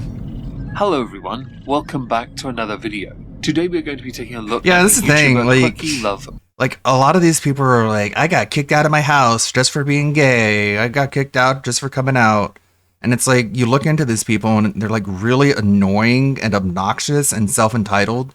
And it's like, I'm pretty sure they didn't just kick you out for that one reason. I'm sure you were just hard to live with. Rosie, and there are a few reasons why. We're going to build towards them over a period of time, because I hadn't really heard of this person up until November of last year, because I saw the tweet from Perfectly Imperfect saying, damn, 127,000 views, hashtag Foodie Beauty who, hand over that crown. At this point, Foodie believed herself to be the boss, the queen of, well, girl world. Okay. Now, Quirky had replied to this by saying, I find it hilarious people think I paid for views. With what money? It's from a vertical format. It's more foot traffic. Anyways, I'm good and happy not being part of World anymore. An accusation levied was that she was buying viewership, basically. I don't believe that's the case. There is something about vertical format live streams that does incredibly well on YouTube, and when I went to look at her channel, she still gets really good views from a vertical format live stream. Not long after this, I went and found their channel, decided to, for a laugh, subscribe and just see what they're about. And I received a gift membership to this channel. I have no idea what the perks are, but it expired on Boxing Day, so it means nothing to me. But easy money for you, right, Quirks? Now, when I released my first end-of-year review last year on Amberlynn Reid, there was a comment from Cam Nyan. Omegon, she begged you after seeing the gifted membership not to make a video about her. Oops. She's a hugely problematic grifter whose parents are trying to help her become the next Amberlynn Reid. Now, I still, at this point, did not know anything about her. I really didn't. Yet I have been requested a couple times to take a little look, and my lovely mod Leona very kindly went and pulled up the part where I was gifted a membership by someone called Secret Squirrel, and the stream where, of course, I am mentioned at 1:21 and 29 seconds. Omegon, Tamagotchi, and I say, Angela got one. God. Rain, Killface, Peachy. Speaking of vertical Daily, what is this? vertical aspect Red Rain, ratio always YouTube tired. streams, that's what Raven was doing. Shannon, Tracy, PG, and we got the FBI Secret Squirrel on a mission. Is that who I think it is? That's why I paused. I don't know. It's who crazy. that Her name parents are trying to looks help her be the familiar next for some Amberlynn. reason. Wait, there's a check mark. I don't know who that is. Oh. Man. Guys, I'm just chill in my kitchen. Leave me alone. I am not the girl. You're doing a public stream, but you tell people to leave you alone. Now, although I can't show this part, Cam Nyan and my mod, Leona, had a discussion about this privately, where Cam says that Quirky is a horrible human being, and that they, on their channel, link below, have debunked many of her claims and stories. Additional claims from Cam include that she had I don't know if it's Hugh, I probably should check the channel first, reached out to people in the feeder community that she was blackballed from, and that the only feeder video she ever produced is on Cam's channel, courtesy of the producer Ivy Davenport. I am citing a DM that I can't show, just to be clear, so I'm going to continue citing it. No proof. Cam also states within this that Quirky is now outspokenly not on a weight loss journey and is actively trying to get on disability. She has no formal diagnosis for any of her mental illness claims, and her former friend urged her to seek therapy. That friend, upon realizing all of this was a lie, ended their friendship shortly after. It is alleged that Quirky has been monetizing her grift for over a decade, attempting to monetize her size as early as 20. How old is Quirky now? I'm curious. You know what? This is fascinating information, and goes into the pot, really, doesn't it? Now, something I've noticed when it comes to Quirky is that there is a very polarizing perspective on her, not least because she's been here a long time. She was cannon fodder before Amberlynn Reid. I noticed on a video on Barbecue Chicken's channel, titled Rosie's Thoughts on Foodie Duty Highlights, many were very supportive of Rosie. Of course, that video is from July 2023. Perspectives do in fact change over time, but as we will see when we get to other detractors, the perspective is not universal, and some of the criticism is justified. Now we're going to skip ahead to this year. This year, this okayness, mostly, towards Quirky shifts. Not at first, but gradually over time. For this, we go to what I thought I put in a video, but can't find it anywhere. DMs, messages, comments, starting with an Instagram comment on Emily, aka Tommy, aka Wiper Part 3, formerly partner, maybe still, who knows at this point, of Amberlynn Reid. I'm going to go through those, the DMs with Amber as well, and the tweets that Quirky puts out in association with those images. I commented this on Emily's Instagram publicly about the fake cat screenshot because I stand behind it. Amber Lynn Reid was in my DMs within 20 minutes, a thread. The cat thing is the allegation that Amber had sat on Rarity, and that's why Rarity is no longer with us. Instead of being missing, the cat is 6 feet under in Kitty Heaven, where they she belong, sat on the safely away cat. from Amber Lynn's wrath. Quirky's comment reads, "This is honestly really gross to do to Rarity. Some people really need to touch grass. You've broken up with Amber. At that point, World needs to leave you alone. When I see GW, I keep in Games Workshop. It's really difficult for me to say when I think that instead. Literally, what else can you do? You did the thing they claimed they wanted. This is just so God, wrong. how is that and not a mentally wake-up call? deranged, okay? You're so Last part fat, you there, killed your looking for cat by GW sitting on clout. it. We'll keep hold of that for the time. Next tweet. She is fuming that I followed an account, not fuming that I followed an account I knew would be private. And I was right. Tommy went private about an hour before these messages. Commenting on Tommy's Instagram, sticking up for her isn't going to make her slide into your DMs. Weren't you the one warning me about Tommy? Girl, bye. Now, at this point, the issue was, Amber believed that the larger ladies should be tribal and unite, forgetting here that Quirky wasn't commenting on your relationship breakup, and that Tommy or Emily's posts were about answering questions concerning you, which she was very respectable in that respect. Reply, yo, I promise you even. I don't want your girlfriend. I think the Rarity message is nasty. Priorities here. Amber's response, we aren't together anymore. It is, people are psychotic. Reply, you're right. Your ex. Correct. Amber, the fact you're more upset about this than the fact that the Rarity messages happened is wild. Why are you DMing me? Reply, girl, two things can happen at once. True, but you are absolutely hyper-focused on the wrong thing. Reply, I'd tell Emily to her face I don't agree with her, but not in her DMs. So it's up to her if she's in mine. Reply, she's not even in your DMs, you literally followed her like what? Yes, because most people followed Emily for the curiosity's sake. Also, they really do want information on you, because you are very much a pinata. Reply from Quirky, yeah, cause I knew she would private and she did. Your jealousy is wild. I don't want your ex, dude. Do you know how stupid I'd look? I'm anti-feederism. I don't want Emily. This convo is weird. Reply, what's the point in following her? Reply, even though it's already been answered, to see her posts post-breakup. Following doesn't equal flirting. I'm 33 and act like it. Now, Amber really is hyper-focused on the wrong thing here. She carries on by replying, you heard that she might slip in your DMs by a troll, and then you go and follow her, and on top of that comment on her page, like that's sus. Quirky replies, since when do you trust trolls? Girl, you've been at this for 11 years. You think you'd stop falling for their BS, being at this. Reply, I don't trust trolls, that's the point. I'm saying you fell for their BS. And followed Tommy and hoped she'd slide into your DMs. The insecurity in Amber Lynn Reid here is astonishing. I don't personally believe that Quirky was trying to get into Tommy's DMs in the slightest, but I could be proven wrong later on. Reply from Quirky, I cannot express how stupid I would look if I ever even entertained Emily. Included is a podcast titled Groomed into Feederism. Continuing, this is me, I don't mess with feeders, I have no reason to entertain her, and I already frankly don't like that people connect me to you. So have fun being angry over nothing, dude, I'm over this convo. Amber replies, girl, you did entertain her by following her and commenting the day after we broke up. It's giving desperate. Have a good day. Bye. Not done though. Apparently following someone and leaving a comment means I'm desperate and want a feeder. Tommy and I never DM.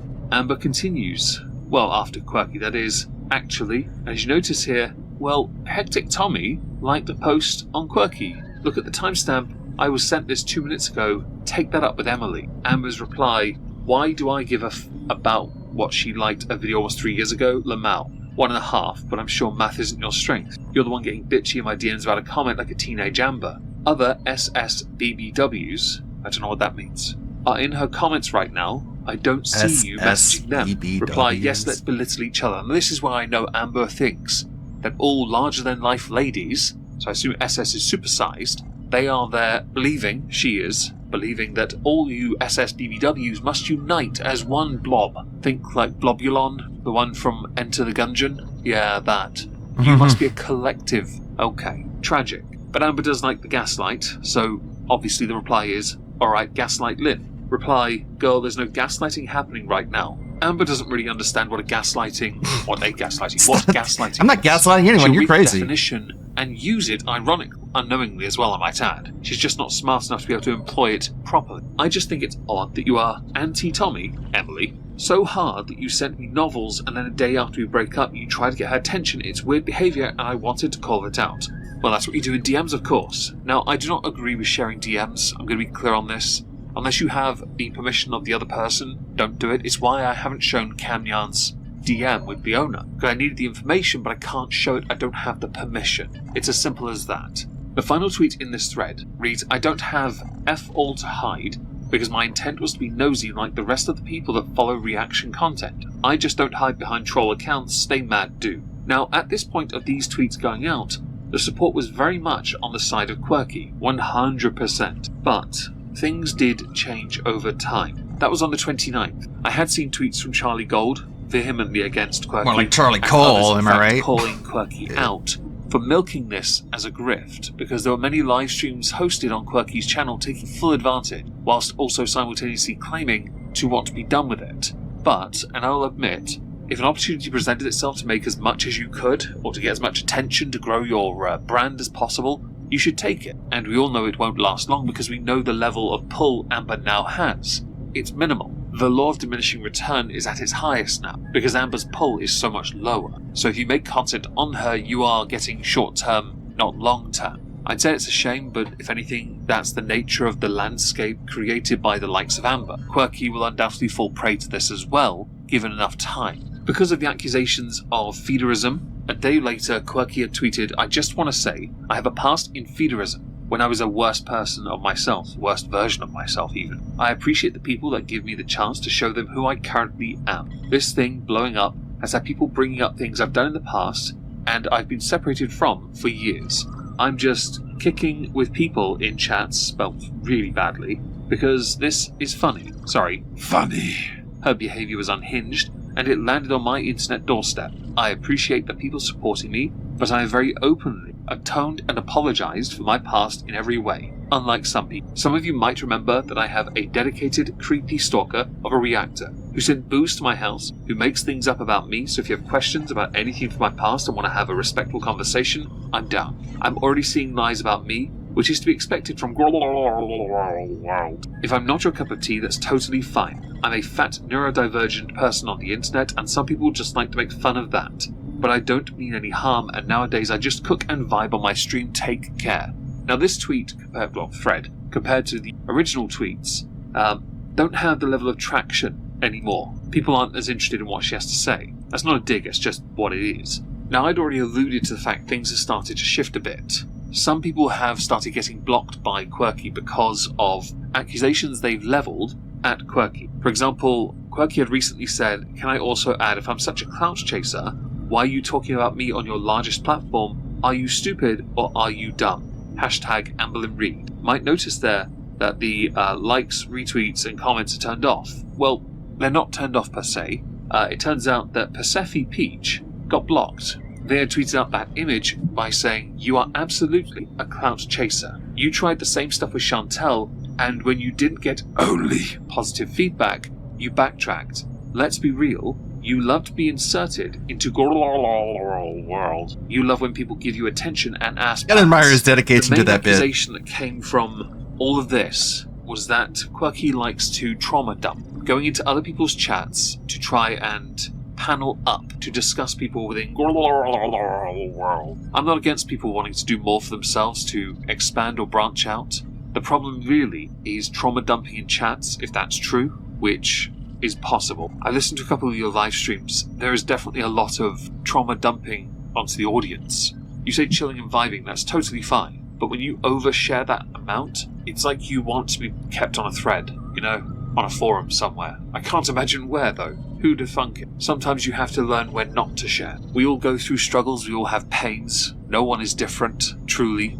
Everyone likes to think they're unique. But this is where we now get to go back to Quirky's channel, don't we? Because a lot of these are just generic titles with the like Google Hangout profile picture, blah blah backdrop bit. But it's all vertical, it's all very cheerful, right? Better than the original colours, it was just black. The thing here is, Quirky gets considerable views. They had briefly dropped for a time, like 2 streams. I'm not even joking. But generally, Quirky's doing very well as a creator. For the size of the channel, you've got retention on your side. And using Amber for any amount of time is going to be interpreted as one of 2 things. Either you're trying to milk it, which I understand, or you're inserting yourself into drama to make it so that you can create more for yourself. Now, where I said that line in the sand was, and Rosie become quite polarizing, we can go to tweets from Future Becky, in fact, who had said in a few tweets, we're going to go through 3 of them. Rosie, after finding out she's up £47, quote, I'm still down £53 from when I started. It's not the worst case scenario. I'm not back at £500. Just means I caught it in time before it's even worse. It's giving, I'm proud of myself for not gaining more. Okay, Rosie Lynn Reed. Now, it was alleged by Rosie that Cam Nyan is the person that sent the alcohol to Rosie's address. I don't know if there's any truth to that, so I'm going to just let that sit to the side for the time being. On the 11th, tweeted out, I'm so glad Rosie stopped doing feeder content because I can't imagine anything worse than this. Included a 16-second clip. What kind of eating is that? What? I think she has an eating problem. And that she... And finally, this is the same hard Rosie time. who inserted herself into Amber's drama, made every private interaction she had with Amber public immediately, and then ran around begging reaction Just channels like- for the chance to trauma Ew. dump about feederism on their platform. Girl, you Is that are the a shit count feeders too. are Clip into? included. Just nuzzle I the don't food. want Amber Clout. I don't want. Rub it against your all that mouth and just attention like on me open from your all the mouth up and reaction down. channels. Don't actually I take really a bite. don't. And people might think that that's a lie. It's not. It's true. I really fucking don't. And there's a point with that. When you look at when the tweets were first put out to when the DMs occurred, the turnaround is quite quick. As far as I'm concerned, if Amber had ever reached out to me in DMs, which she's never done, if she ever had, those DMs would stay private, because they are exactly that. If it was a public tweet, of course, then it's free, well, press. For everyone, it's free stuff, right? It's real estate, yeah? Everyone go nuts, have your fun. It's why I like to poke fun at the parody Amber Lynn Reed Twitter account, because I've known that person for about 8 years. In fact, I would have never covered Amber Lynn Reed had they not reached out to me to do that. They begged me as a Patreon I used to do where I did topics that were recommended, hence the first content constable. In the replies to this final tweet, Valgal said she is such a desperate, pathetic pick-me, and I'm glad that for the most part this community sees her for exactly what she is. Reply, she has negative feedback removed from her field of view immediately, so she has no idea people don't believe she says she's any better even than Amber Lynn. Persephone had said she did the same thing with Chantel. What is, I don't know, NIF? I don't know what that means. Okay. One last comment I want to go to is, I've personally seen her in Geordie's chat raising a hand while he was covering her, asking to be put on panel, please be effing for real. Now, I don't mind people doing panels, it's your show, but asking to go on to talk about topics, nah. I don't like doing streams. If I ever cover these people and you're in my chat, Rosie, don't bother. I don't collaborate. I'm also not interested in collaborating. I like doing my own thing and boomering my way through the internet. The fact that the window has shifted because of those DMs is interesting, because it does obviously, when you see them, because they're now public, they're again free real estate, but it does raise questions about the integrity of the person who posted them in the first place and what they did afterwards, whilst trying to seem like they remained aloof, indifferent, or removed. Because you're involved, you're the centre of it. The attention hasn't maintained, it isn't sustained. It just comes across as disingenuous. So whereas earlier you'd requested I don't cover you, I hope this didn't hurt too much, because I don't intend to be harsh to anyone. I just want to highlight that the perspective is not as much on your side as it once was, and where it is on your side, the negativity is being hidden from you. Proving certain aspects, like the accusation of sending alcohol to, is important. Don't know if you have done that before, because I've never seen it. Again, I only heard of you in passing. Now, as we've reached the end, I'd love to know what you all think. Do let me know in the comments down below. I shall be on Twitch later playing more Euro Truck as a Valentine's Day event, and I intend to continue to smash it. If I don't see you there, have a wonderful. Thank you all very much for listening. Some girl orbiting feeder content. Let's take a look at this. This is the lineup for Creator Clash 3, which is iDubbbz and his slave owners. Fucking like just absolutely disastrous endeavor that they pull on every year. Does anyone know who any of these people are? 'Cause I sure don't. Never heard of a single one of these people, and I consider myself quite the lolcow aficionado. And for a second, I thought this was Alyssa Mercanti. But no, it's just some other weird, ugly lady called Funky Frogbait. Of course, everyone knows Funky. Yeah, I don't know who any of these people are. But this is going to make $1 million, you guys. It's not going to be a total net loss for them. And they're not going to talk about... God, last time the Creator Clash failed, they were like... You're like, should we just kill ourselves? It's like, whoa. They literally had that conversation with each other, and it's like, this is so unhealthy, these two people. Speaking of people who are completely irrelevant, don't barely know anything about. I'm gonna fucking kill her! I'm gonna fuck her up! Jeez. I can't fucking believe this! I don't care, dude. I don't care, bro. Your glass in my hand. I don't care, bro. I can't fucking Punch take this the anymore. window.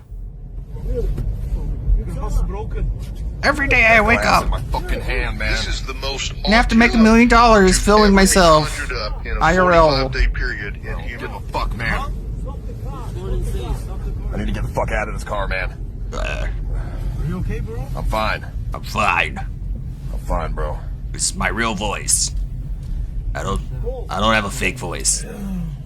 I don't know why you can't just support me in my fucking worst time ever! Worst fucking time! Be the fuck out! Fuck out of here, man.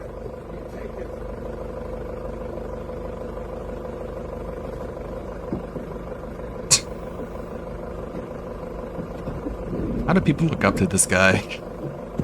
How do people look up to this guy? There are apparently a lot of IRL streamers that are like, I want to be the next Ice Poseidon because he makes money and I want money.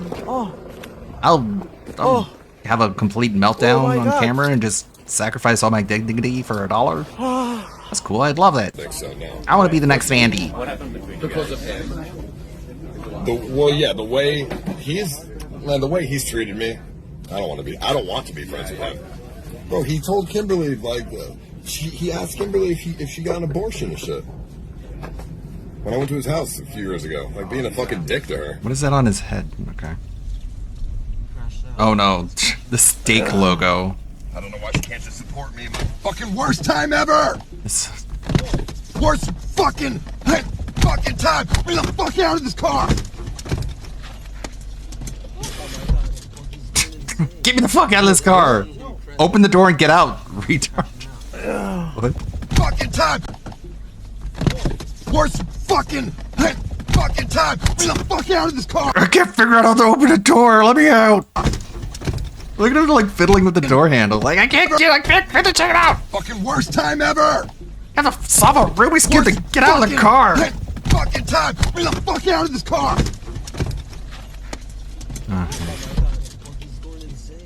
Is he okay? Yeah, man. Is he okay, bro? Open the door.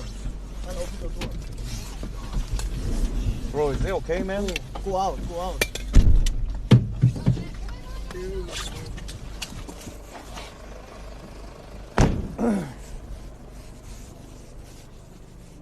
Oh, shit.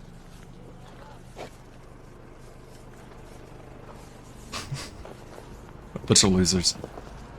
Bro, what happened? Suddenly. Bro, what happened? They're all just like Arabs and Mexicans. It's like he can only surround himself with people who are just like I don't want to say the word. It's weird. Ethan Ralph back from rehab. Woo woo woo. How about not? Shower scam. Let's see if any of these clips. What is this one? Way down here on level 1. So low he could parachute out of a snake's asshole. Today, can I ask an honest question? I don't know, can you? Is anyone who's watching me right now, at all, on my stream, on a restream, anywhere on the internet, watching this on demand, do you think I'm destitute? And I think I told Anthony because I've been following him for so long. I don't want to say he felt like a friend, but I felt like some kind of weird, like this is someone I've known. I don't really know, but this is someone I've known. The only person I really followed on YouTube for so long, and I felt some kind of attachment, like a buddy in a sense. And I thought, oh, my buddy's in trouble. I should help him out, you know. I'm sitting here in a room surrounded by expensive technology. I have a ridiculously expensive RGB display going Ridiculously off expensive? on a wall covered in the most expensive soundproofing foam that you can probably buy. I've got a freaking frame behind me that's playing animations. Does a single one of you It's not a think that midlife I'm crisis, guys. and that I desperately need you to contribute to me today, or else I can't eat? Like a buddy in a sense, and I thought, oh, my buddy's in trouble. I should help him out, you know? Like, and that's actually what Steve was saying on the show. And I'm like, what are you talking about? This doesn't happen. Do you think I'm destitute? Do you think I'm Yeah. like a lot of homeless people have technology. Duper's delight is a joy of someone experiences after they get away with lying. In a sense, and I thought, oh, my buddy's in trouble. I should help him out, you know? Yeah, and people literally say they gave him money because he said he needed their money. Like, if you need money, that's the fucking definition of being destitute. You think I'm destitute? Look, I bought a bunch of stupid shit and I put it behind me, and now I'm broke. What, do you think I'm broke? It's like, well, broke people beg and you beg, so by the law of fucking transitive properties. Yeah. Okay. Theo has a lot to say about the True Secret podcast. We haven't heard what he has to say. Hey, Hey. gamers, welcome back to a brand new DSP video. I want to discuss my general thoughts on the Truth Seekers interview DSP was on. Going into it, I was thinking it was going to be one of two things. Either it was going to be an op by Kino Casino to gas Philip even more, or whatever, or it was going to be a Kino Casino op to be another major Grill Phil segment, which it ended up being. Personally, if you were to ask me which interview did I like more, the Side Scrollers or the Truth Seekers, I would go with Side Scrollers personally, because Side Scrollers seemed more impartial and seemed more fair, in my opinion, in the sense that they allowed DSP to talk, and it was actually a good back and forth. And to me, the only part that I felt was a little sus was just the Keemstar part, and that's fine. You know, that's whatever. But overall, I thought it was a very good interview because it actually did kind of challenge Phil a little bit more than most, and you saw Phil really just start to confuse and stammer and just kind of look around and this and that. So I kind of liked it a lot more in the sense that it was a little more critical than you'd expect. And by the end, you know, you hear DSP describe about the Side Scrolls interview now, and it's like a completely different interview than what it actually was, it seemed, in his perspective. Because you watch it now, and it's like, okay, this is just a natural interview. It's going back and forth or whatever. But then you listen to what DSP describes it as, and it's like, oh, they attacked me and they did this, and it's like, dude, what are you talking about? They were very cordial with you, and they were very impartial, and they wanted to hear you out. It was actually honestly the most fair interview DSP could have asked for.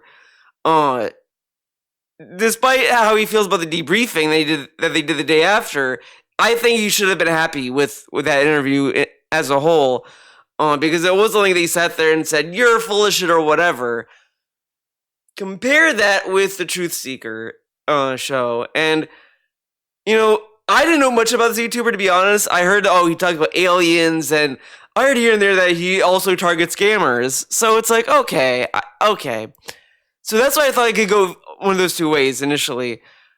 But in the eyes of DSP, he probably should have done some research. I think that to me is my only thing I loved about this interview was the fact that it really illustrates how little DSP even researches people who want to interview him.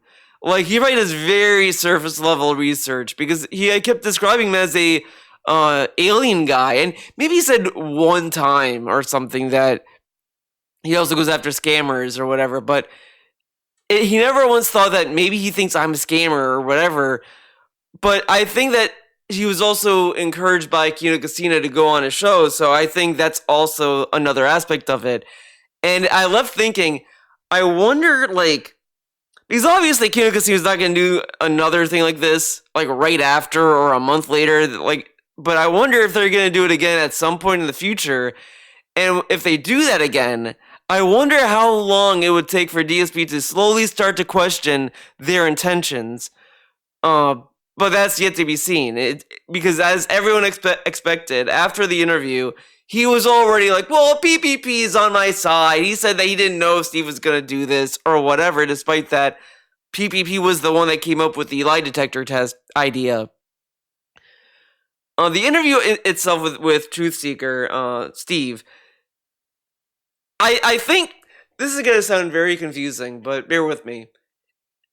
I don't think it was necessarily like I don't want to say it was an unfair interview, but I don't think it was that professional or fair compared to side scrollers, in my opinion. Not to say that Steve was awful, but I think there's a lot of moments that kind of created an environment that allows DSP to say, look how unhinged he is. He was yelling at me, talking over me, and this and that.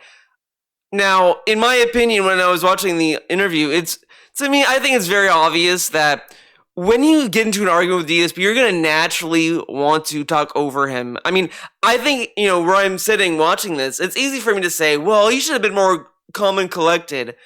But, doing DSP videos, it's very obvious that this guy can just, you listen to enough times of him talking in circles, you're going to naturally just lose your patience. So I don't necessarily blame Steve for, doing that or yelling and just trying to, illustrate a point. So I don't blame him for that. But I think it is in the responsibility of the host to kind of keep that in mind and try to persevere through that. I think there has to be some balance between that. But it's totally understandable because DSP is definitely the kind of guy that's going to talk in circles and give you a lot of information. And you see that with I think it was either the June or Tolo interview he did. I want to say June, where he asked him such a long-winded question, and June was like, "You gave me a lot of information. Can you narrow the question down or something like that?" And it's that's the kind of guy DSP is. He just puts so much information that you lose track of what your initial point is, and that's clearly a tactic that a lot of people do, like DSP, to keep their grift hidden or to make sure that you lose interest in what you're initially grilling him on.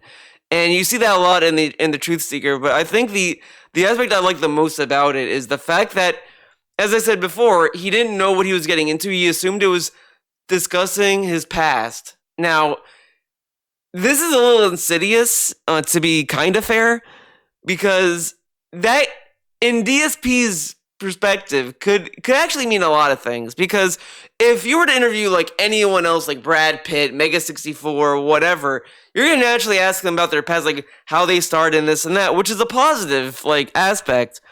But when it comes to DSP, who's a lolcow, a known lolcow, that has a reputation of being a scammer and this and that, when someone is interested in their past, that he should have started to scratch his chin saying, this could mean that he's gonna dig up detractor memes or old scams or scandals or whatever the fuck, because he's such a problematic individual that the nature of discussing his past could really mean almost anything.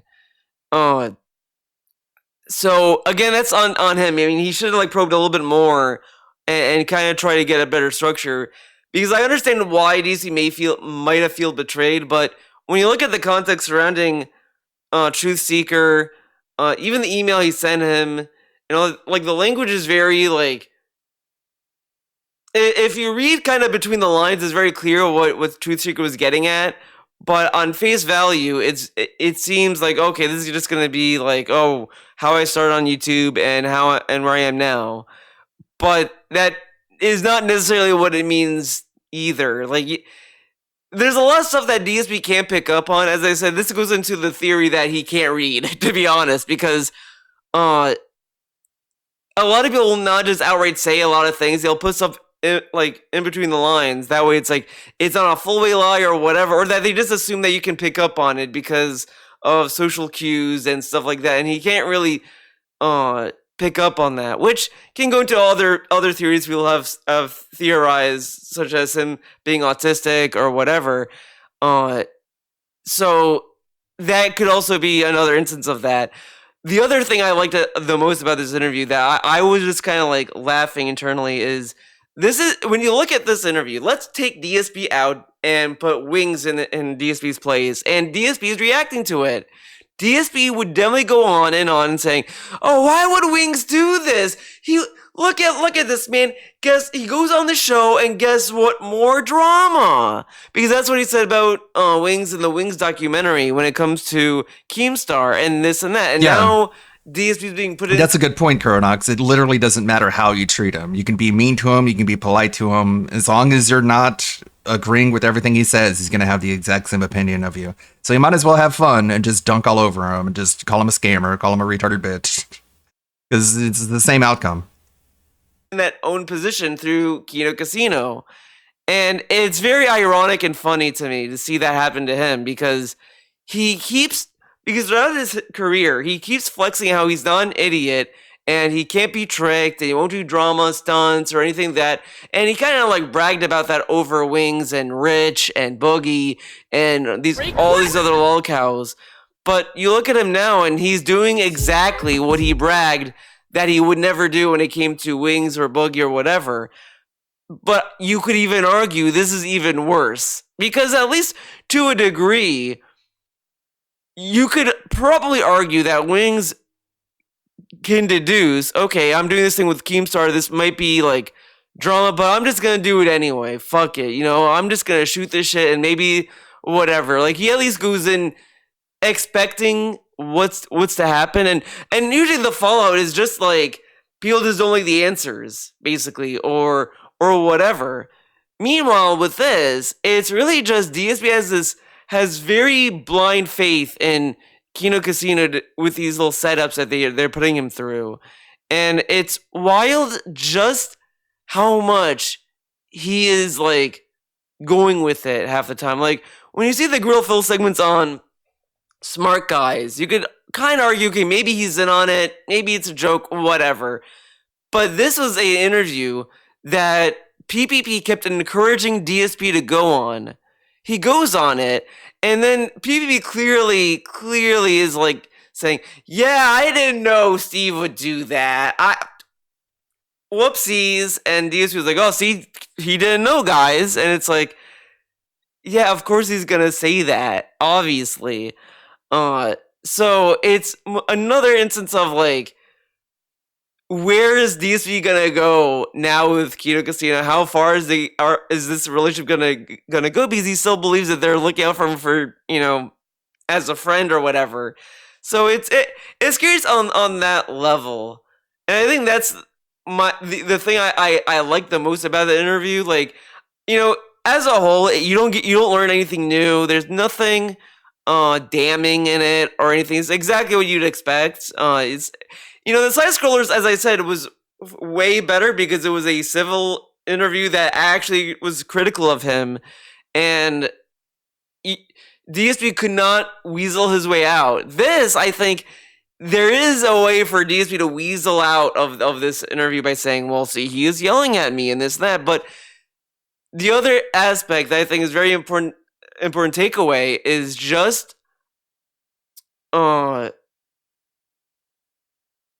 how flimsy DSP is as a person, because stream it today? Even on face value, like you'd think that, okay, DSP may at least acknowledge that the bank leagues had more stuff that was lining up with his day off. No, here's the Twitter. Let's see. Load up. I'm off of stream on Saturday. This is a really dumb idea if you're a streamer to take weekends off, but okay, he's desperate for money. I return on Sunday with a chill podcast to catch up to more Onimusha Warlords and don't miss a late stream for my final stream of Elden Ring Nightwing. So Saturday, day off. Sonic is returning to the world of racing games, but with Switch 2 on the way, can it hang with Mario Kart? Check out this highlight from my stream to get my hot take. What are these tweets? Look, I'm not a drama streamer. I talk about video games. We don't have to force the conversation. I was surprised to see a game presented at Sony's State of Play that might be better than Doom. Here's my reaction to Metal Eden in this highlight from my stream. This could replace Doom. I'm sure that take is going to age very well. And there's the sad boy tweets that they highlighted on. That being said. Get Patrick's wallet.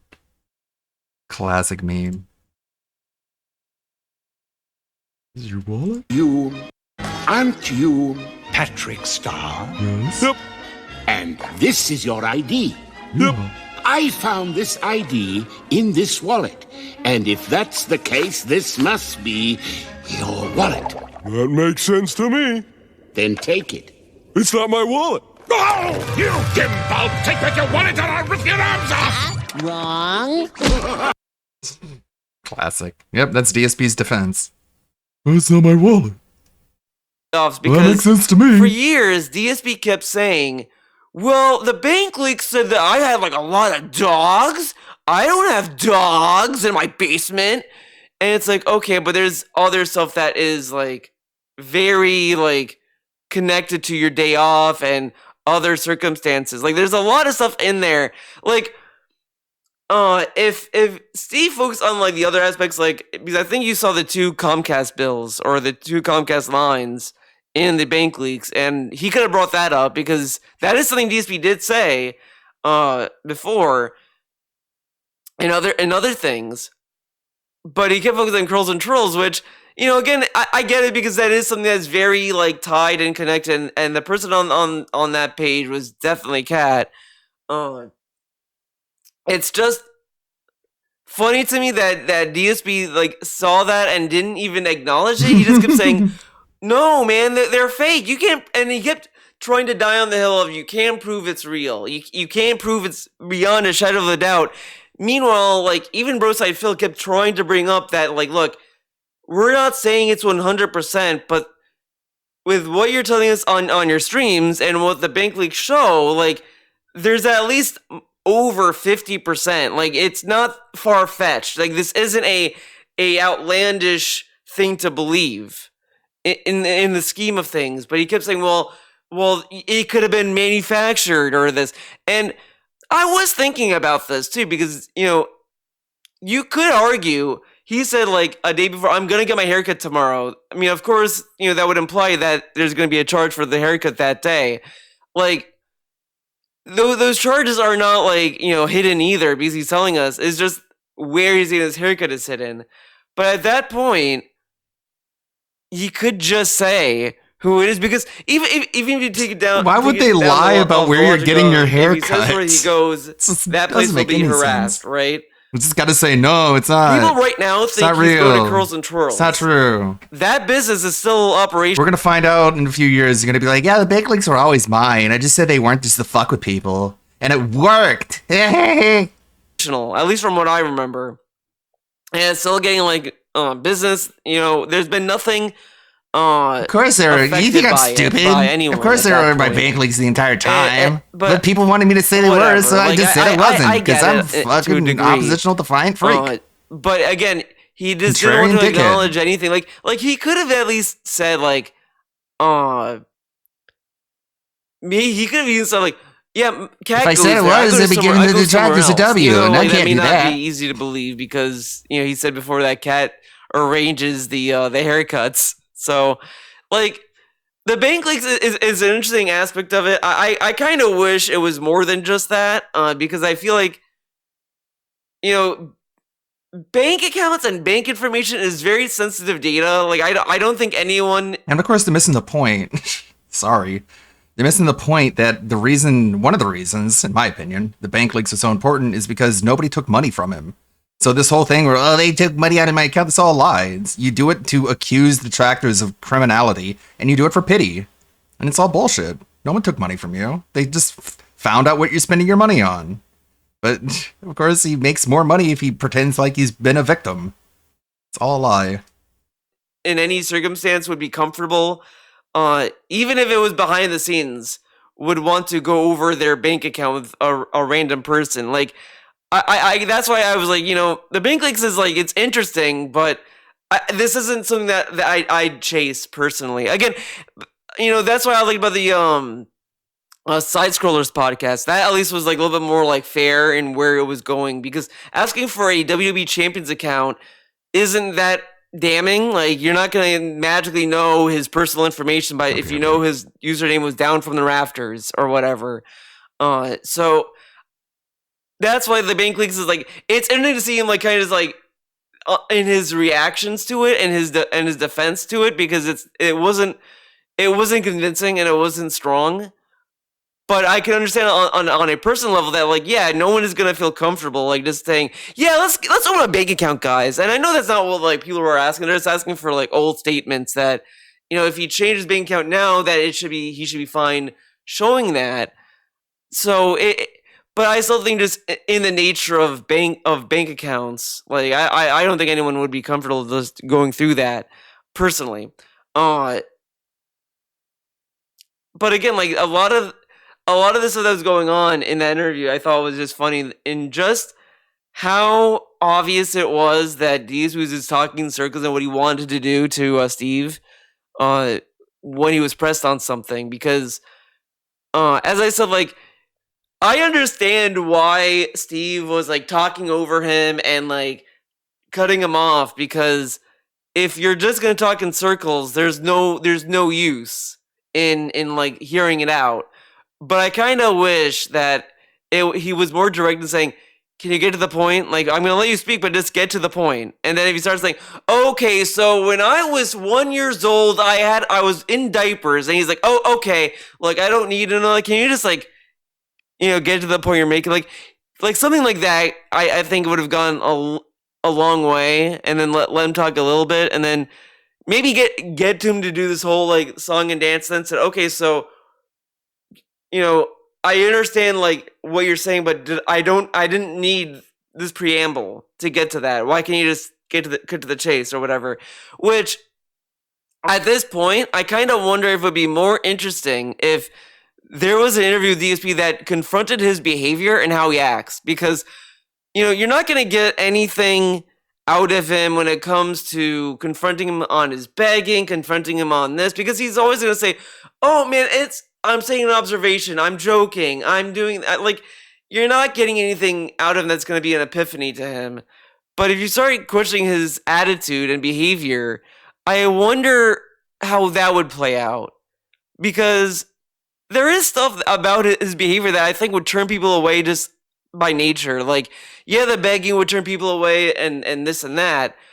But when you see how he treats viewers, how he treats hosts on shows, and all this other stuff, you kind of understand that this guy either is a mental abusive person, or he's just very, very dense in how he doesn't know how he carries himself. Like, that's really the takeaway I got from that interview the most, is that this person just doesn't.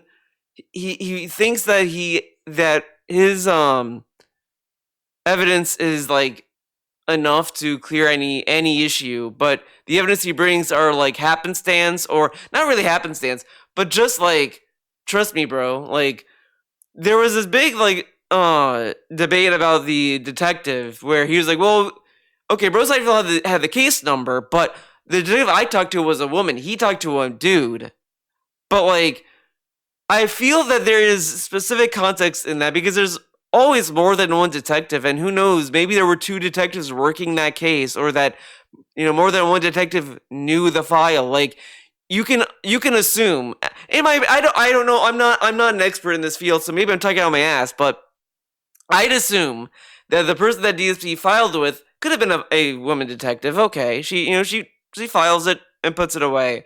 When Broside Phil inquired about it, it could have been another detective that was on shift that day that happened to be a guy, and so, oh yeah, like, here's the file. I know this guy. Because the other thing to remember, and it's like, and this hit me when I was listening to this interview, DSP did talk to the cops before. He said that, back in the swatting in 2015, he notified the cops in his local precinct that this could happen to me. I could be swatted or whatever. And they're like, okay, bye. And and then they arrive for the swatting, this and that. So the person that Broside Phil who talked to could have easily just remembered Phil in one of those previous instances when it came to the swatting or even the tire, because he talked to the police for the tire.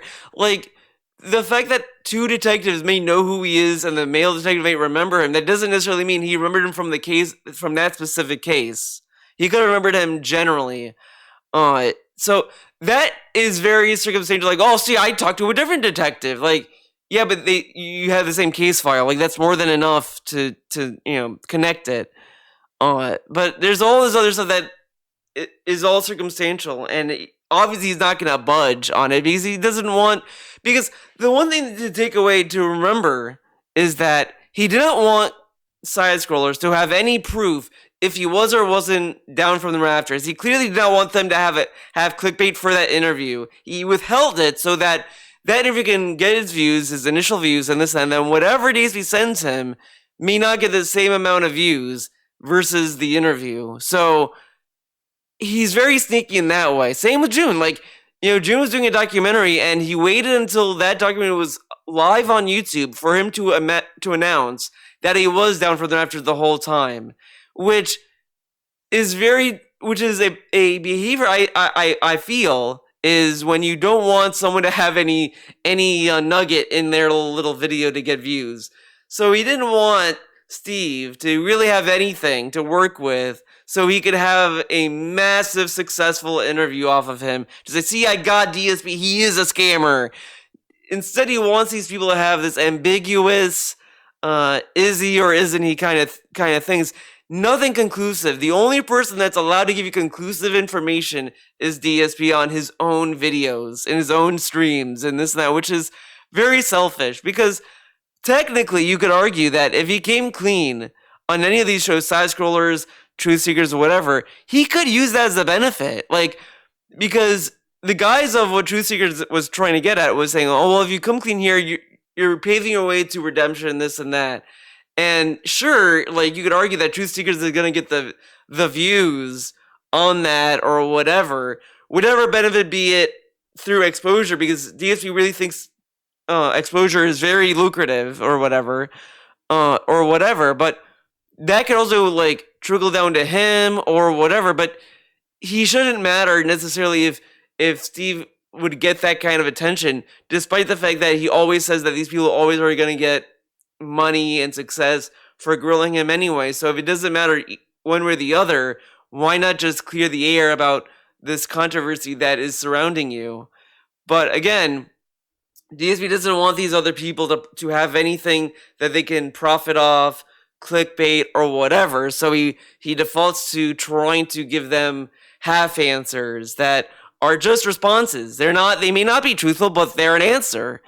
So it's very sneaky and devious how he handles these kind of confrontations, which makes him very unreliable.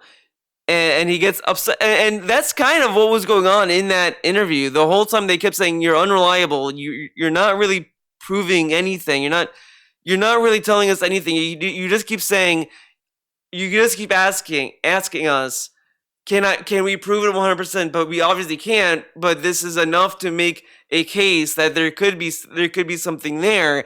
That's why we're coming to you to clarify this. And he's like, well, no, man, look. And if it is true, it doesn't matter. Which is like the most well, I guess it is inappropriate, but it's kind of disrespectful to kind of say that. Like, no one's gonna go to court. Like, as much as DSP loves to play courthouse, no one is gonna go to a courthouse and say, well, even if it is true, who cares, right?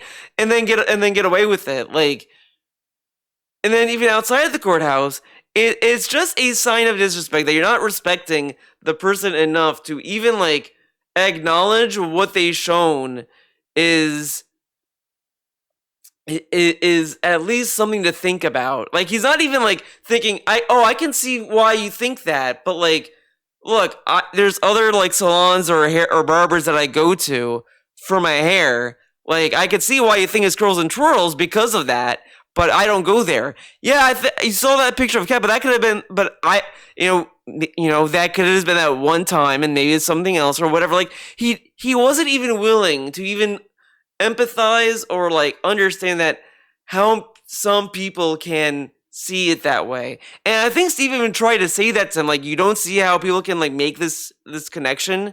And he was like, well, look, man, you can't prove it. And no one cares. But like, we aren't talking about no one, like when people are confronting him about this, they're not talking about the eyes of his fans.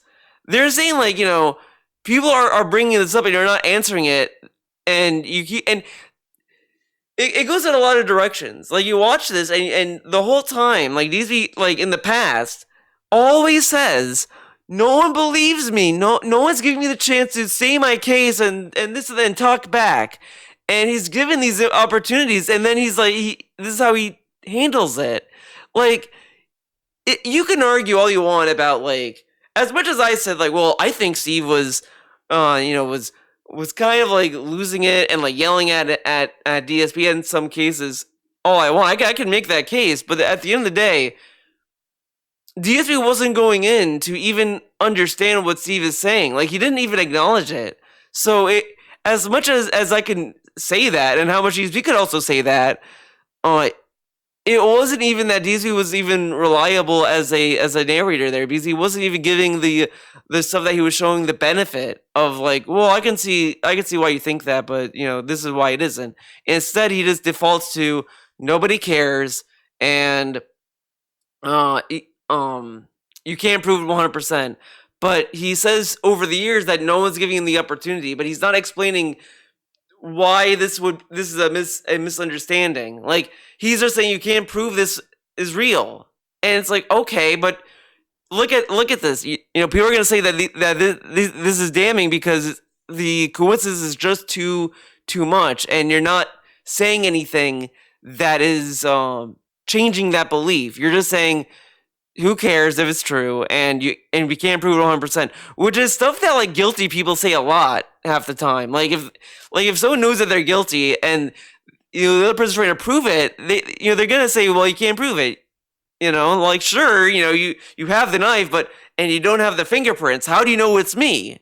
Because some old guy who doesn't have good vision may have seen me. Who knows, right? Like it's that kind of like flimsy arguments that just don't really hold up when you're like pressing for it. And instead of like at least acknowledging the connection, because if he said like, I could see where you guys are think it's me and why you think I go to Curls and Twirls, it's not because I go to somewhere else, because the place I go to is this or that or anything. Like, I mean, at some point he could have just said like, look, this is a receipt of my haircut during that period. That's actually, I go to a different hairstylist now, though. Like, he lives in Seattle. You're telling me there's like only one place to get your hair cut? Like, only one place exists?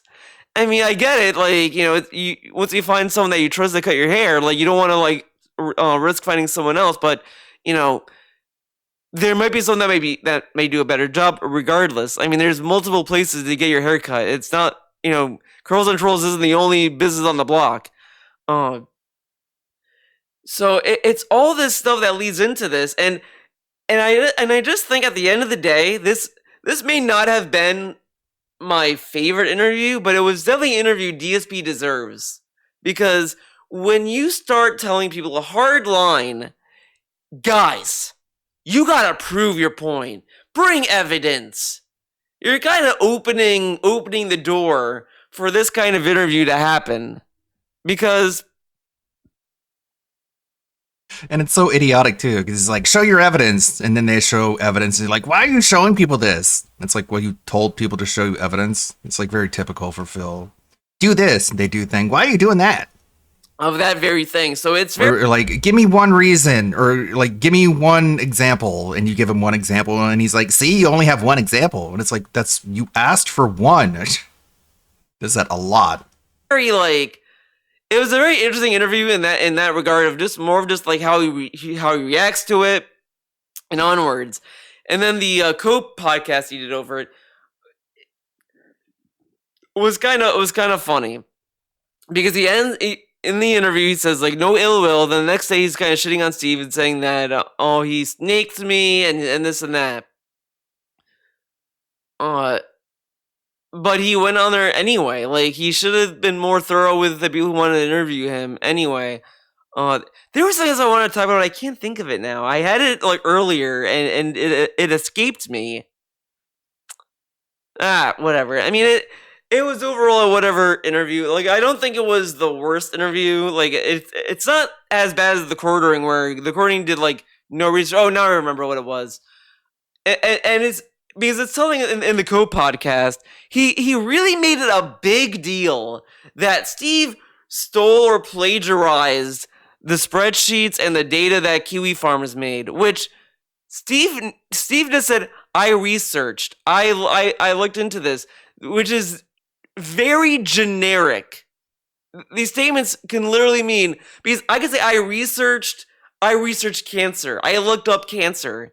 Does that mean I'm claiming that I made the discovery of cancer? No. I'm saying I researched it, which is going to like articles, reading about it, and other people's findings, and this and that, which is what it means. Like, and I'm thinking in the back of my head, the theory with me on this is, I think secretly, DSP wants to kind of send Kiwi Farms to go after Steve, and have them like harass him for doing this. He's trying to is really like pit people against each other. It's the I'd be most pissed if I were Christian level Kiwi thinking Farms. you could have. Yeah. And that's why I think DSP was trying to get at that. Not directly, because he doesn't want anyone to say, see, he's sending them to them. He's saying, well, if I was Kiwi Farms, I'd be pissed. Mm-hmm. Which is very, like, it's either unintentionally coded to, like, have Kiwi Farms go after Steve, or he's just saying it just to get them to, like, think, like, yeah, that is fucked up. Let's go after him, guys.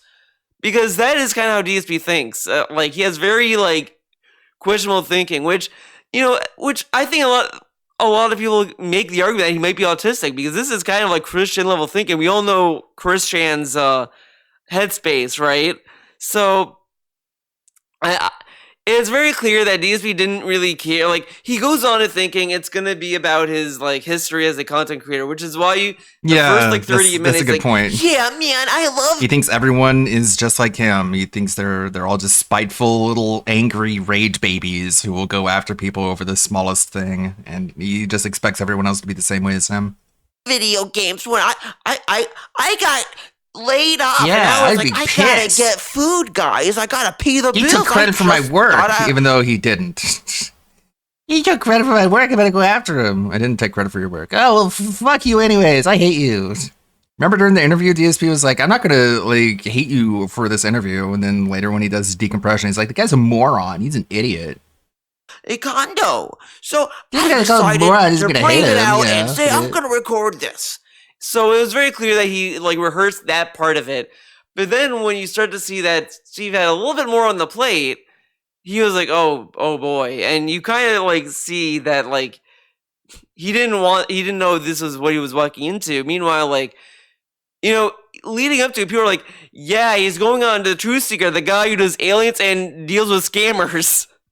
So it's like the people on the outside knew what was going to happen, but the person who agreed to the interview doesn't know. Which, as I said before, the thing I love the most about this interview that was like Christmas to me is that it is a go-to example that DSP does very, very minimal amount of research.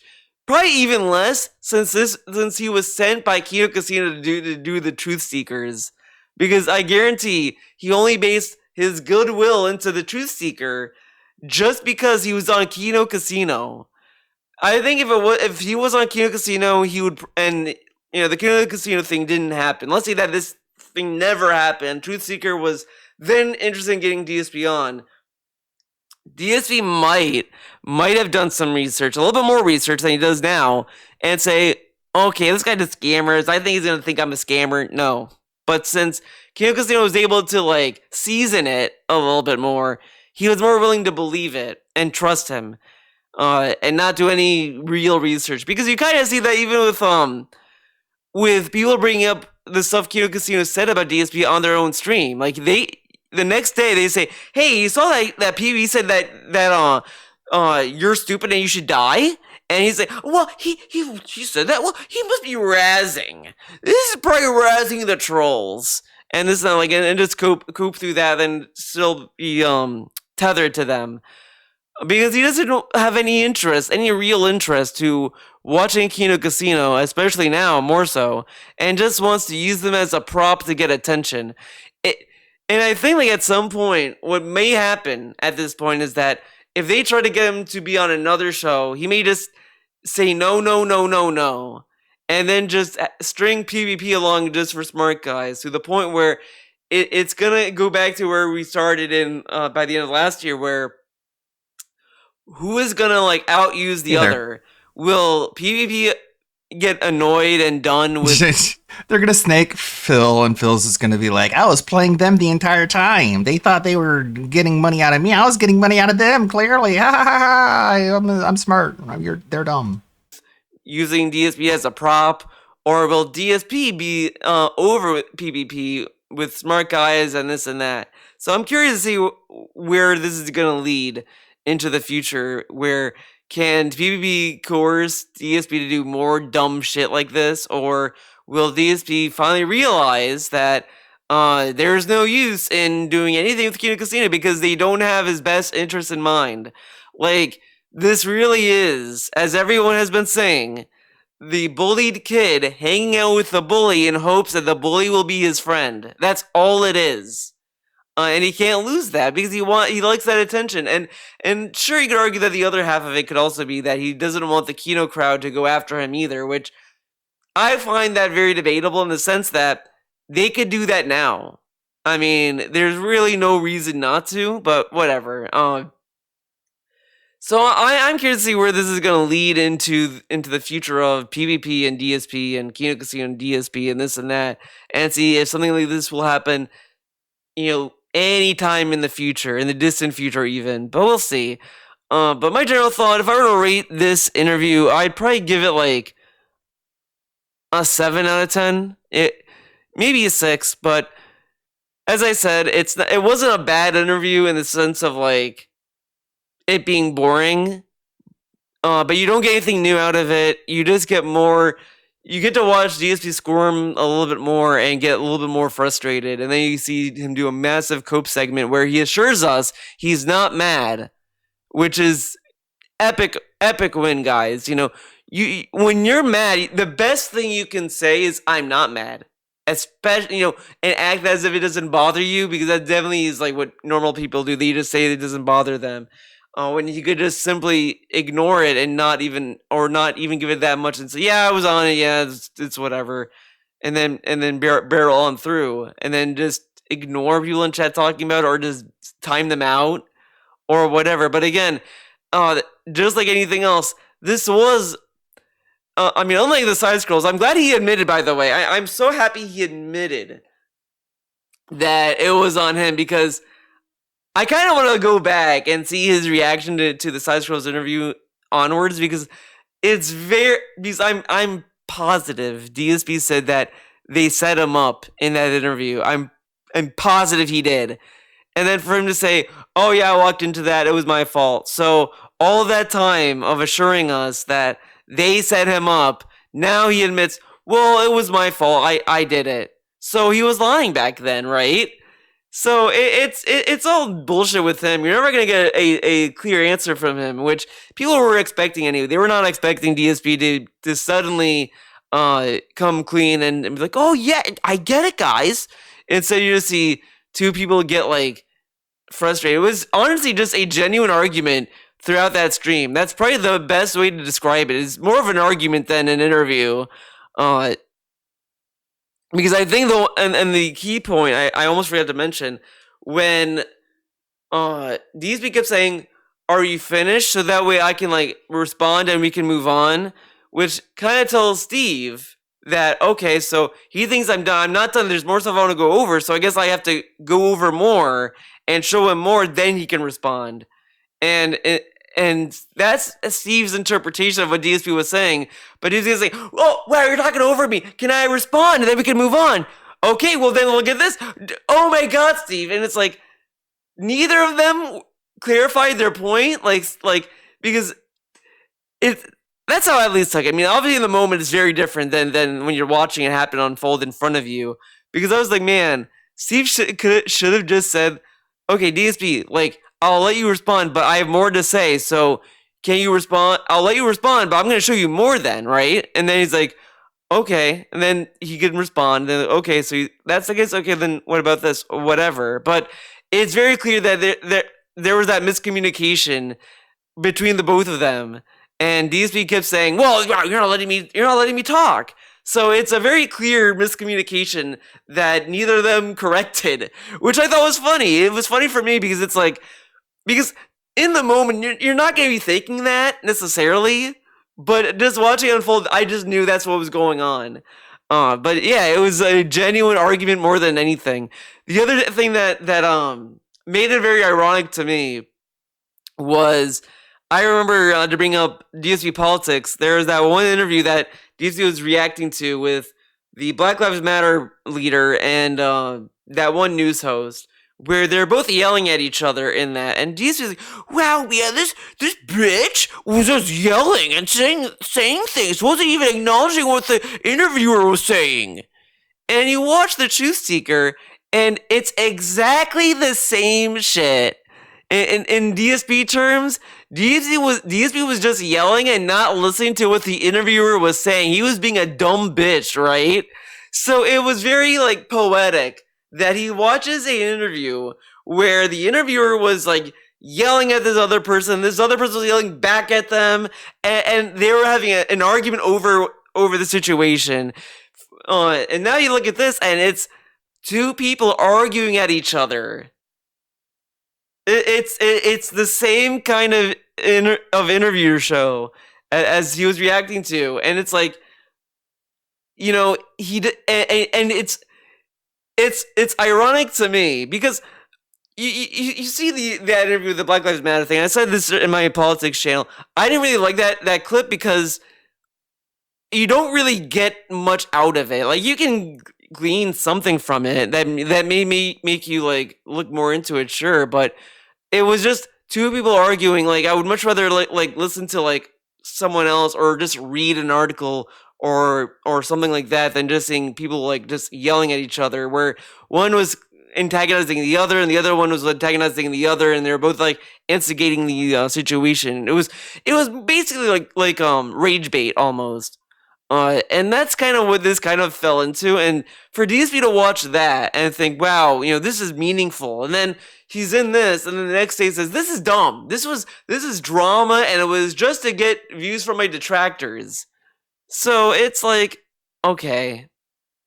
You know, it's very clear that when he's watching it, he doesn't care and he thinks that's fine. When he's in that kind of environment, then he realizes maybe this isn't a genuine kind of show or whatever. But I think at the end of the day, like, was Steve trying to be genuine? I think he was. I don't think that Steve necessarily came in wanting to be like, okay, Phil, you're a piece of shit, fuck you.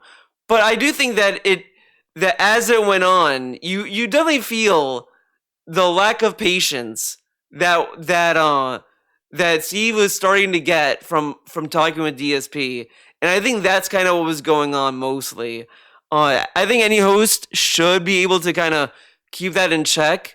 But as I said before, when it comes to DSP, it takes a lot. It really does. Because, you know, I was watching DSP like since 2015, 2016.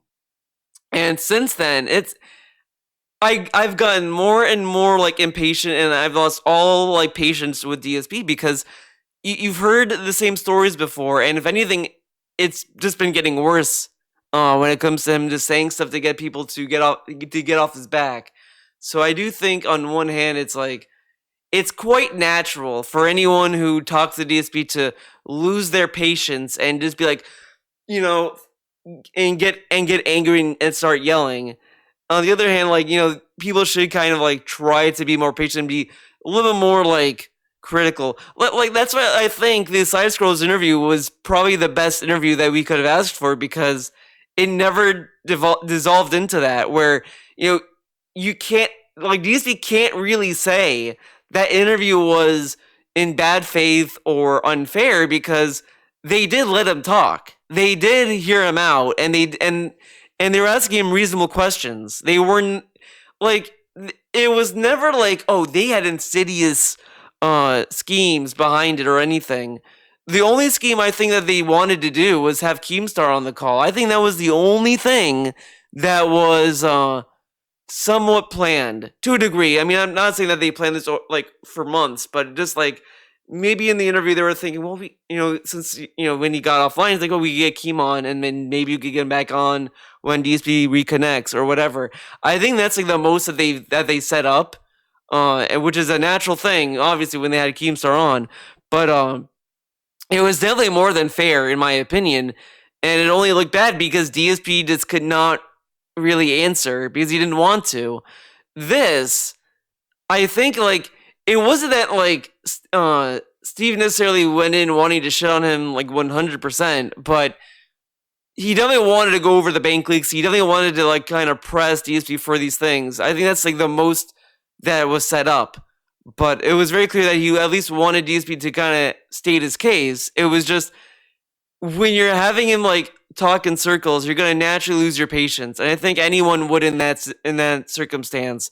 So I don't blame Steve for how he conducted the interview. I just wish, like, maybe to keep it a little bit more in line and kind of like be a little bit more rational with it than just really losing your patience, because I get it. Again, you if you talk to DSP, that's gonna happen naturally. I think you're gonna naturally lose your patience when you're just trying to get something from him and he's just not really acknowledging what you're asking. Because it's one thing where it's like, if he doesn't can't answer a question. Let's say that, like, let's say Steve, this is gonna sound really stupid. Let's say Steve was just saying, DSP, give me your social security number right now. Give it to me.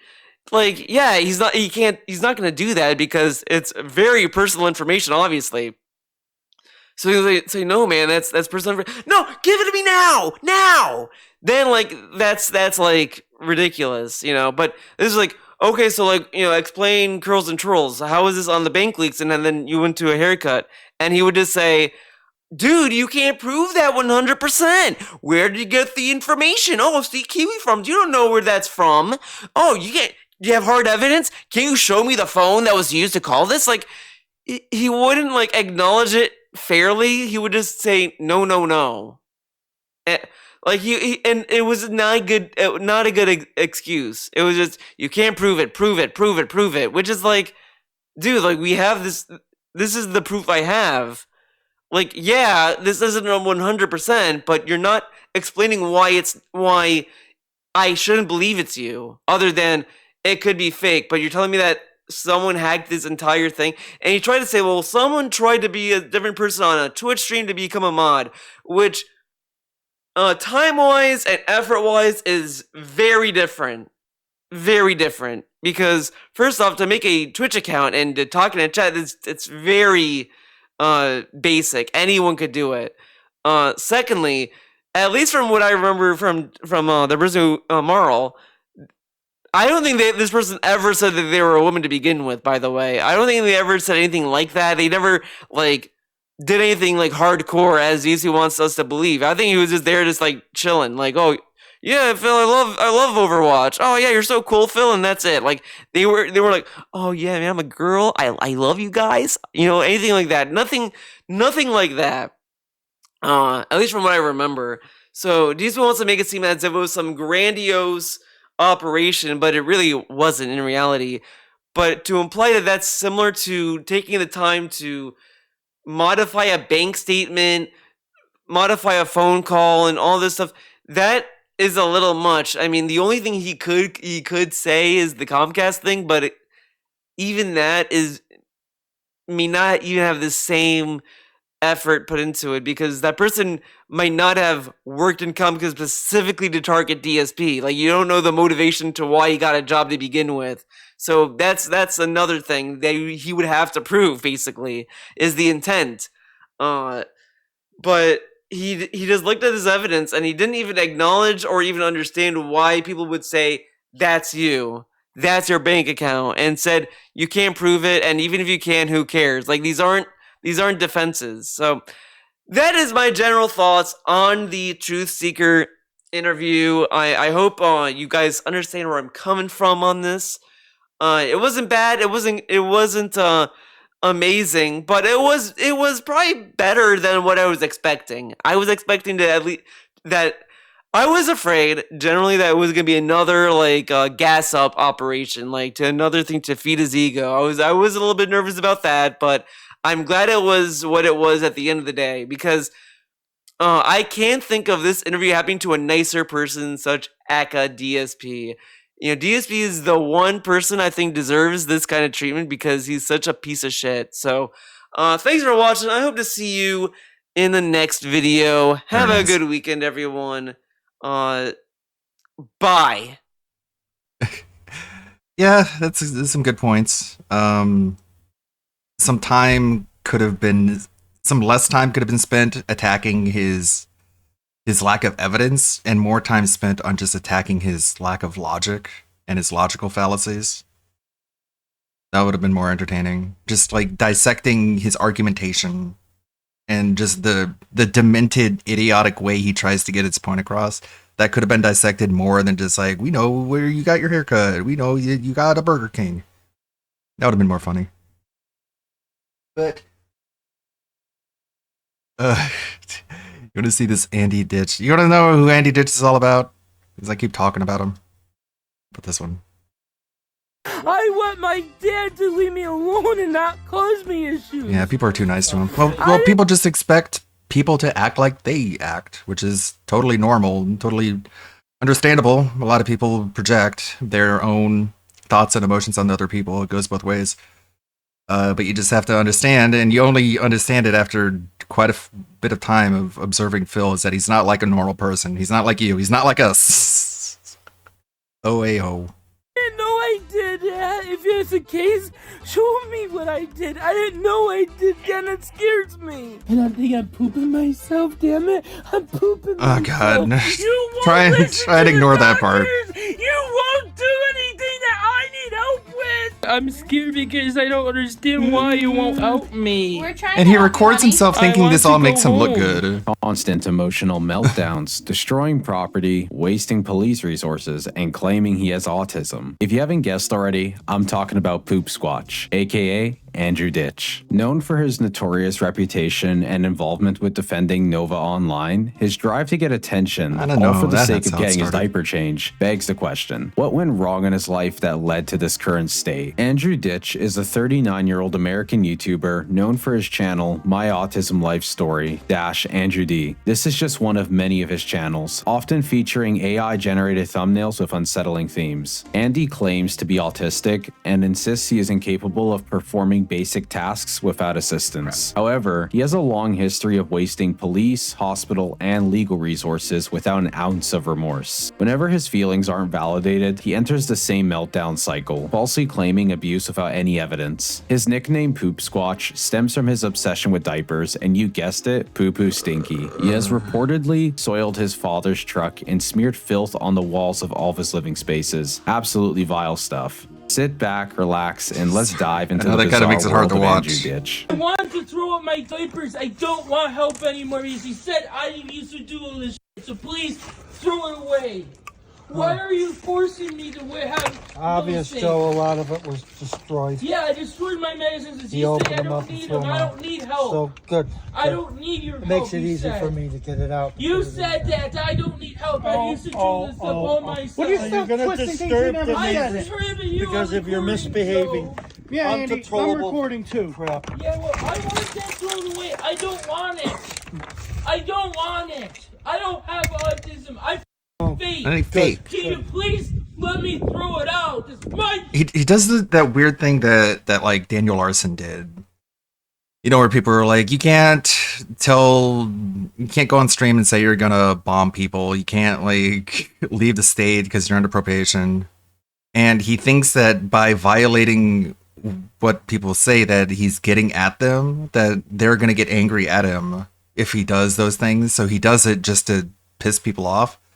So if people tell him, oh, you don't have autism, you don't need help putting on diapers, he'll just rip them all up as just like a way to spite people. And it's really illogical. It It doesn't follow any sort of reasonable train of thought, and it just ensures that his entire life is just going to be a downward spiral forever. You're having a temper Please, tantrum, Andy. I want This to is throw not it an out. I acceptable don't behavior. want to have autism anymore. I don't want to have autism Please. anymore. I don't want diapers anymore. Please. Please. You're forcing me to do something I don't want because you're Well, hurting me. Andy, if you wouldn't act like this, Andy, if you didn't act like this, we wouldn't have this problem. I'm calling police. Yeah, call 'em. You're instigating me. And you're being allowed to do this to me, and I'm No, asking we're you not to allowed to. please You're not throw allowed it to. out.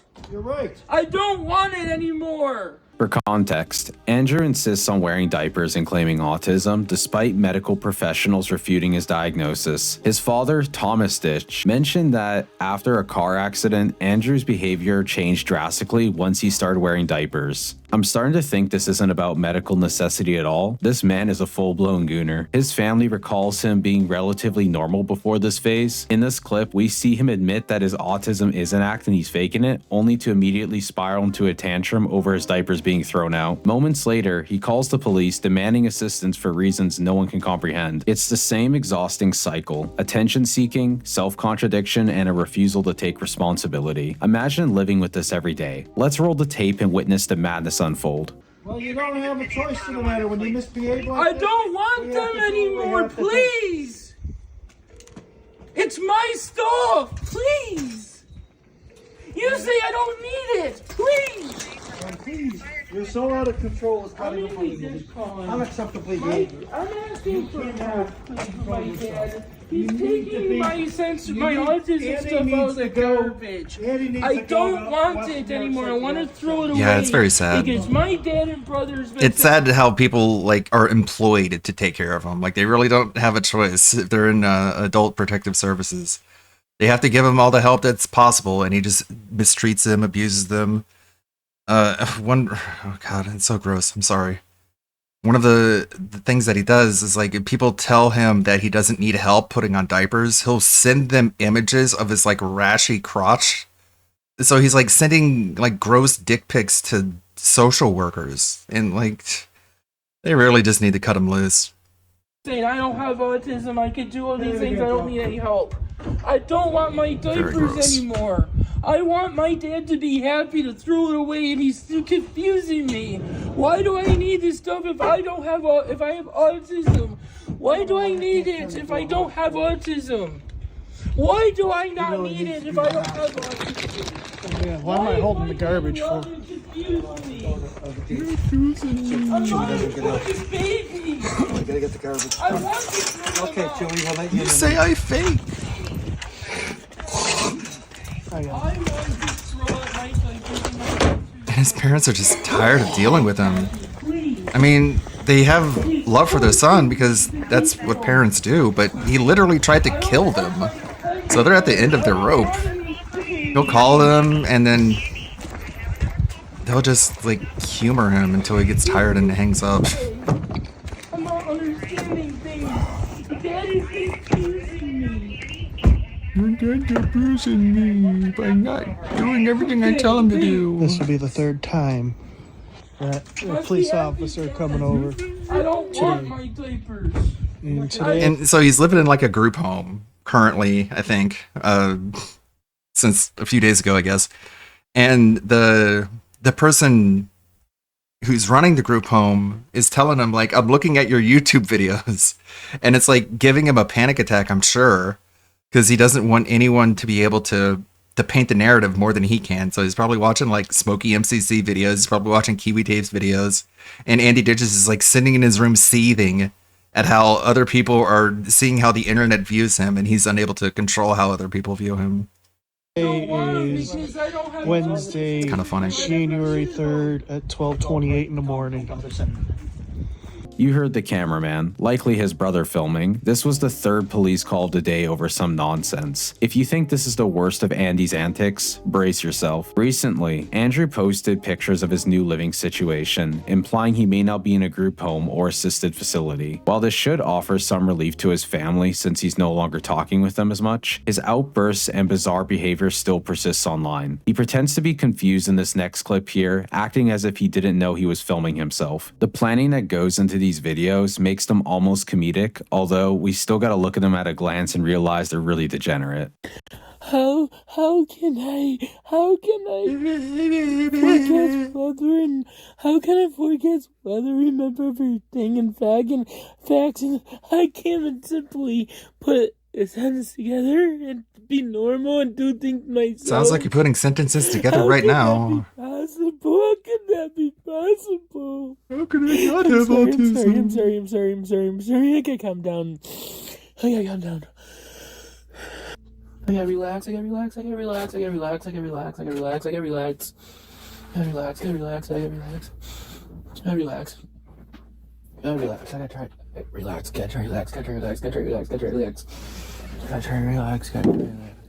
And I think I'm pooping myself, damn it. I'm pooping myself. He sounds excited. I didn't even know I was recording this. Andrew has an extensive history of destructive behavior, from wrecking property to the disturbing accusation that he poisoned his family through their coffee maker by putting things in it that shouldn't have been in there. This wasn't the only time to just ditch like family trying to headlines. kill his parents. His father and has just some like, they have skeletons to in the deal with closet him. as well, but that's another story. I'll show you a quick picture here and let you put the pieces together. A man from the city of Tonawanda faces 3 felony charges accused of spiking the food of several of his family members. Police say 34-year-old Andrew Ditch Does it put get USA Epsom taxpayer money? salts Yes. and laxatives Of course, in the food and the water reservoir of the family's coffee machine. Hey, Dominic. Family members knew something was wrong when they all started to suffer from nausea, abdominal pain, and severe diarrhea.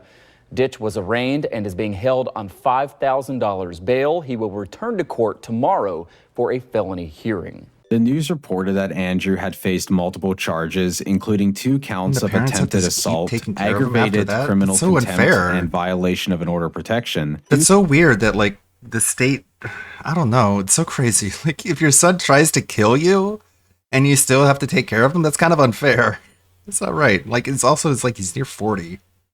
I don't think they have to take care of him really. I think they just humor him. He just calls up and complains and makes demands and they just the dad especially is so done with him. Like some of the calls he's just like talking about random stuff going on in the house. It's kind of funny. You have to laugh through the sadness, I guess. How's it going, Dominic? The weekend has been pretty good. Normal detractors have been eating pretty good this week. We had the Truth Seekers interview, DSP's meltdown over that. We have Raven's Dolphin. I don't know if you've been paying attention to that shit, but he was catfished by 007. And so his sister came onto a stream with him and just called him really, really, really stupid and said that the cops know about his degenerate behavior. And it's like, jeez. Some crazy stuff. 2 counts. Right now, I am editing a Gundam video. Let's see how far I am into it. Editing in the background like I always do. I don't just sit here watching videos, dude. Let's see. It is about that town hall meeting that took place in that one city. I'm using a lot of memes. This lady, quote unquote. Just stuff about that. I'm having fun with it. Good imagery, hopefully. Hopefully it doesn't all get chopped out, but you know how it is sometimes. Of third-degree criminal tampering, and lastly but not least, disobeying an order of protection. The last detail of this case I could find online was him having to attend court one last time on the Friday of November 8, 2019, but it was inconclusive. Now, let's get into the infamous cranberry juice incident. Andrew's lack of accountability as a person really shines here, as he doesn't care about the destruction of someone else's property, nor about how it's going to affect his animals or his father. He just goes ahead and does whatever he feels like it when he feels like it. And this is going on YouTube, Andy. I don't care. I don't want you to hurt me anymore. I'm gonna break this so I don't have it. I can't move anymore because you bullied me. What a big baby. You bullied me and the cops allow you to do it to me. Okay, go turn on living room light. Can you go upstairs? Please, I feel cornered. No. No. Please, I want to be left alone. Yeah, he really does just need to get the shit kicked out of him. EBH. Dad, I want to be left alone. You're There he is, bullying tearing up his me. diapers. Please, I want you to stop. I thought you said you don't care. I want to get my sneakers, Dad, so I can go run away. Please, I want to get my sneakers since you f***ing call me a fake. And you hurt me. I haven't seen this video. I want to get my fake. What a I want to get my sneakers since you f***ing call me a fake. You are a fake. You hurt me. I want to get my sneakers, You're a fake. please. Andrew clearly thrives on attention, fabricating an autism diagnosis and reacting poorly when he's confronted about it. Andy's family and many doctors have repeatedly debunked his claims, yet he still persists. The cycle of allegations and erratic behavior never seem to end for him. I'm running I don't have away. anything better to do? And you don't? You call me a fake, Dad. Where's your sneakers? I don't know. He's holding me. I asked you to go upstairs. Not holding nothing. You're I telling asked me you, this leave is my me house. alone. I can do what I want. You cannot tell me what to do, Andy. Yeah, he dumped the cranberry juice all the way. He dumped his cranberry juice down there. Into the dog food, destroying the dog food. That is destruction of property, I would say. I know, and it's. I mean, look how much of a dump the house I don't have is. to take shower anymore. He called me fake. Like the parents aren't all there either. So like the entire house is a giant pigsty. So you know he wasn't really raised very right, but it doesn't deserve the abuse that he gives him at any rate. Fake. You call me a fake. They're all just old and crippled, and they really don't want to spend their last years taking care of this guy. You call me a fake. Let him go out the front door then, whatever he wants to go. But he's gotta leave. Fake. You bully me. You hurt me, damn it. You won't listen to the doctor. Get out of here. Get out of here. You Get out of here. Accusing They others really of don't like abuse him. without evidence Who has become a would? reoccurring theme for Andrew. His destructive tendencies and strained relationships make it unlikely that he'll ever change. He seems intent on disrupting the lives of those around him, much like other notorious online figures like Daniel Larson. His public outbursts further solidify his reputation, and it's astonishing how patient professionals remain when dealing with him. I want to go home. I'm scared. I don't want to be at this hospital. Call your dad.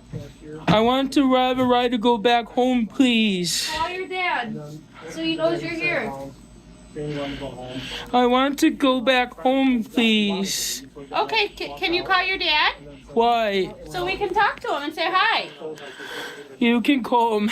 Okay. I want to go home, please. Can you call him on your phone? I want to go home, please. Okay, you want to can go in a home, little bit, please. but let's call your dad first. I want to go home, please. I'm scared because I don't understand why you won't help me. We're trying to help you, honey. I want to go home. That's what I want help now. Please. In one particularly terrible incident, Andrew spits on someone and justifies his actions without any remorse in his voice. The victim, who is a professional health worker trying to assist him, maintains their composure despite Andrew's aggression. His legal awareness contradicts his claimed impairments, highlighting the inconsistencies in his persona. Hey, can I ask you? Can I ask you for your name? Can I ask you for that guy's name? I would like to please. He's have clearly that guy's not name, as that's all. impaired as he's trying to make I'd people like to make believe. sure I get a good picture of him. Can I have He his just name, please? wants people to be forced to change his I'd diapers like because to it's know a your name. fetish. My patient rights. And he doesn't realize Can I that he's please leave? not convincing. Why? I want to leave. Wow, just spit I on want to him. leave. Can I please leave? No. I have a right. That's how you're gonna be. I'm asking to leave. I have a right to leave. Before you leave after that crap. I'm sorry, but you can't hold me against my will. I'm asking to leave. Beyond in-person confrontations, he also bombards crisis lines with trivial concerns such as needing help with his bed sheets. The operator in this clip seems all too familiar with his antics, handling the situation as professionally as she could have. Right, the services, this is Casey. How can I help you? I know I'm not to get any care or concern about you guys, but I have no one helping me with food. Andrew, are you having thoughts about feelings of wanting to? I am asking for help. You know, whenever he's like, no, they're like, damn it. Are you having thoughts Man, about maybe you should. Andrew? Want help with my sheets. Andrew, if you're not going to answer my question, I'm going to end the call. Are you having thoughts of suicide? Me, Pons. I don't want to be abused. Take care, Andrew. Bye-bye. As you may know, Andrew has made countless calls to He needs emergency to call up services the and crisis Medicare hotlines, suicide each hotline, time reacting where he's with just- hostility when his unreasonable the demands suicide are met. encouragement If he hotline. redirected this energy into productive endeavors, his life would be vastly different, I'm sure. In this next clip, we witness another police interaction at his family home where he used to live with his dad. This is where an officer was trying to assist him, only for Andrew to turn the situation into a self-pity act that ultimately backfires on him. This is just not fair when my family treat me. Annie, to be honest, what do you expect me to do? I want out of my parents' house. I want group home. And they don't have anyone help me with this. My dad refuses to help me. And if you're going... Like, you tried to kill him, Andy. What do you expect? It's fine. That's discrimination. I want my dad Good to leave me God. alone and not cause me issues. I didn't know I did that. If it's the case, show me what I did. I didn't know I did that, and it scares me. I just want my dad to help me, please. You just told your dad to Maybe you leave. should have tried to kill him. But You just told me to have him leave you alone. But I don't know if I'm hurting my head. I want him to stop this. I don't know if I'm hurting my Call head. names, everything like that. It goes both ways. But I didn't do anything to hurt myself intentionally. Yourself in the head. I didn't know I did it. It's my disability. Okay, well, unfortunately, you did. All right. You think my sensory poem and my meltdowns is something I do on purpose or intentional? You got something else. That's discrimination. Because I don't do this intentionally. If you're in the human services field, a medical professional, or emergency responder watching this, thank you for dealing with these kinds of situations, as I'm sure they occur quite frequently. This takes an immense amount of patience, and words can't even begin to describe the toll this must take on people likewise. Back to the video, we have Thomas on the phone talking to Andy here. It sounds like he's about to erupt with the anger in his voice. Andy just has no care in the world for it. Will you shut up for a minute, moron? Thank you. Moron. I would like you to just find the number that somebody called me that you're accusing me. Here's a piece of And paper after you're that done says- doing that, I'm calling the cops for a false accusation. Here is a piece of paper. And you don't grade when I'm trying to ask you for help. You ain't asking for help. Here's what medical certification test signed by Dr. Noreen Noreen I need to file for I have no authority over you Dad, whatsoever. then you're abusing my care. Folks, If you couldn't tell, Andrew's dad is real mad, and it's not hard to see why. He tries to create distance from Andy, and Andy just keeps coming back every single time, asking for something or saying something weird on the phone just to set him off. His blood pressure must be screaming for help right now. On the note of Andy's dad, in this next clip, a streamer by the username Tim the Ultra Famous Streamer interviews Andy's father, searching for answers on Andy and how he's been coping with the living situation, back when Andy still lived at home. So what can I do for you? I was just calling to check in and see how everything was going, because he did give us a call and he said he was having a hard time finding proper housing. I just wanted to see what the update was there. Well, what I know of with the housing problem, he doesn't make enough income to qualify to get a place. And then if he gets a place, it's similar like the motels. When he goes to one motel or one shelter for the homeless or whatever, they may or may not keep him, or they keep him very shortly, and they dump him out in the street to get rid of the cost, because he has a lot of issues. And that probably would be the same way even if somebody come up with the money for a down payment and for a security deposit in a motel or an apartment, that the landlord probably would not tolerate it. Now, we do have a place now where he's staying. Be cozy. These people are very nice, very understanding. Thomas details the resources available to Andrew and how every effort to help him has been met with self-sabotage. Despite numerous attempts to find stable housing, Andrew always finds a way to get evicted and return to homelessness. His father's exhaustion is palpable. And just joking in Minecraft, but imagine if his father just paid someone to be like, yeah, just find him walking down the street and just beat him. And I'm kidding, I'm joking. All that's transpired, Joking, it's all a joke. totally It's all a understandable what video he's game. going through. Thomas also shares more about the Really alleged deserves to get poisoning beaten up, though. incident in this next segment. And then the other thing is that he was in the news, even though he denies it. Last year, me and his brother, and even my wife, got sick constantly, running the John, diarrhea, even crap in our pants. Don't know way to describe it, and we got frustrated. And he made a comment to one of his friends on the internet that he put laxative and Epsom salt in our food, our coffee and drinks, and you better really be close and run to the toilet. And I was wondering why my stomach is hurting so bad. Like I told my wife the one day, I wanted to go to the hospital, but I didn't, because I was just doubled up pain. What a And the fucking strange thing asshole. is, since he's been gone, even though he doesn't like to hear it, we no longer have the problem, none of us.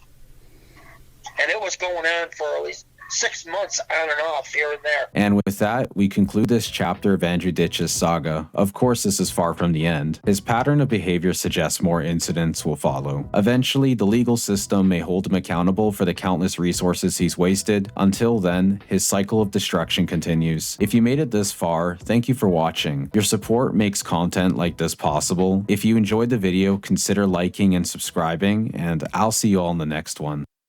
And that is from Goose Gambit.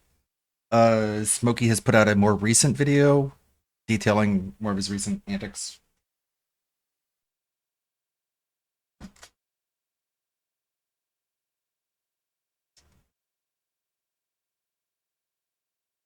Of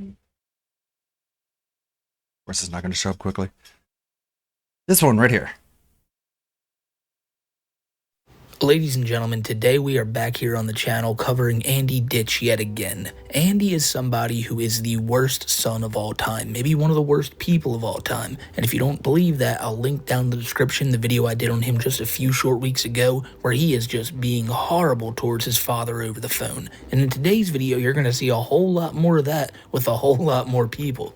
I said it in the first video and I'll say it again. Andy Ditch is a man who fakes autism, and I'm not lying when I say that. He has some odd fetish or some desire to make people do his bidding. And the only way he can get that done is by acting like he can't get anything done himself. He's a massive nuisance for anybody who works in the healthcare field, and honestly, he doesn't see any problem with it as long as he's getting what he wants. And in the first phone call with his father, we really only got to hear his dad's side of everything, and how his dad's just kind of over it and wants to get off the phone. But in today's calls, Andy gets challenged. Andy gets pressed on the question of, are you really not able to do anything? And what do you think his reaction is to that? Because if anybody dares call Andy fake, he'll scream at the heavens that that's just not true, and he'll abuse people all the way while doing it. It's something that one of his healthcare workers brings up later in the video, that Andy will cry about people messing with him while at the same time being online calling out basically anybody who has an odd word to say about him.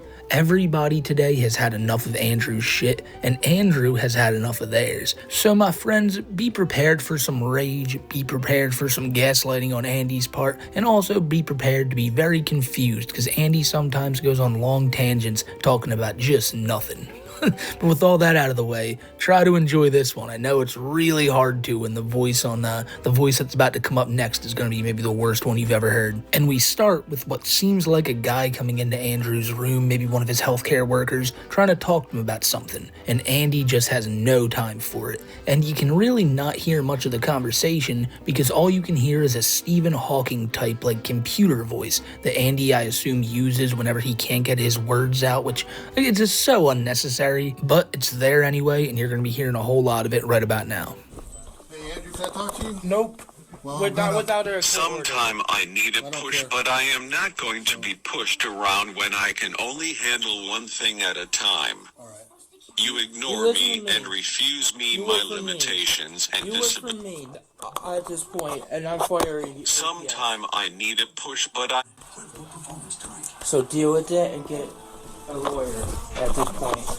Well, DHS wanted me to tell you this part, okay? What? Oh no, deal with it in court. Don't talk to me. I have a right to be left alone. At this point, leave me alone. I'm recording this. I don't want to deal with it. Right. Goodbye. Goodbye. You don't want to help me. Goodbye. So DHS wanted me I don't want to hear it. I don't care what you want to do right now. I just I'll want you to leave know. then. Excuse me. I'm leaving. Hold on. You can't force me to do something I don't want to hear. I won't say nothing other than Well, it's basically like a speak and spell, kind of. You're done. So Andy just has I wonder if it was no given time to for him whoever as this guy is, and I'm going to a assume state-funded it's Daryl, accommodation. He calls later in the phone calls here. But one of the first things Andy says that maybe you couldn't hear due to that robotic voice playing over it is telling this guy that, hey, you work for me, and I'm firing you, so get out of here.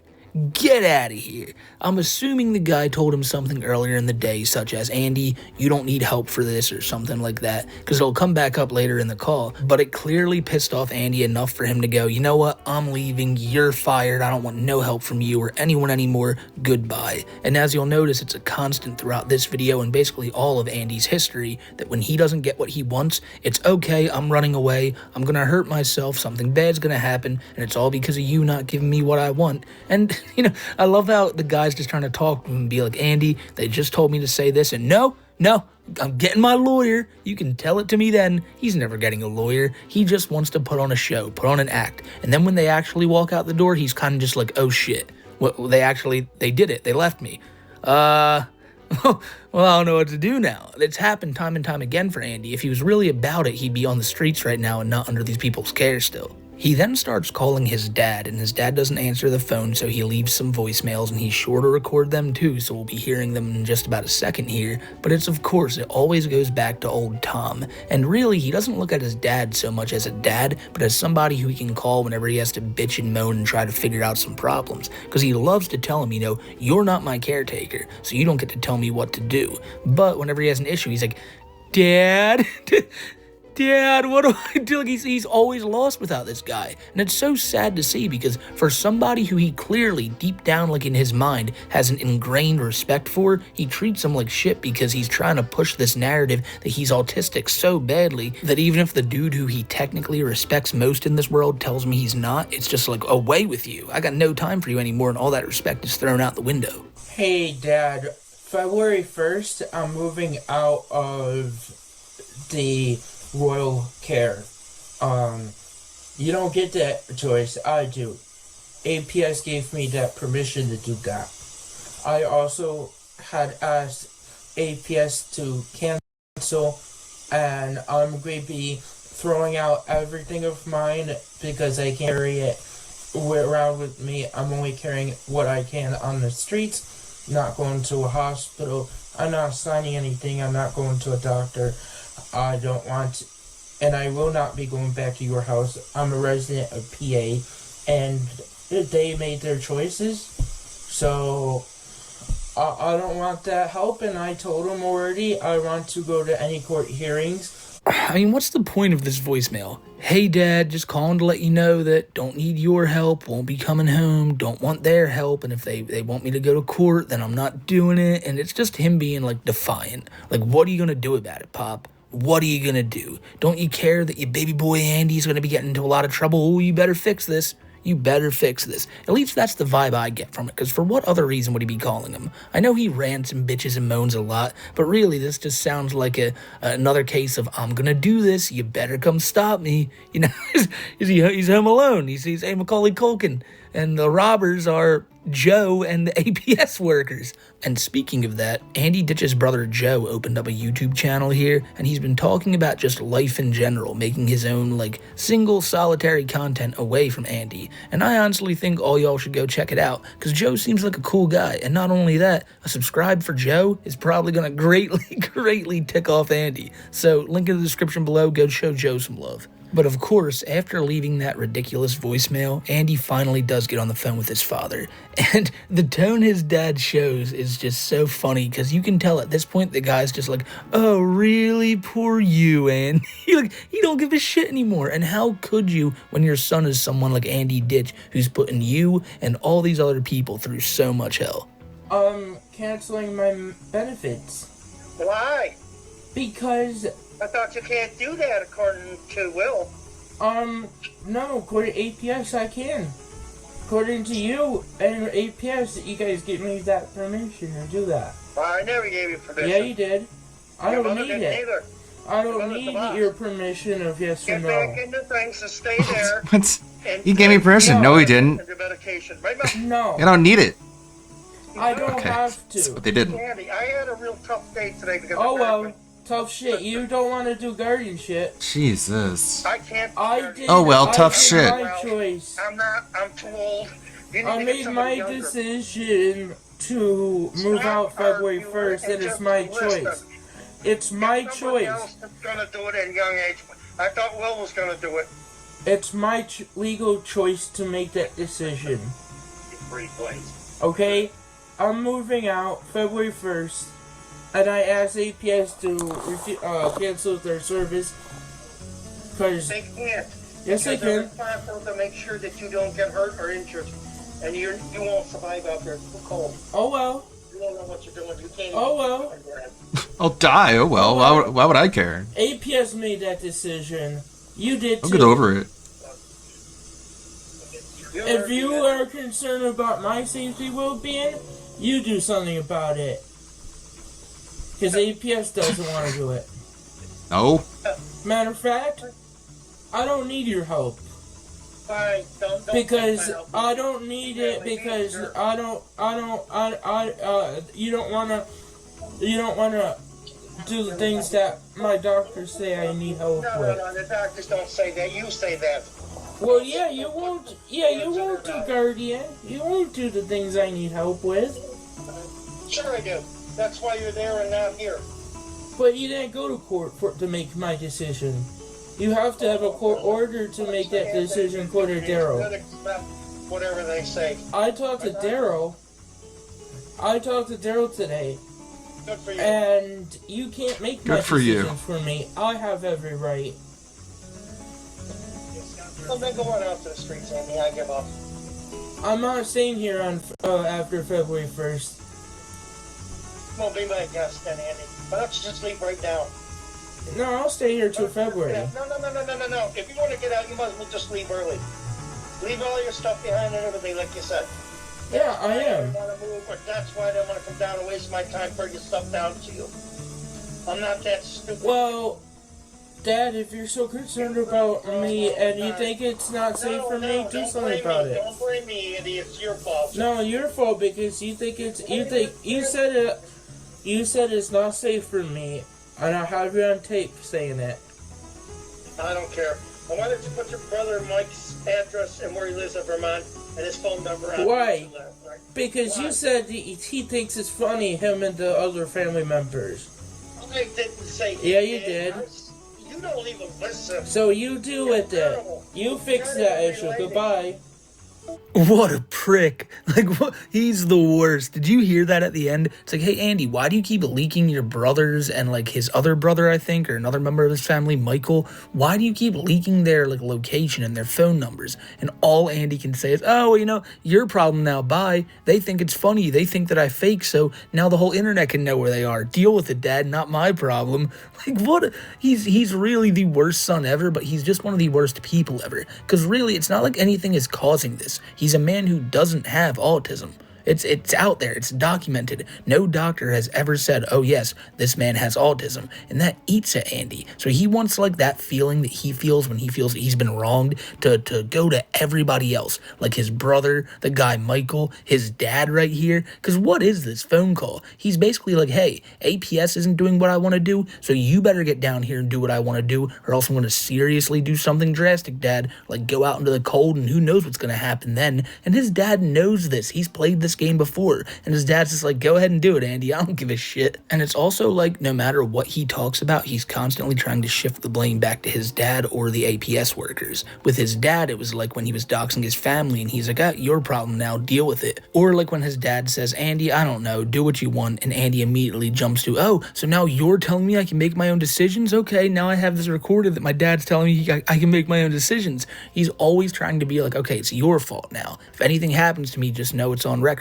that you said this about me, and that you will get in trouble if you don't get here and help me. It's all about him. That's what we talked about in last week's video, that it is always 110% about Andy Ditch and nobody else. And that rings true in that call right there, because it didn't matter what his dad was doing. Did you notice that Andy never asked once that question? It just mattered that he was there right then in that moment so Andy could bitch to somebody, anybody, about his problems. Daryl said he never talked to you.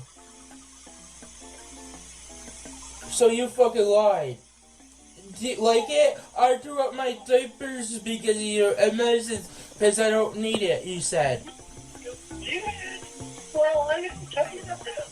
And they don't have caregivers now because they went home and won't help me now. This is so spiteful. You said don't need it. Just ruining his life out of spite. Oh, you say I don't need them? Well, you know, throw them all away. And you can't say I'm running away because you said I don't need it. You said I fucking fake, so you deal with that. I'm canceling my phone line. Canceling my phone line because you said it. It's on tape because on YouTube. On YouTube. Got him, Andy. You're absolutely right. Destroyed. You're absolutely right about what you just said. Well, that's what Daryl said. So Daryl said that? Yeah, you know what you're doing, so you still keep it right up. Man. I know what I'm doing? I'm not going to get into it any further. Why? Is that what Daryl said? I'm not going to repeat myself either, by the way. You talked to Daryl? Now you're questioning me, and I'm not going to answer that.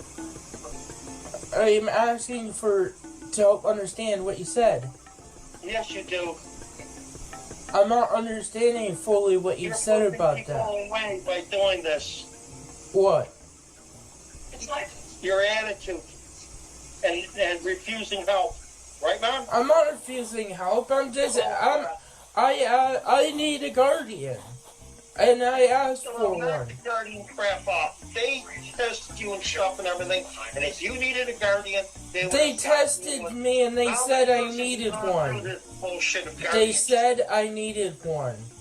You need AIDS? No, I don't need that help. I don't need AIDS. And that's all they said you need. I don't need AIDS. Give him AIDS. Give him all the AIDS. You don't need it because you refuse. I don't want that help anymore. I gotta go. I don't want a doctor. I don't want any help. And I'm asking you to please do not handle my money anymore. You do not have my permission. Daddy, you can't do that. I do have that right authority. I'm my own guardian. Deal with it. If you don't by the judgment of court that you have been sentenced to have AIDS. It, okay? I make the choice. Bailiff, give him AIDS. You don't, is what you're saying. Now when it comes to your financial... no. If I have the ability to make decisions and I know what I'm doing, fuck you, Dad. Poof. So Andy What a keeps little making piece of these calls shit. to his dad, and he comes out swinging in the first one, telling him he's going to change his number and all this shit because he has on recording his father saying that he fakes. And that is enough for Andy to draw the line in the sand and just be done with his dad.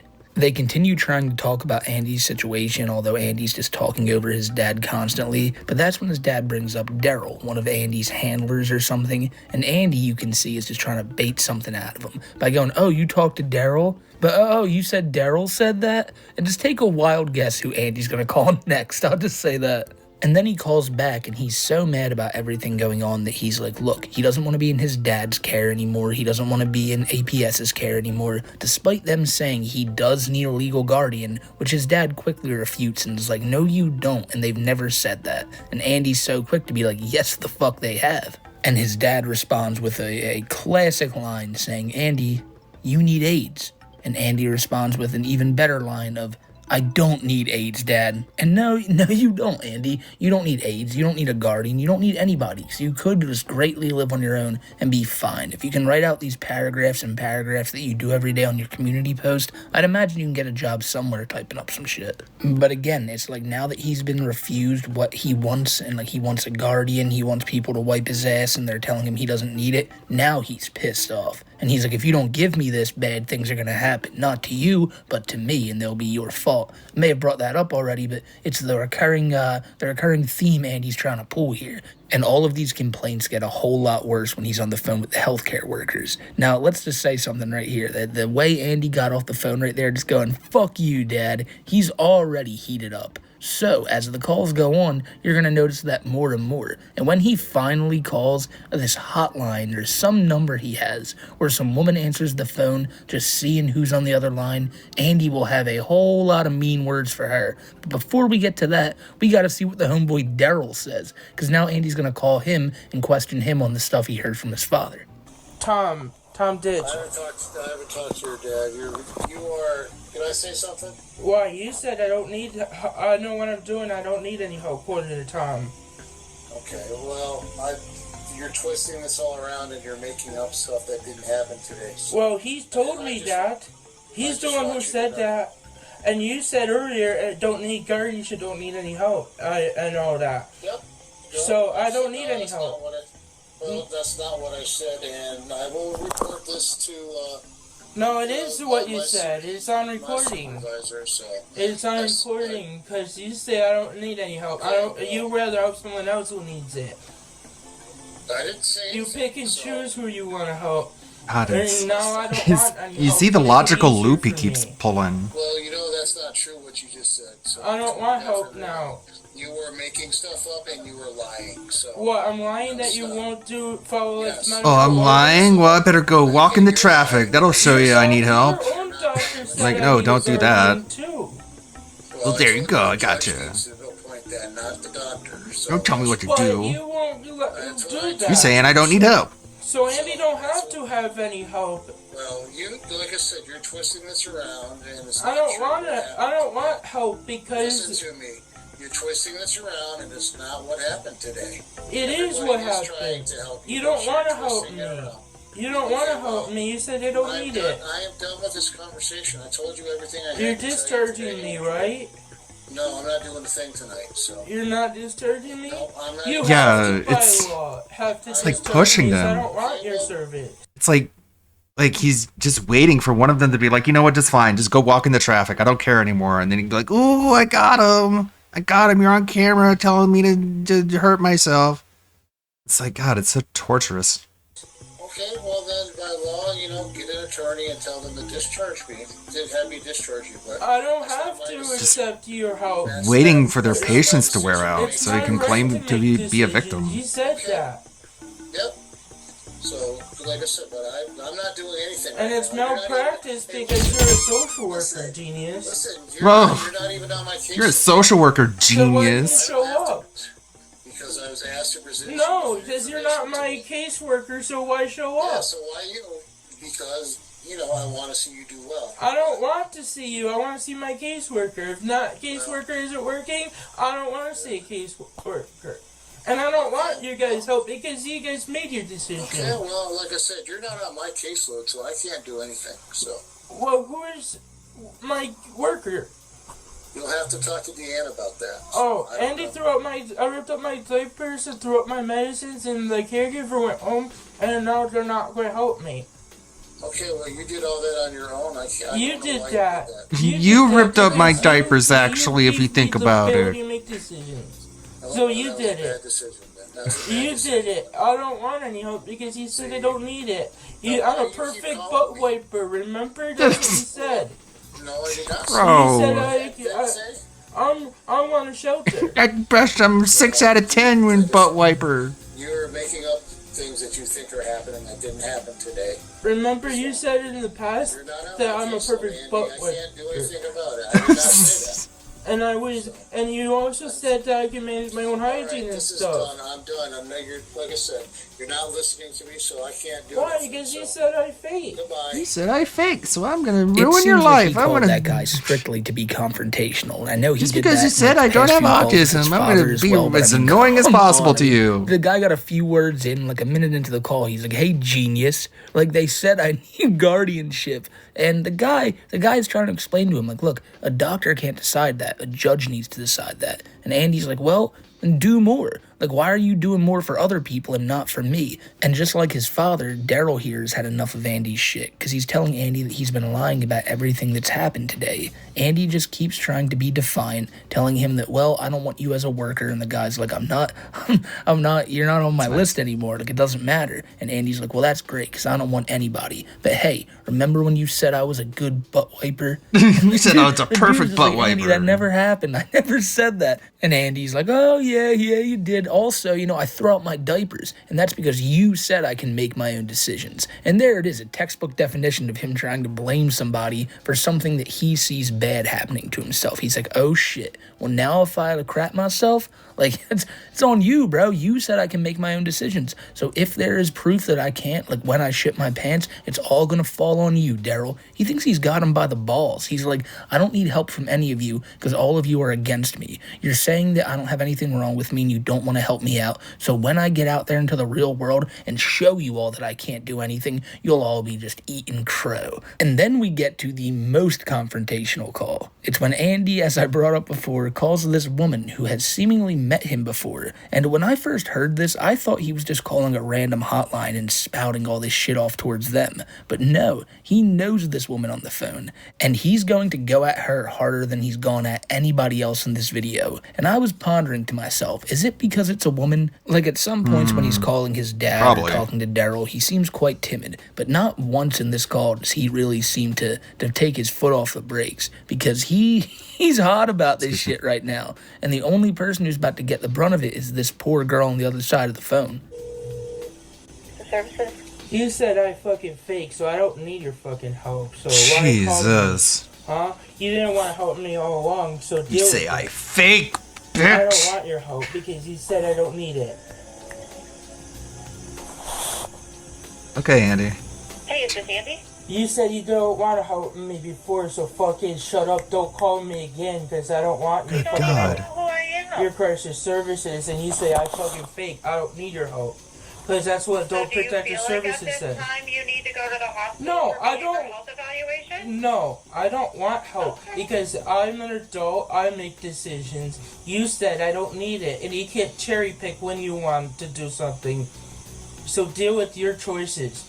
I'll have you. I'm recording this call and I'm putting it on Deal YouTube. with your choices. Okay. That's fine, Andy. You can do that. You make your own decisions as well. Yeah, So, because you said I don't need it. want our help. Yeah, because you guys say I don't need it. And Don't Protect Your Services says I don't need it.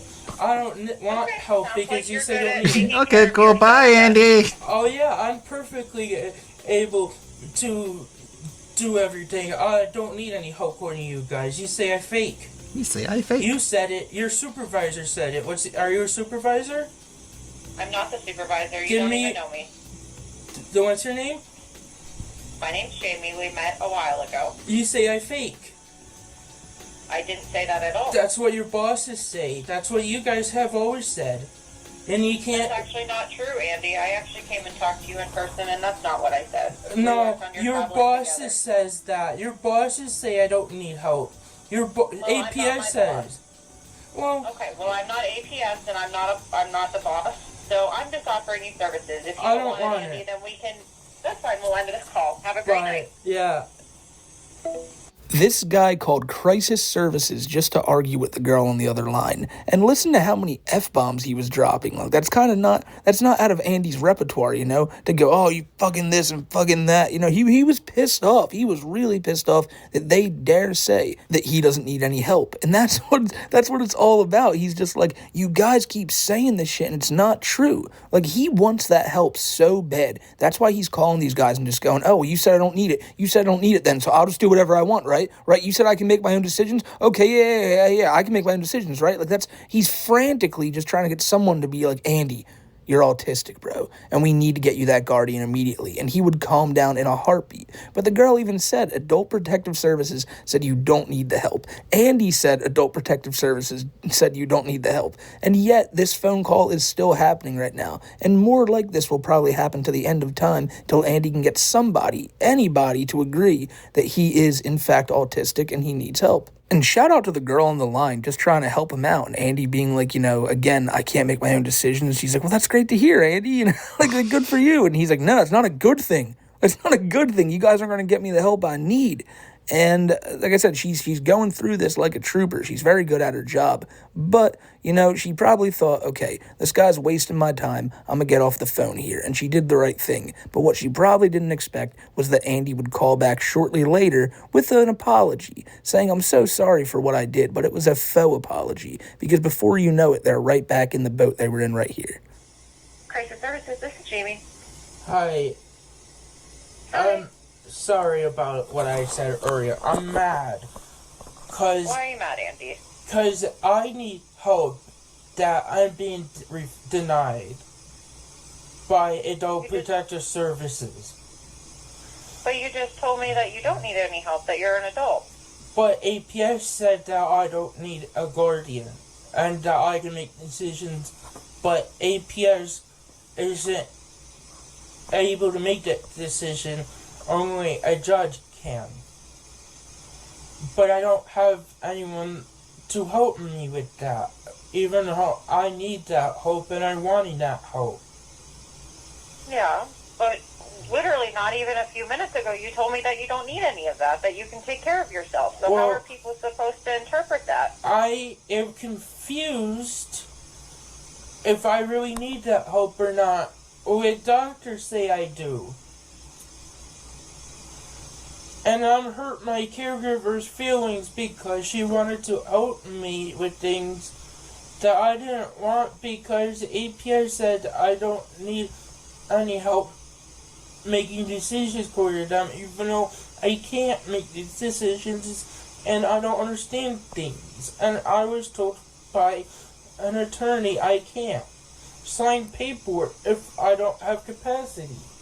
Why is he choosing to talk like that now? He's talking so slow and like he's trying to mimic somebody who has like a speech problem. When just a few minutes ago he was up, fuck you, fucking this, that, the third. And when he was talking on the phone with Daryl, he was pretty coherent too. The girl keeps bringing up that, Andy, you just said you don't need help. And that's why he's calling back right now. Because he realizes what he said. He's like, oh shit, now they're not going to get me that help that I so desperately want. So he calls back, puts on a front, and is like, no, I really do need the help. And he even says the doctors say he needs it. No, they don't. Like, they do not say that Andy needs a guardian. They don't say that Andy needs half the stuff that he's doing right now. Probably not 90% of it, but he's doing it anyway because he thinks that's what he needs. He's not heeding any of the doctor's advice. He's only listening to what he wants to hear and getting what he wants. And that's the sick part about it, because this dude absolutely should be denied like any type of help from these people, but he's not. And they're doing their jobs because it's their job. They're putting on a smile while doing it. But at the end of the day, they know that this is just a man who's getting off on the fact that he's getting pampered in there basically by asking to wipe his ass anytime he wants it, asking them to tie his shoes and stuff probably, and it's just a disgrace. So this girl's going along with it, already knowing Andy's whole deal, and that's why she's trying to crack it right in front of him, but he'll never listen to that. He'll never, ever listen to that. Andy, what do you need help with? Well, I threw out my medicines and diapers because Dad told me Daryl from APS said that I don't need any of this stuff for help. And that's what got me confused. And then I called Daryl And he answered after hours, and he told me he never talked to my dad. And that upset me, and Kamarli, my caregiver, was upset that I the kept baby answering talk the is call so from my annoying. dad and He calling upset my it. dad He's back upset it, after Andy. he was working me up. And everybody on YouTube, More annoying everybody on knowing it's YouTube just and fake. Reddit says I don't need help as well, so I'm getting confused. Well, Andy, I'm not really sure why you listen to YouTube or Reddit. That Oh, should excuse me, control sorry. your life, and the more that Sneezed. you Didn't have time to mute. Well, you also bully other people. People on YouTube and Reddit say I fake. I do. Okay. You do. How's that my problem? By saying I don't need any help? In addition to that, but you make fun of people's agencies when they do help you if it's not your way on your time. And that's not fair. Oh, so I don't need any help, you're saying? That's not what I'm saying, Andy. Then what do you mean? I said that I'm saying when it comes to the help that you need, you want it on your time, your way, and not everybody can conform to that. Pretty big sneeze. Everyone could do anything? You What do say mean I by fake. that? So how can I'm sorry, I should have turned away. Need? I was looking for the No, mute that's not what I'm key. saying. That time. Then what are you saying? I covered my mouth. I'm saying that there are people there to help you and support you, but it's not good enough to your standard, and that's not fair. What do you mean it's not good enough to my standards? What do you mean by that? Andy's carrying on about Reddit and YouTube and all these people who say he fakes, and when the girl brings up that Andy encourages it and bullies people too, his complete demeanor changes. I do?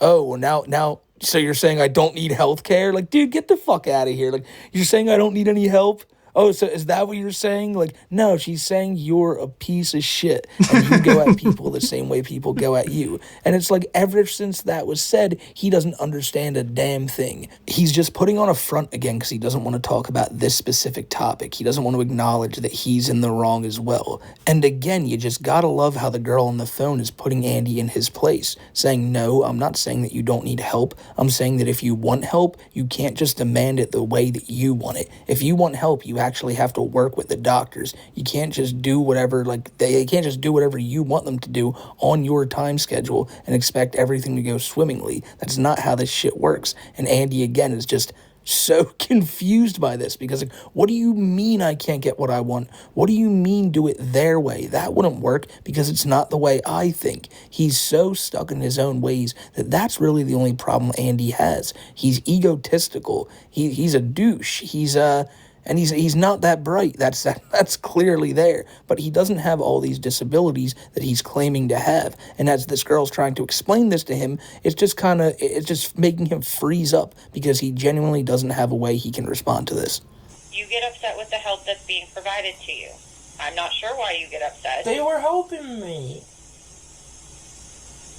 Okay, so what is it that you need help with then if you're saying you need help? They got rid of the caregivers that were giving me a hard time. Okay, so what do you need help with at this time? I don't have my medicines because Dad said I don't need any help. And I threw out my diapers and Dad said I don't need it for the APS. And APS never told Dad that. What a liar. Like, what a complete and utter liar. She's like, what are you calling for? Well, I need my medicine and Dad says I don't need it. And then I ripped up all my diapers because Dad said I don't need them. He's just throwing all this shit on Tom again. Doesn't matter who he's on the phone with. If he's on the phone with Daryl, it's Tom's fault. If he's on the phone with this girl, it's Tom's fault. And if he's on the phone with Tom, it's Daryl's fault. Like, he just is trying to make this shit up to make himself sound better. Tom never wanted him to be using diapers in the first place. He's the only one who wants diapers, and he thinks by ripping them up and getting rid of them, he's proving a point that people keep telling him you don't need stuff. And then when he's on like a call like this where they're telling him he can get help, he's like, well, what do you mean? Because so-and-so said that I don't need help, so we should really be talking about them right now. And I'm getting frustrated. And APS said had me do something I don't understand and didn't feel comfortable doing earlier.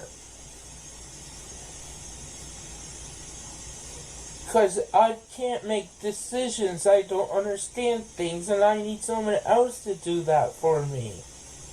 I can't handle making decisions. I need help with step-by-step instructions. And I need help with understanding things. You know, I can repeat the 302 law. For example, 302 states that if somebody is a threat to themselves or others, that they are a 302 thing. And they also if they're not able to take care of themselves or be safe alone, that they are because of mental disability is considered a 302 thing. It doesn't say Wow, you certainly know a lot about stuff, Andy. It sounds like you can take care of yourself if you're this smart. I can't. I don't. No, need you that say I help fake. or don't qualify for that help because the 302 doesn't say any of that in the law. So you guys can't deny me that help when I do meet that criteria. Because I need 24-hour supervision and care. I need a guardian. And the Mental Health Parity Act states that by federal law, you cannot refuse me that help. So, Andy, I'm going to stop you there. Nobody's refusing you help. I'm asking from a mental health standpoint how I can help you. And if you are capable enough to post videos and make videos of yourself to broadcast yourself on Facebook or YouTube or wherever you do it, then I think you have enough capability to take care of yourself. So I don't need help, you're saying? At this point, you don't need help from me. You need help with taking care of yourself, which you can only do on your own. So I don't need any help with anybody helping me in the shower making decisions? I don't need help with protections. I don't need help. Make your own decisions. I do. You know how to make your own decisions. I do. You know how to You know how to post videos online. You know how to call us. That's a decision. But you called me on the phone here. You actually just called me 8 minutes ago. You called me to let me know that you apologized. Well, because you guys were calling me and I didn't call you guys. So at the beginning there, he's trying to get himself 302'd, basically going, look, I'm crazy, I'm out of my mind, I need help, and I'm telling you guys that, and you're not like picking me up and giving me 24-hour supervision. I think he honestly wants to be locked in like a padded cell where he can't do anything to himself, and he just wants this so badly. And all the while, this girl's just trying to find out what Andy truly wants, and that's it. He wants to come off as crazy as possible, so she sends someone over there to pick him up and take him to some like mental hospital or something. That's really his dream at the end of the day. And when she starts talking about how he can do all these things by himself, because look at what he can do on YouTube, and look what you can do on Facebook, and if you know you have a problem, you're smart enough to know you have one, Andy. You can live your life. And what's his response? Oh, you're saying I don't need help then? Oh, you're saying I don't need help again? Like if you say anything to the contrary of, yes, Andy, you need all the help in the world, he just gets so irritated, you can tell. And what he did at the end there was one of the most pathetic things I've ever seen in my life. He's basically trapped in a corner. No matter what he says, the girl on the phone is going to say, see, Andy, you know you're smart enough to say that, so you can make your own decisions. So he just says, well, then if you aren't going to help me, why'd you call me then? And the girl rightly brings up that, Andy, you called 8 minutes ago in order to apologize to me for your last call. And his only response is, yeah, well, you guys were calling me, and I wasn't calling you guys. Now he's just trying to get them to think, oh, this guy's crazy. He doesn't know what he's doing. He thinks we called him. We better get someone over there. And you know what? Eventually, they're going to try to get someone over there. And not because Andy needs help, but because Andy is harassing them so greatly. Andy's about to get so wound up that he's going to break one of his precious items in his room, and he's going to blame it all on this girl right here. And again, it just keeps on escalating and escalating because Andy's not getting the answers that he wants to get. This is pathetic, man. And I've said that before, but really, this is like you're just wasting so much of these people's time over your bullshit that's really just a bunch of fake nonsense you've built up in your mind. Because you guys said I don't need any help. You did. You called me twice today. After we tried to reach out to you. Yeah, you reached out to me when I didn't want the help. I was just calling this time to apologize. But you just admitted I don't need any help. So I will tell Royal and APS I don't need any help, according to you. according to you, I don't need help making decisions or shopping or taking my pills or help washing, and who cares if I get a rash or die from not being able to take care of myself. And I'll go cook. Oh, I do? You're free to do whatever you want, Andy. You can go ahead and If you know die. how to make decisions, to make a phone call, to upload videos and harass people, then yes, I think you can take care of yourself. Oh, okay.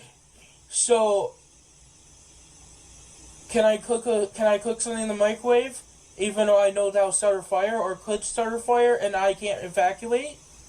Then what? Well, Andy, you know how to walk out the door. Yeah. You know you're not supposed to use a microwave without supervision. Oh, so but you said I don't need your help. You said I don't need it. You said I don't need it. That's what you just said. That's what I understand. So Got now her, I'm confused. Andy. You're confusing Destroyed. me. So look, if I'm getting this straight, he just kept bringing up the microwave and how he can't use it, probably just in hopes for her to go, yeah, Andy, you know you're not supposed to be able to use the microwave unsupervised, just so he could go, see, that was help right there. If I didn't known that, I could have set myself on fire.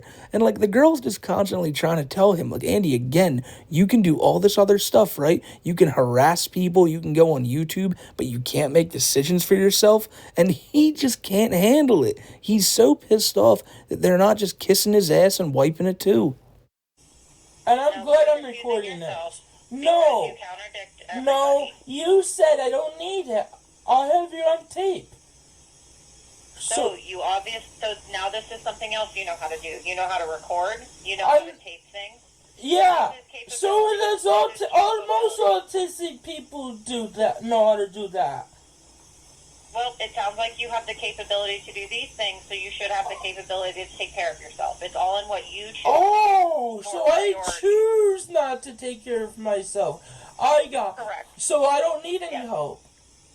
Well, you refuse to take care of yourself. That's You're right, why you rely correct. on other people. Oh, I refuse? Yes.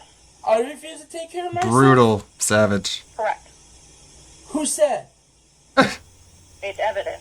Where? It's evident. Where? Using my eyes and I looking. know what you're saying.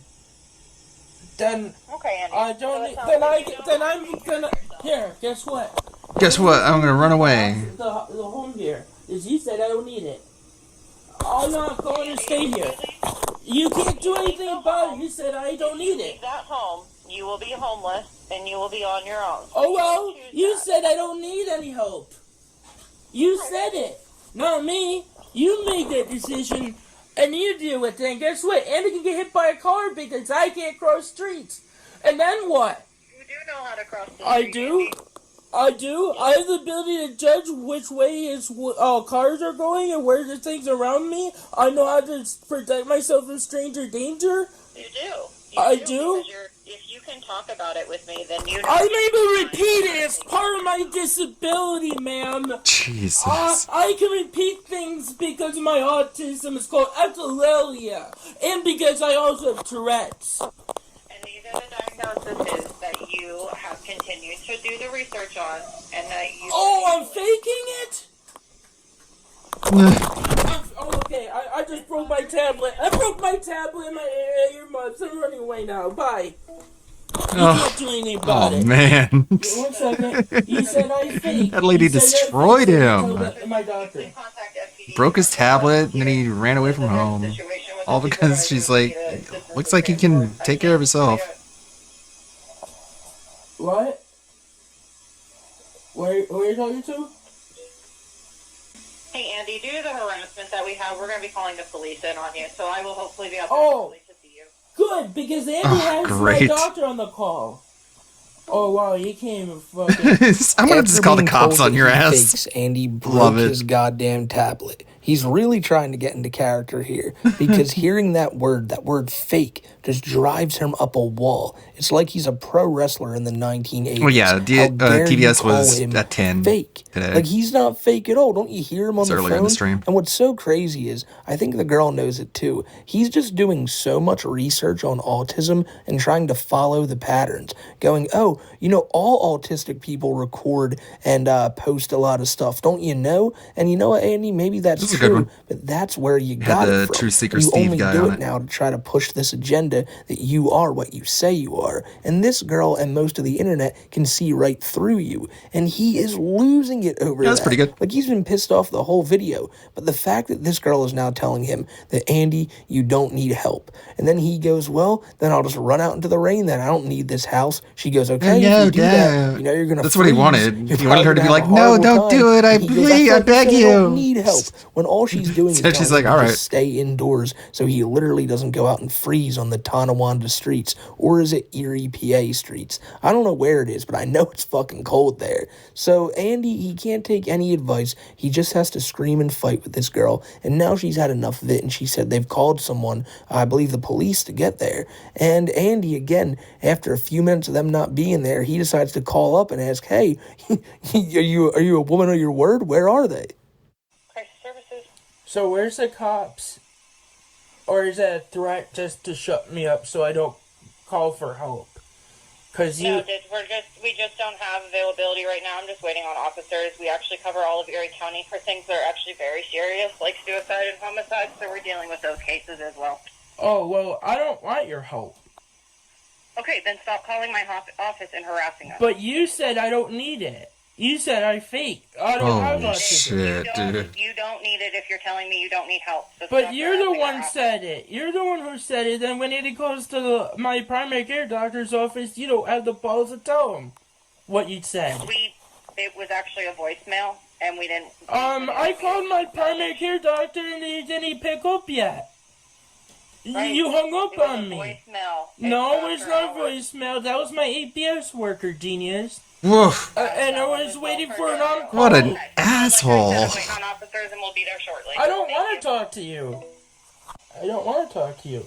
I don't want to talk to you. And that poor girl really is like she's pleading with him at this point. Like, look, the cops will get there eventually. Stop calling this line and harassing us. Because she has people who really might have problems who probably are trying to get in on that line. And Andy's just calling about all this bullshit. She keeps trying to make him realize that you can make your own decisions. The fact that you keep picking up this phone call and calling us shows that you can make your own decisions. But then he keeps responding with, well, okay, genius. Yeah, I could have known that and stuff. But Andy, you clearly couldn't have known that if you're going off your own logic. And he keeps trying to poke holes in hers by going that, like, you know, Andy, well, you can do this or you can do that. Oh, you're saying I don't need help then? He's just trying to get her to say something that he can, like, latch onto and go, you know, I screen recorded this, so you're screwed. If they ever say I don't need help, I'm just going to show them this. And you know what they're going to say, Andy? Yeah, dude, you definitely don't need help. You just need to chill the fuck out. That's all you need to do. Realize that you don't got these problems you say you got, and move on with your life, Andy.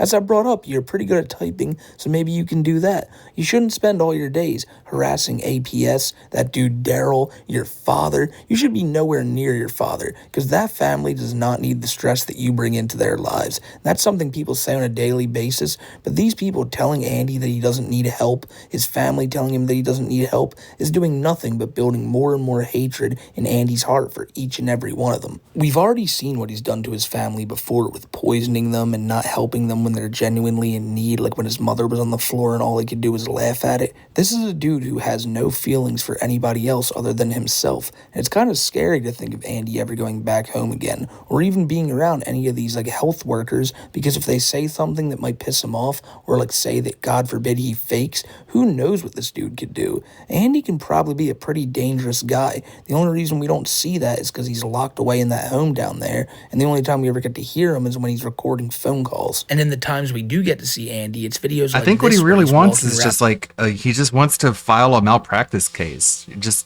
He wants them to either tell him he's autistic, and then somehow he thinks that if he gets that autism diagnosis, then he'll be able to force female care workers to change his diapers for him. He somehow thinks that there's a connection there. And failing that, he'll just sue them for medical malpractice because they're depriving him of what he needs as an autistic person. I think he thinks he's putting himself in like a win-win situation. either he gets money from malpractice or he gets his dream diaper changing nurse, and so he's just barreling headstrong forward into that inevitable conclusion that he believes is going to happen.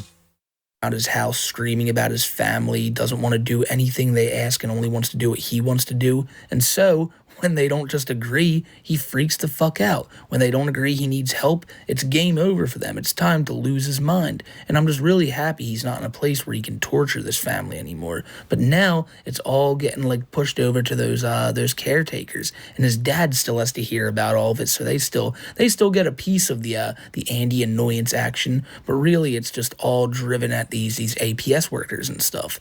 Andy should just be banned from all of it. He should be banned from making phone calls, sending emails, and being online. And then maybe something would change here. But I highly doubt it. He would just give hell to whoever. The only person he could talk to, that's who he'd give hell to. And that's really all Andy is. He's a nuisance that comes into people's lives and just makes it a living hell. And that's all I got to say about him today. Because this dude really is just one of the worst. And I think this video showed you that. He's not like a Cyrax where like he's going after children constantly and stuff. He's just a bad person, a really bad person. However, he does seemingly like to chill around playgrounds a lot, though. That's something to always keep in mind. But that's all I got to say about today's video. If you want to keep up on this stuff as it happens, follow me over on Twitter at SmokeyMCC. Shout out to Kiwi Tapes for putting this edit of all those Andy calls together. Couldn't have done this video without him. And also one more shout out to Joe Ditch.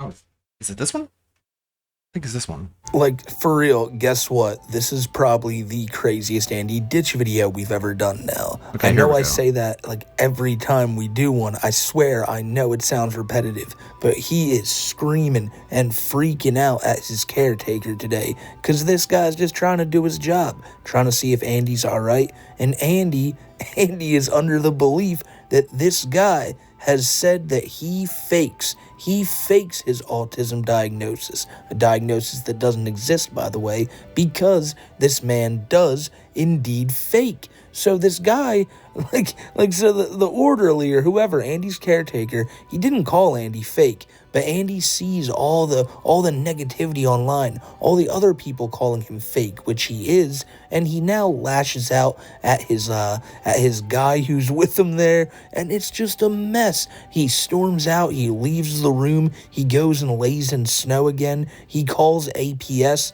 he calls his dad, and he's pissed off at everybody. Like, damn, I'm floored after watching these videos, and now I'm gonna share them all with you because I can't believe this actually exists. This guy on screen who fakes autism is putting people through hell just so he can get his rocks off. It's one of the weirdest things I've ever seen in my life. And if you want to see this stuff like as it's going down, I always suggest following me over on Twitter at SmokeyMCC. Like, do not forget to do that because it is a good time over there. But also a new YouTube channel called The Busin Faker, which is like archiving all of Andy's shit, will be linked down in the description below. Go give them a sub. Like, I mean, if you want to follow this Andy stuff as it happens, man, it can be one wild ride, but it can also be an annoying one. And I'm sure that's what you guys are going to face, like, a lot of today. A lot of annoyance, a lot of rage at what Andy's doing to this guy, but also a lot of just bewilderment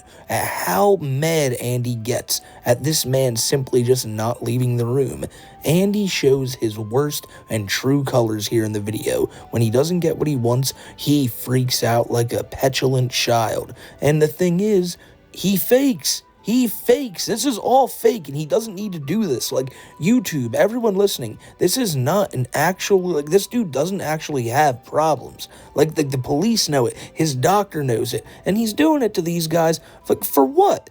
For what? For what? To post these videos online?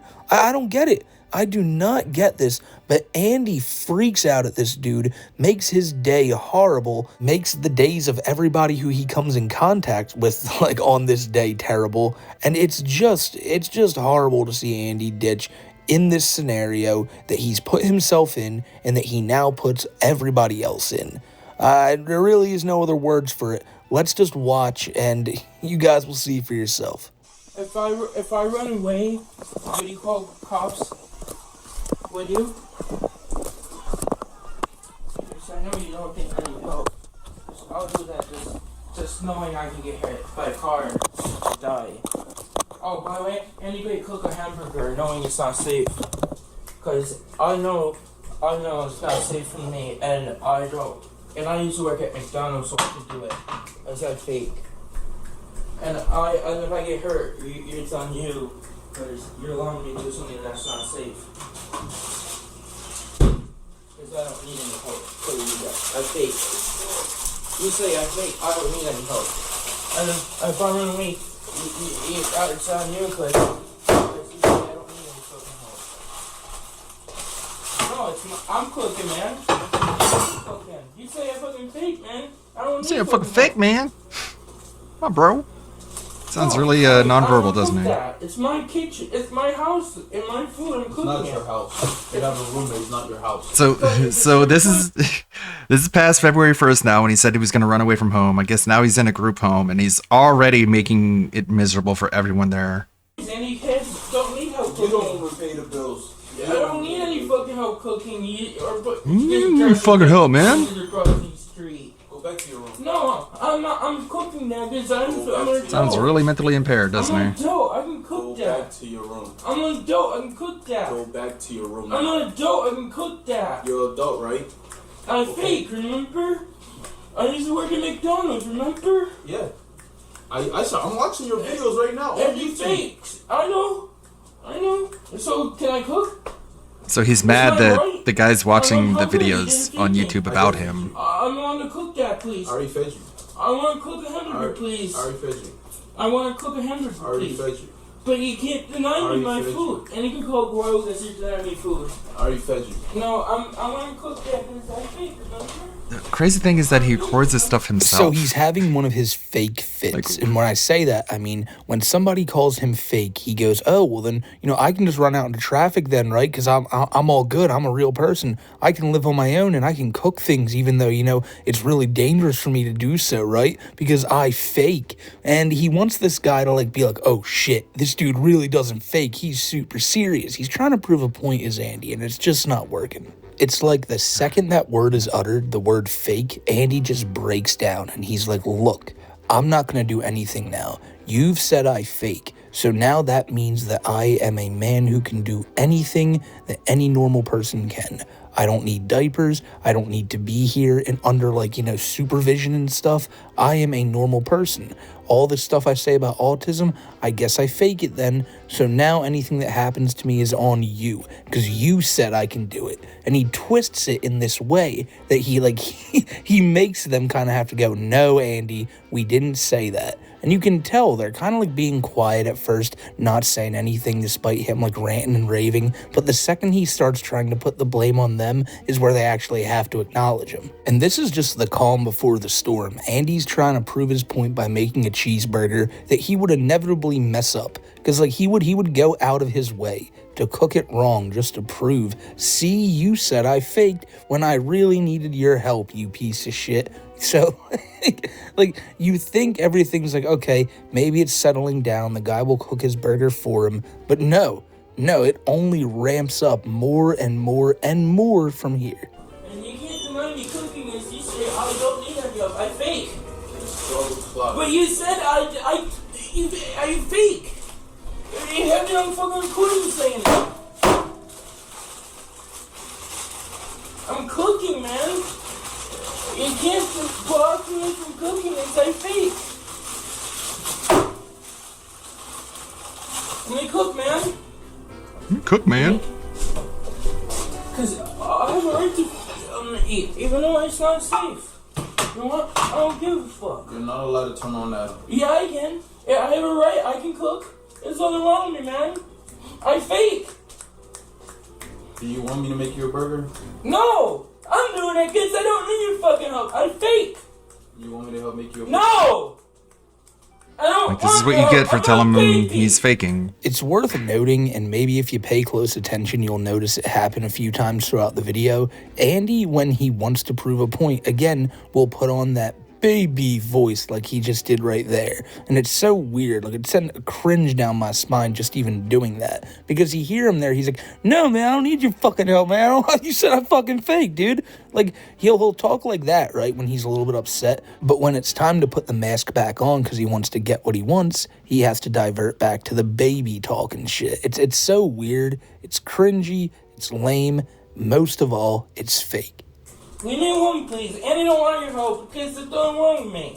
Andy no want help. Please, I don't want you near me. Like, isn't that crazy? I'm here to make sure everything is. Yeah. 1 minute he's like, I don't need your fucking help, man. I'm gonna cook myself, fucking bitch, asshole. Give me alone. And the next minute he's like, Andy no want help. Andy, a little baby. I don't need your fucking help. I'm fake. You said that in your YouTube video. It's so obvious. You said I'm fake. Thinks he's really killing it though. You said I'm a fake, so Andy's cooking this. Andy, cook this. I'm calling cops. It's you're harassing me. I'm calling the cops now because you want to make me I burger. don't want you to be near me. Go ahead, Andy. Go ahead, Andy. Call the cops. Crisis services. Hi, Andy did call and I'm cooking something and my caregiver says I fake it. I don't need any help. And Oh my God. And I know I can't. We're calling the SWAT team now. Doing it and not safe. Because you guys say I don't need help. I'm an adult, remember? You work at McDonald's, remember? Can you come get away from me because you don't want to help me? And she's mistreating me. I don't want to go through this. I don't know. Why do I have to have a caregiver for if I fake, huh? Okay, Andy, that's not something. That's mine. I'm cooking, sir. I'm cooking. It's mine. I don't need your help. Well, can I turn it down just a little bit? You say I fake. I don't need any help. Okay, is there somebody there with you, Andy? Yeah, I don't want a caregiver because he said I don't need any help. Okay, can I talk to your caregiver? No, because you guys say I don't need any fucking help. I fake, remember? You guys say I fucking fake, that I don't need any help. I make my own fucking decisions. Hello? Okay, hello? How are you, Mel? I don't want you talking. That's a HIPAA violation. You're not my caregiver tonight. You put him on the phone. To talk to someone. Like, the dude is sitting there just trying to do his job, trying to help Andy out. And because he won't get out of Andy's room, Andy's like, you know what then? I'm gonna call the cops on you. Like, the cops are gonna show up and just escort this guy out and go, good job, Andy, you got another one off the streets. Like, here's the thing. He doesn't call the cops. He calls crisis services, and they are well aware of his shtick. And they want to talk to the service guy, the care provider, the dude who's there with Andy. And Andy won't let that happen. At one point, even saying, "Nope, that's a HIPAA violation because you're not even my guy tonight." He seems to know so much about this shit. The fact that he even knew to call out a HIPAA violation shows you this guy isn't as lost as it seems that he is. And once he gets on the phone with crisis services, he's just back to saying the same stuff he's saying to the dude that's in the room with him. You guys say I fake, so I'm gonna cook, I'm gonna do what I want because you guys say I fake. Because if I'm faking, then I must be just a normal... Like, how many times do I have to go over this? He's saying it to them time and time again. I feel like I'm trying to give some commentary here, but when he's just saying this exact fact, there's not too much I can add to it. Yet, that is. I'll be able to add a lot more soon. But it's like... You know, it is a fact. It is a fact. They're saying you fake, and you do fake. You're just giving them shit for telling you the truth. I work for the company. I fake, he said. You watching my YouTube videos. I fake. So, what the situation is that... Okay. Now, I know I'm cutting it off again real quick, but it's very important to note that the second the guy starts talking, Andy ends the call. Because he doesn't want anybody explaining what's going on. He just wants to say, he's accusing me of being fake, and this is wrong, and I want to leave now because you guys are, like, harassing me, not taking me serious. And like I said, he doesn't give anybody any time to, like give him a rebuttal. He hung up that phone so quick. He was like, no, enough of that. Shut up. I fake, right? I fake. Fuck out of here. This guy is, like I said, and now Now it's time for the real rage to come out because he isn't getting what he wanted, like I've said before. And in that case, he does just act like a complete man-child. And that's what he is. He's a fake when it comes to, like, portraying himself as a person with autism. But what he really is just one annoying man-child. And you are going to see that in full effect in just a few minutes here. Let me make you a burger. What? I'll make you a burger. No! What you want? No! I'm not a baby, man. I'm not wanting you to say no. I never said you were a baby, buddy. Leave me alone, please. I don't feel comfortable with you. He wears diapers, fake. but he's not a baby. He throws tantrums, but he's not a baby. Leave me alone, please. I never called you fake, Andy. Leave me alone. Me and you are close. We are Please friends. leave me alone. So what is the problem? What's the problem? You don't want to open my diaper and you don't care. I need help and Ew. you think I fake it. I never You don't want to open my diaper. If you No. try to do it yourself, if you I can't, I will help don't. you. I'm not. It's done over with, man. Just leave me alone. I'm trying to move Leave on. me alone! Please, leave me alone! You don't want to help me! I don't want it now, please! Leave me the fuck alone, man! You don't think I fucking need any help! Just leave me the fuck alone! I want out! I want away from this place and I don't need any help! Everybody says they don't need help! I never said you didn't need help, buddy. I want to leave! How can I help you? How can I help you? No! What can I do to help you, buddy? I want to leave! What can I do to help you? I want to leave! You want to go for a walk? You want to go for a walk? I want to leave! Do you want to go for a walk? We'll go No! Come on, Andy. Let's go for a walk. I want to leave! Put your shoes on. Put on your jacket. Please leave me alone! I think, okay? I don't need any help! You know what? All right.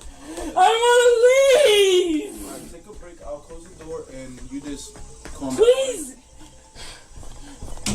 I want to leave! I don't want to be disabled! Okay, we'll stop the then. way I am!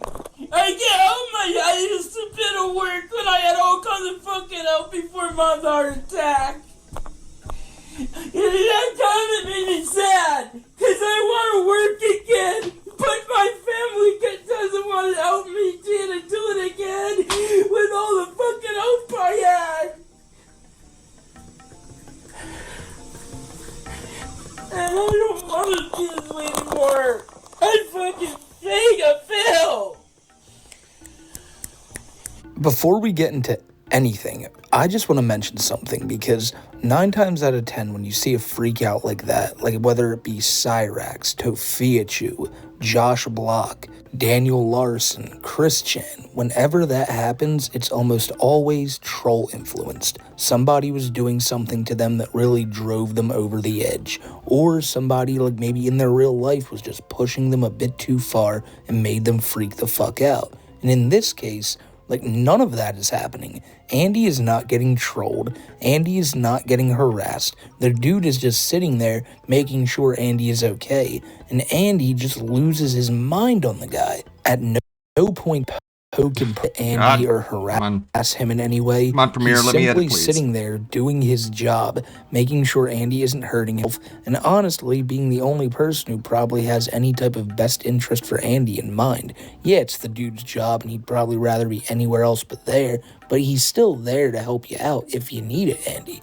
But if you listen really closely, you can actually hear where this argument apparently stemmed from. And if I'm to be believed, this makes it all the more disgusting for Andy to be doing this. Because apparently all the guy said to Andy was that, why don't you try putting your diapers on yourself?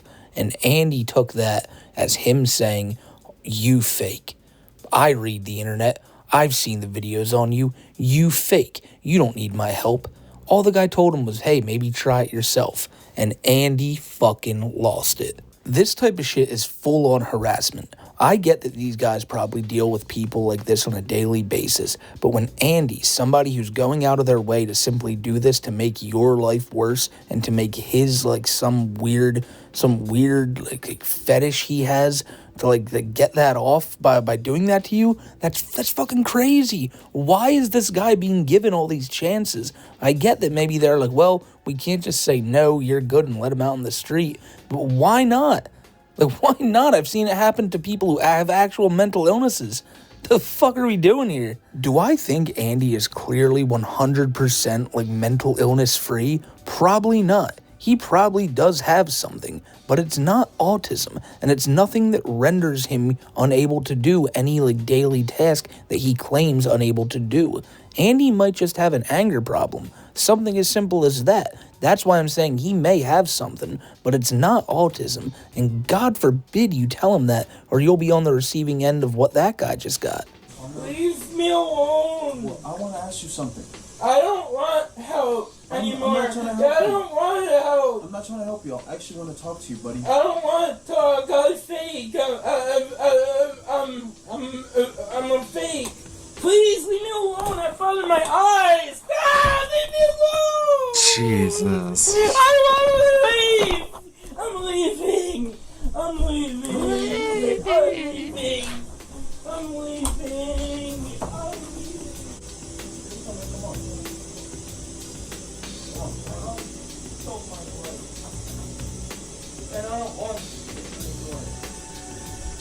It's just non-habitable.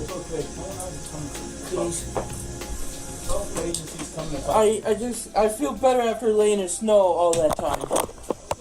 I don't need your help, please. I don't want to have. I just went out and you laid in the snow. I don't want to be a baby anymore. I don't want to be a baby anymore. Leave me alone. Okay, well, wipe your own ass. Please, just leave me alone. I'm a man. I'm a man. I'm not a baby. I'm a man. Galen Cara. I don't want to have autism anymore.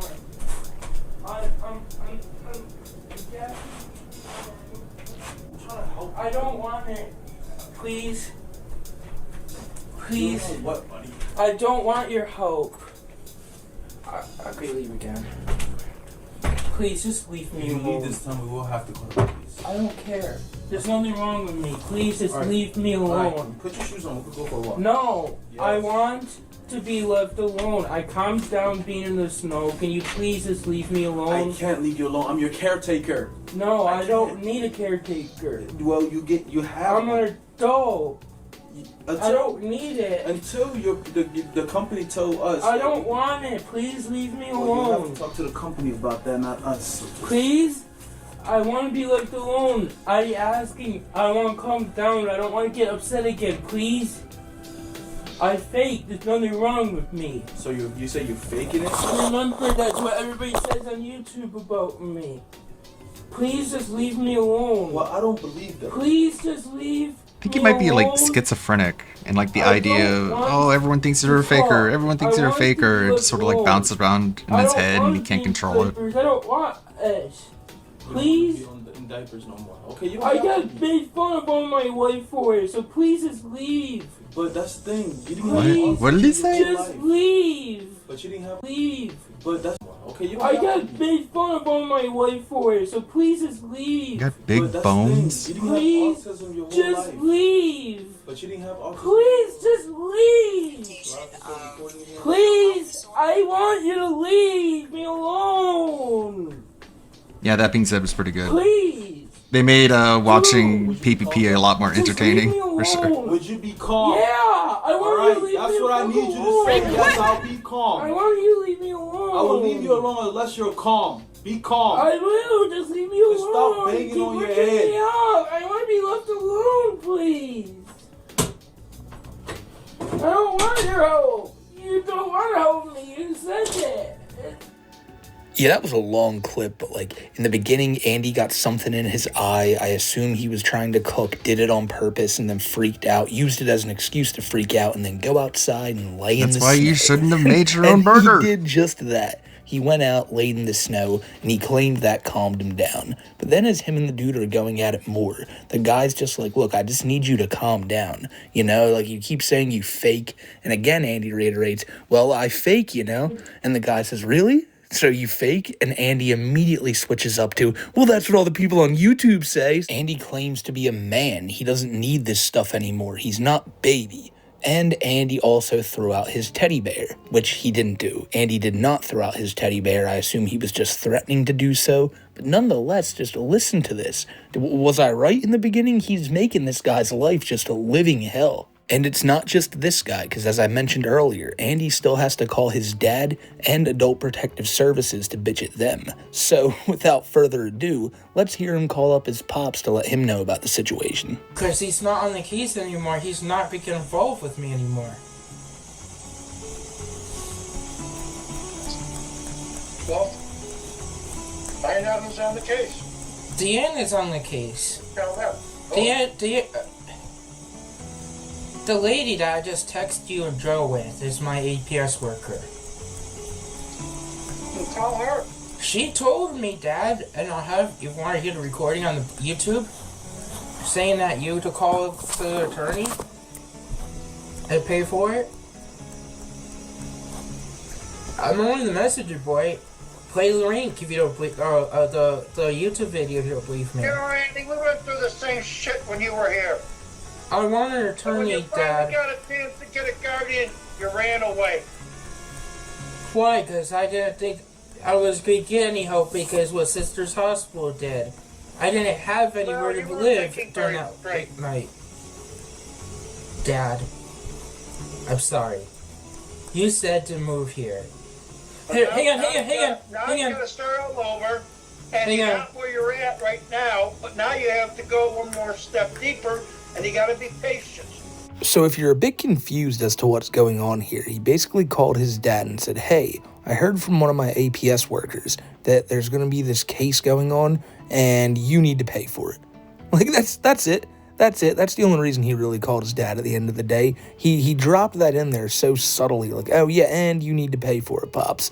Like Papa Ditch, like, dude, you're trying to get away from Andy. I mean, you can tell he's still got love in his heart for his son, so that's why he picks up these calls. But he's like, fuck that.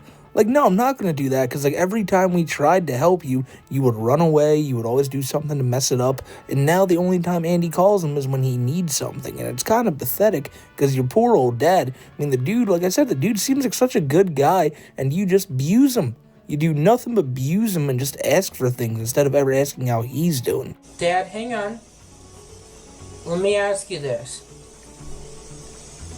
I can't be... So the attorney I talked to today said that this here.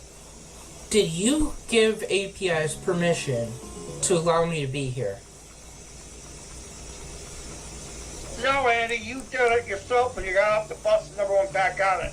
So legally, I can't be here. Thank you for telling me that. I have you on recording. And can you repeat that again?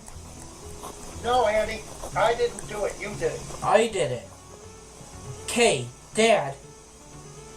I did it. I don't have capacity. But I made that decision. Okay, Dad. Okay, Dad. Thank you. Got him. Got exactly what you wanted, Andy. You're a winner. New York State. The hospital said you're incompetent in certain areas. In certain areas, you're not incompetent. No, Dad. That's not what the hospital said at all. Bullshit. I'm not going to get into it. It's just recording. I'm hanging up. Goodbye. Dad, I have the medical records from the hospital and my doctor. You don't like to hear the truth. You're what people call Your owned dad right now, literally just Dad. told you the truth and you couldn't handle it. He told you that doctors have said before that you're capable in some areas and not capable in others. So again, that goes back to the fact that this guy can do all these things by himself, like wipe his ass and make his own food, but he just won't do it. And Andy does not want to hear that. And I just kind of talked about it, but really I have to bring it up again how scummy this phone call sounds, because now you get Andy's real motive. He just called his dad because he wanted to play this little gotcha game with him. You see, because when he goes goes, "Dad, did you put me here in this little home I'm in right now?" And his dad says, "No, you put yourself there." Andy's like, "Aha, you're recorded. I got you, and now I'm going to show them that my dad didn't put me here, so I can make my own decisions. I put myself here," or some weird, confusing bullshit. But he constantly wants to, like, put his family in this position where he's like, you know, you did this, now you have to face the consequences because of my actions and what I've done. It's all so confusing, and it's twisted logic this guy's trying to use. And again, it shows that he's damn good at trying to gaslight and manipulate people, but he just can't wipe his ass or do anything else. But he can do all these other things. Very underhanded things, I might add. But now the call with his dad is over. It's one of the calls, one of the many, many calls he's put online between him and his father over the past few days. And now it's time to call APS. And Andy, the way he talks to this woman, calls her the C word at one point, he's just the worst. This guy, I mean, again, like, you can abuse all these people, you can harass everyone from the top on down, but again, anytime anyone ever dares call you a fake, you think they are one of the worst people to ever step foot on God's green earth. Calls recorded for quality purposes. One moment, please.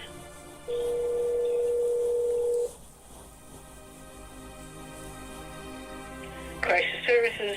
Hi, Andy Ditch calling. You're right. I have a sexual fetish. I fake. That's not wrong. Jesus. You're right. You got your way. Okay, I'm admitting it, and it's on YouTube. I fake. I don't need any help. It's just an act. I just fake it. Remember, and I don't want help anymore. So please, I gotta run away, and you can't stop me because I'm an adult, and you're not my guardian, so I don't have to fucking listen to you. And you can't 302 me because you say I'm a fucking adult. Notice how more toxic he is when he's talking to a woman. Can you 302? If I run away, are you gonna 302 me? Andy, you're an adult. Yes, I have no control over what you do. So are you gonna 302 me if I run away? Because if I want to know, are you gonna 302 me? Because Andy, if you want to be 302, then go to 201, which is voluntary. If I you don't to want hospital, help. You can go to the hospital. I will not run away if I'm going to be 302 because I don't want help anymore. I fake, remember? That's what I'm trying to ask you. Can you please tell me I'm not going to be 302 because I fake? I'm an adult. Okay, Andy, go. if you run away and if your staff that are there want to 302 you, they are able to petition. I can't say if it'll go through or not. But you say but you can. Why would you? Why can't you 302 me? Because you say I fake. Just admit it. I did not say that. Just admit it. There's nothing fucking wrong with me. Just fucking wrong with me. Nothing Jesus. fucking wrong with me. Just admit it. There's fucking wrong with me. Nothing wrong with me. I fake. Remember? Andy, is your staff still there? You don't fucking need to talk to them. I fake. You remember? Just admit it. Can I speak to your staff? I don't want to have a disability anymore. I don't want to be a diapers anymore. Okay, well, Just leave me learn how to alone. There's nothing wrong with take me. a I shit. don't want anyone to, because I'm my own person. Andy, I have no control. I mean, like, most of these people, like, this woman did not say Andy fakes. Not one time. Andy called just immediately out the gate, started telling this woman that, you know, she says he fakes. All these people say he fakes, and just starts berating her with harassment. At one point, God, like I that's said, what he calls her the wants, C though. word. He I had wants them to edit it just be out. like, YouTube don't like that word very Andy, much. just But, fuck off. I mean, like, what did this woman do to deserve this? Is this what he does all day? I mean, I shouldn't even have to ask. That one lady question. was like, "Is what he does all day." The one lady she was like, "You're harassing us, so I'm gonna call the cops on you." And then she doesn't because she's just trying to like scare him into leaving them alone. And then he calls back and he's like, "Where are the cops? Were you just trying to silence me?" Just like, I don't know, we got other things to deal with and more important shit. It's like that one lady is like, "Yeah, we're gonna call the cops if you don't fucking knock this off." calls crisis services or adult Clearly doesn't protective have anything to services do, and just freaks but then out just at them like this. The woman was call just trying to health help them. services All and Andy be could do like, was just go "Ree, at her. It was give me what I want." It's a weird call, honestly. Like, he freaks out so much more than you've seen him freak out recently, so much so that he's hitting himself again. And it's crazy to think that, yeah, he maybe has like some type of anger problem like I mentioned earlier, and that's just speculation. But other than that, he's doing this because he just wants attention. He wants validation that he's a disabled person, and all those hits to the head he's doing may come back to haunt him one day. I've always said that was Daniel Larson. Like, these guys do not understand. Like, your head, it's your cranium it's sturdy, but you can't just keep walloping on yourself and think that everything's gonna be cool. I think that could be a reason Andy might just be slowly going crazy. It's from all those brutal shots to the head. And Andy was still not done on this day and continued to make calls harassing people. Andy needs calling. I don't want a caregiver. He's not helping me. You don't want to help me. I don't want help. I fake. You got your way, okay? Can you please get rid of him? I don't want anyone here. I don't want any more help. I fake. What do you think is gonna happen, dude? I'm gonna go into a group home and I'm gonna complain about the caregiver, and then they're gonna kick him out, and then it'll be my house, and then it'll be no one else but me here. Is this really his? What do you think is gonna happen? He wants you to think that he thinks that's what's gonna happen, because then it makes you think that he has a mental disability, which is what he wants you to believe. God, it's so ass backwards. I don't want that. Please, I don't want to. I want to just be left alone. And I ripped up my diapers because he says I don't need help with that. I don't want it anymore. I don't want to be this way anymore. I don't want help anymore. Just fucking get rid of my caregiver, please. I don't want caregivers anymore. I want the house all to myself. I don't want anyone's fucking help anymore. That's not how it works, Andy. I'm fucking fake, so please leave me alone. I am on my way to the house. We are going to get you some help. I don't want anyone's help. I don't want to be in a caregiver role anymore. I don't want to be disabled. I just want you guys say I fake. There's nothing wrong with me. This guy was just calling me fake. This guy called me fake. It's on YouTube. Like, this conversations going on YouTube. That's what I'm upset about. I asked him for help with putting a diaper on, and he said you don't need any help. And I started recording it. Try and do it by yourself, and if you needed help, he would help you. And I said I needed help. It's on YouTube. Did you try to do it by yourself? Well, I need help with that, so forget it. I don't want any help. He said I'm fake. I don't need it. So please, I don't want help. I don't want to be here in your care anymore. And you guys say it's fake. Okay, I'll be there soon. And you can't make this shit up. It's on recording.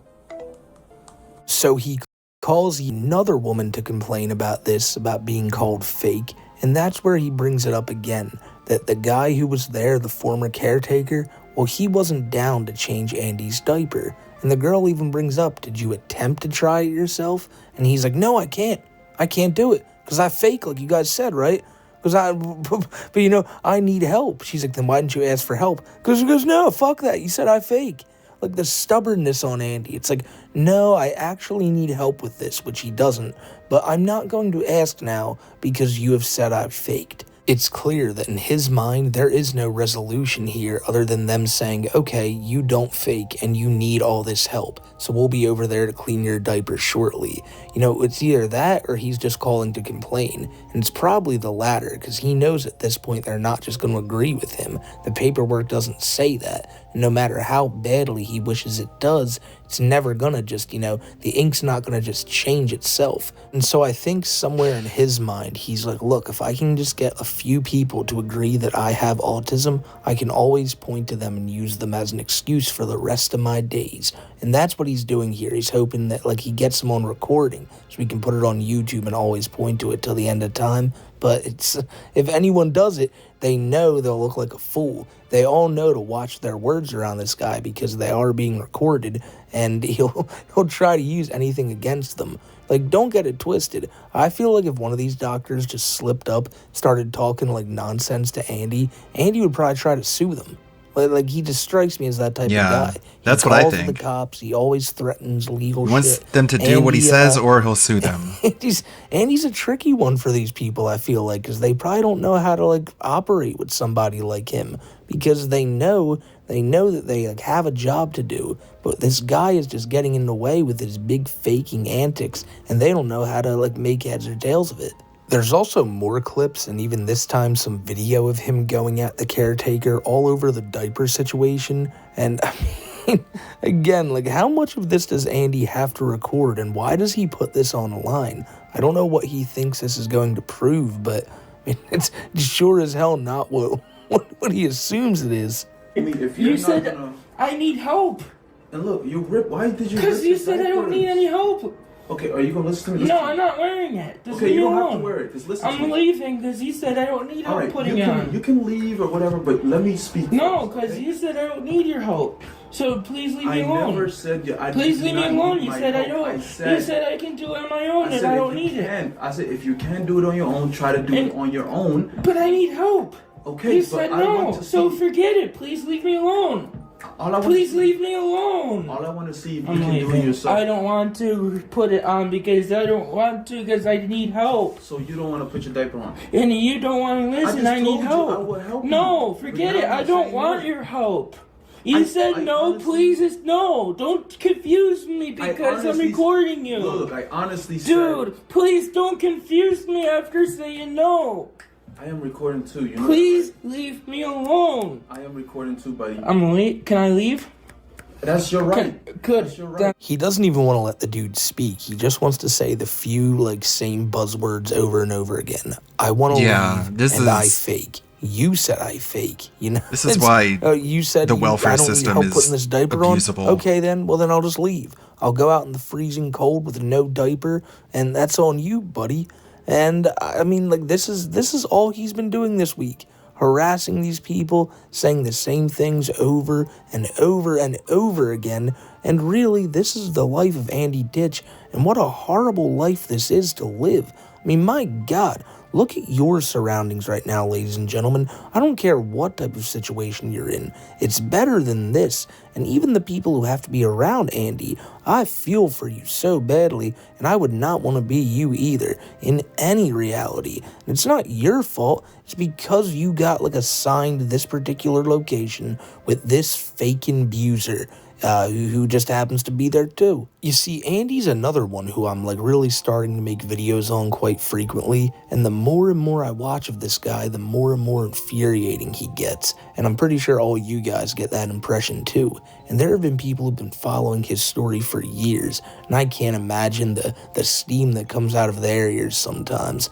But this is just the life of Andy Ditch, and we're going to continue covering it as he keeps uploading all these videos because he's giving us reasons to talk about him. And I'm not going to stop because, man, it's one wild story, despite being just one of the most confusing on the internet. It's still like one of the great questions. Why does Andy Ditch do this? What does he gain from this?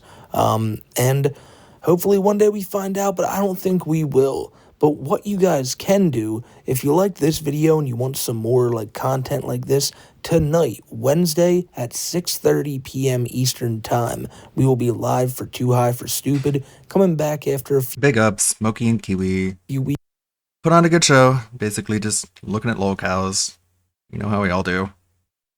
I think more attention is being given to Ditch because Larson is out of the picture, and he's pretty much the closest thing to a Larson we have nowadays. Well, I wanted to do a little bit of a deep dive on Andy Ditch so people knew what I was talking about when I was saying this shit is crazy. As you can see, it is pretty crazy, is it not? I don't know if Tevin has allowed raids again, but he's looking at King Cobra.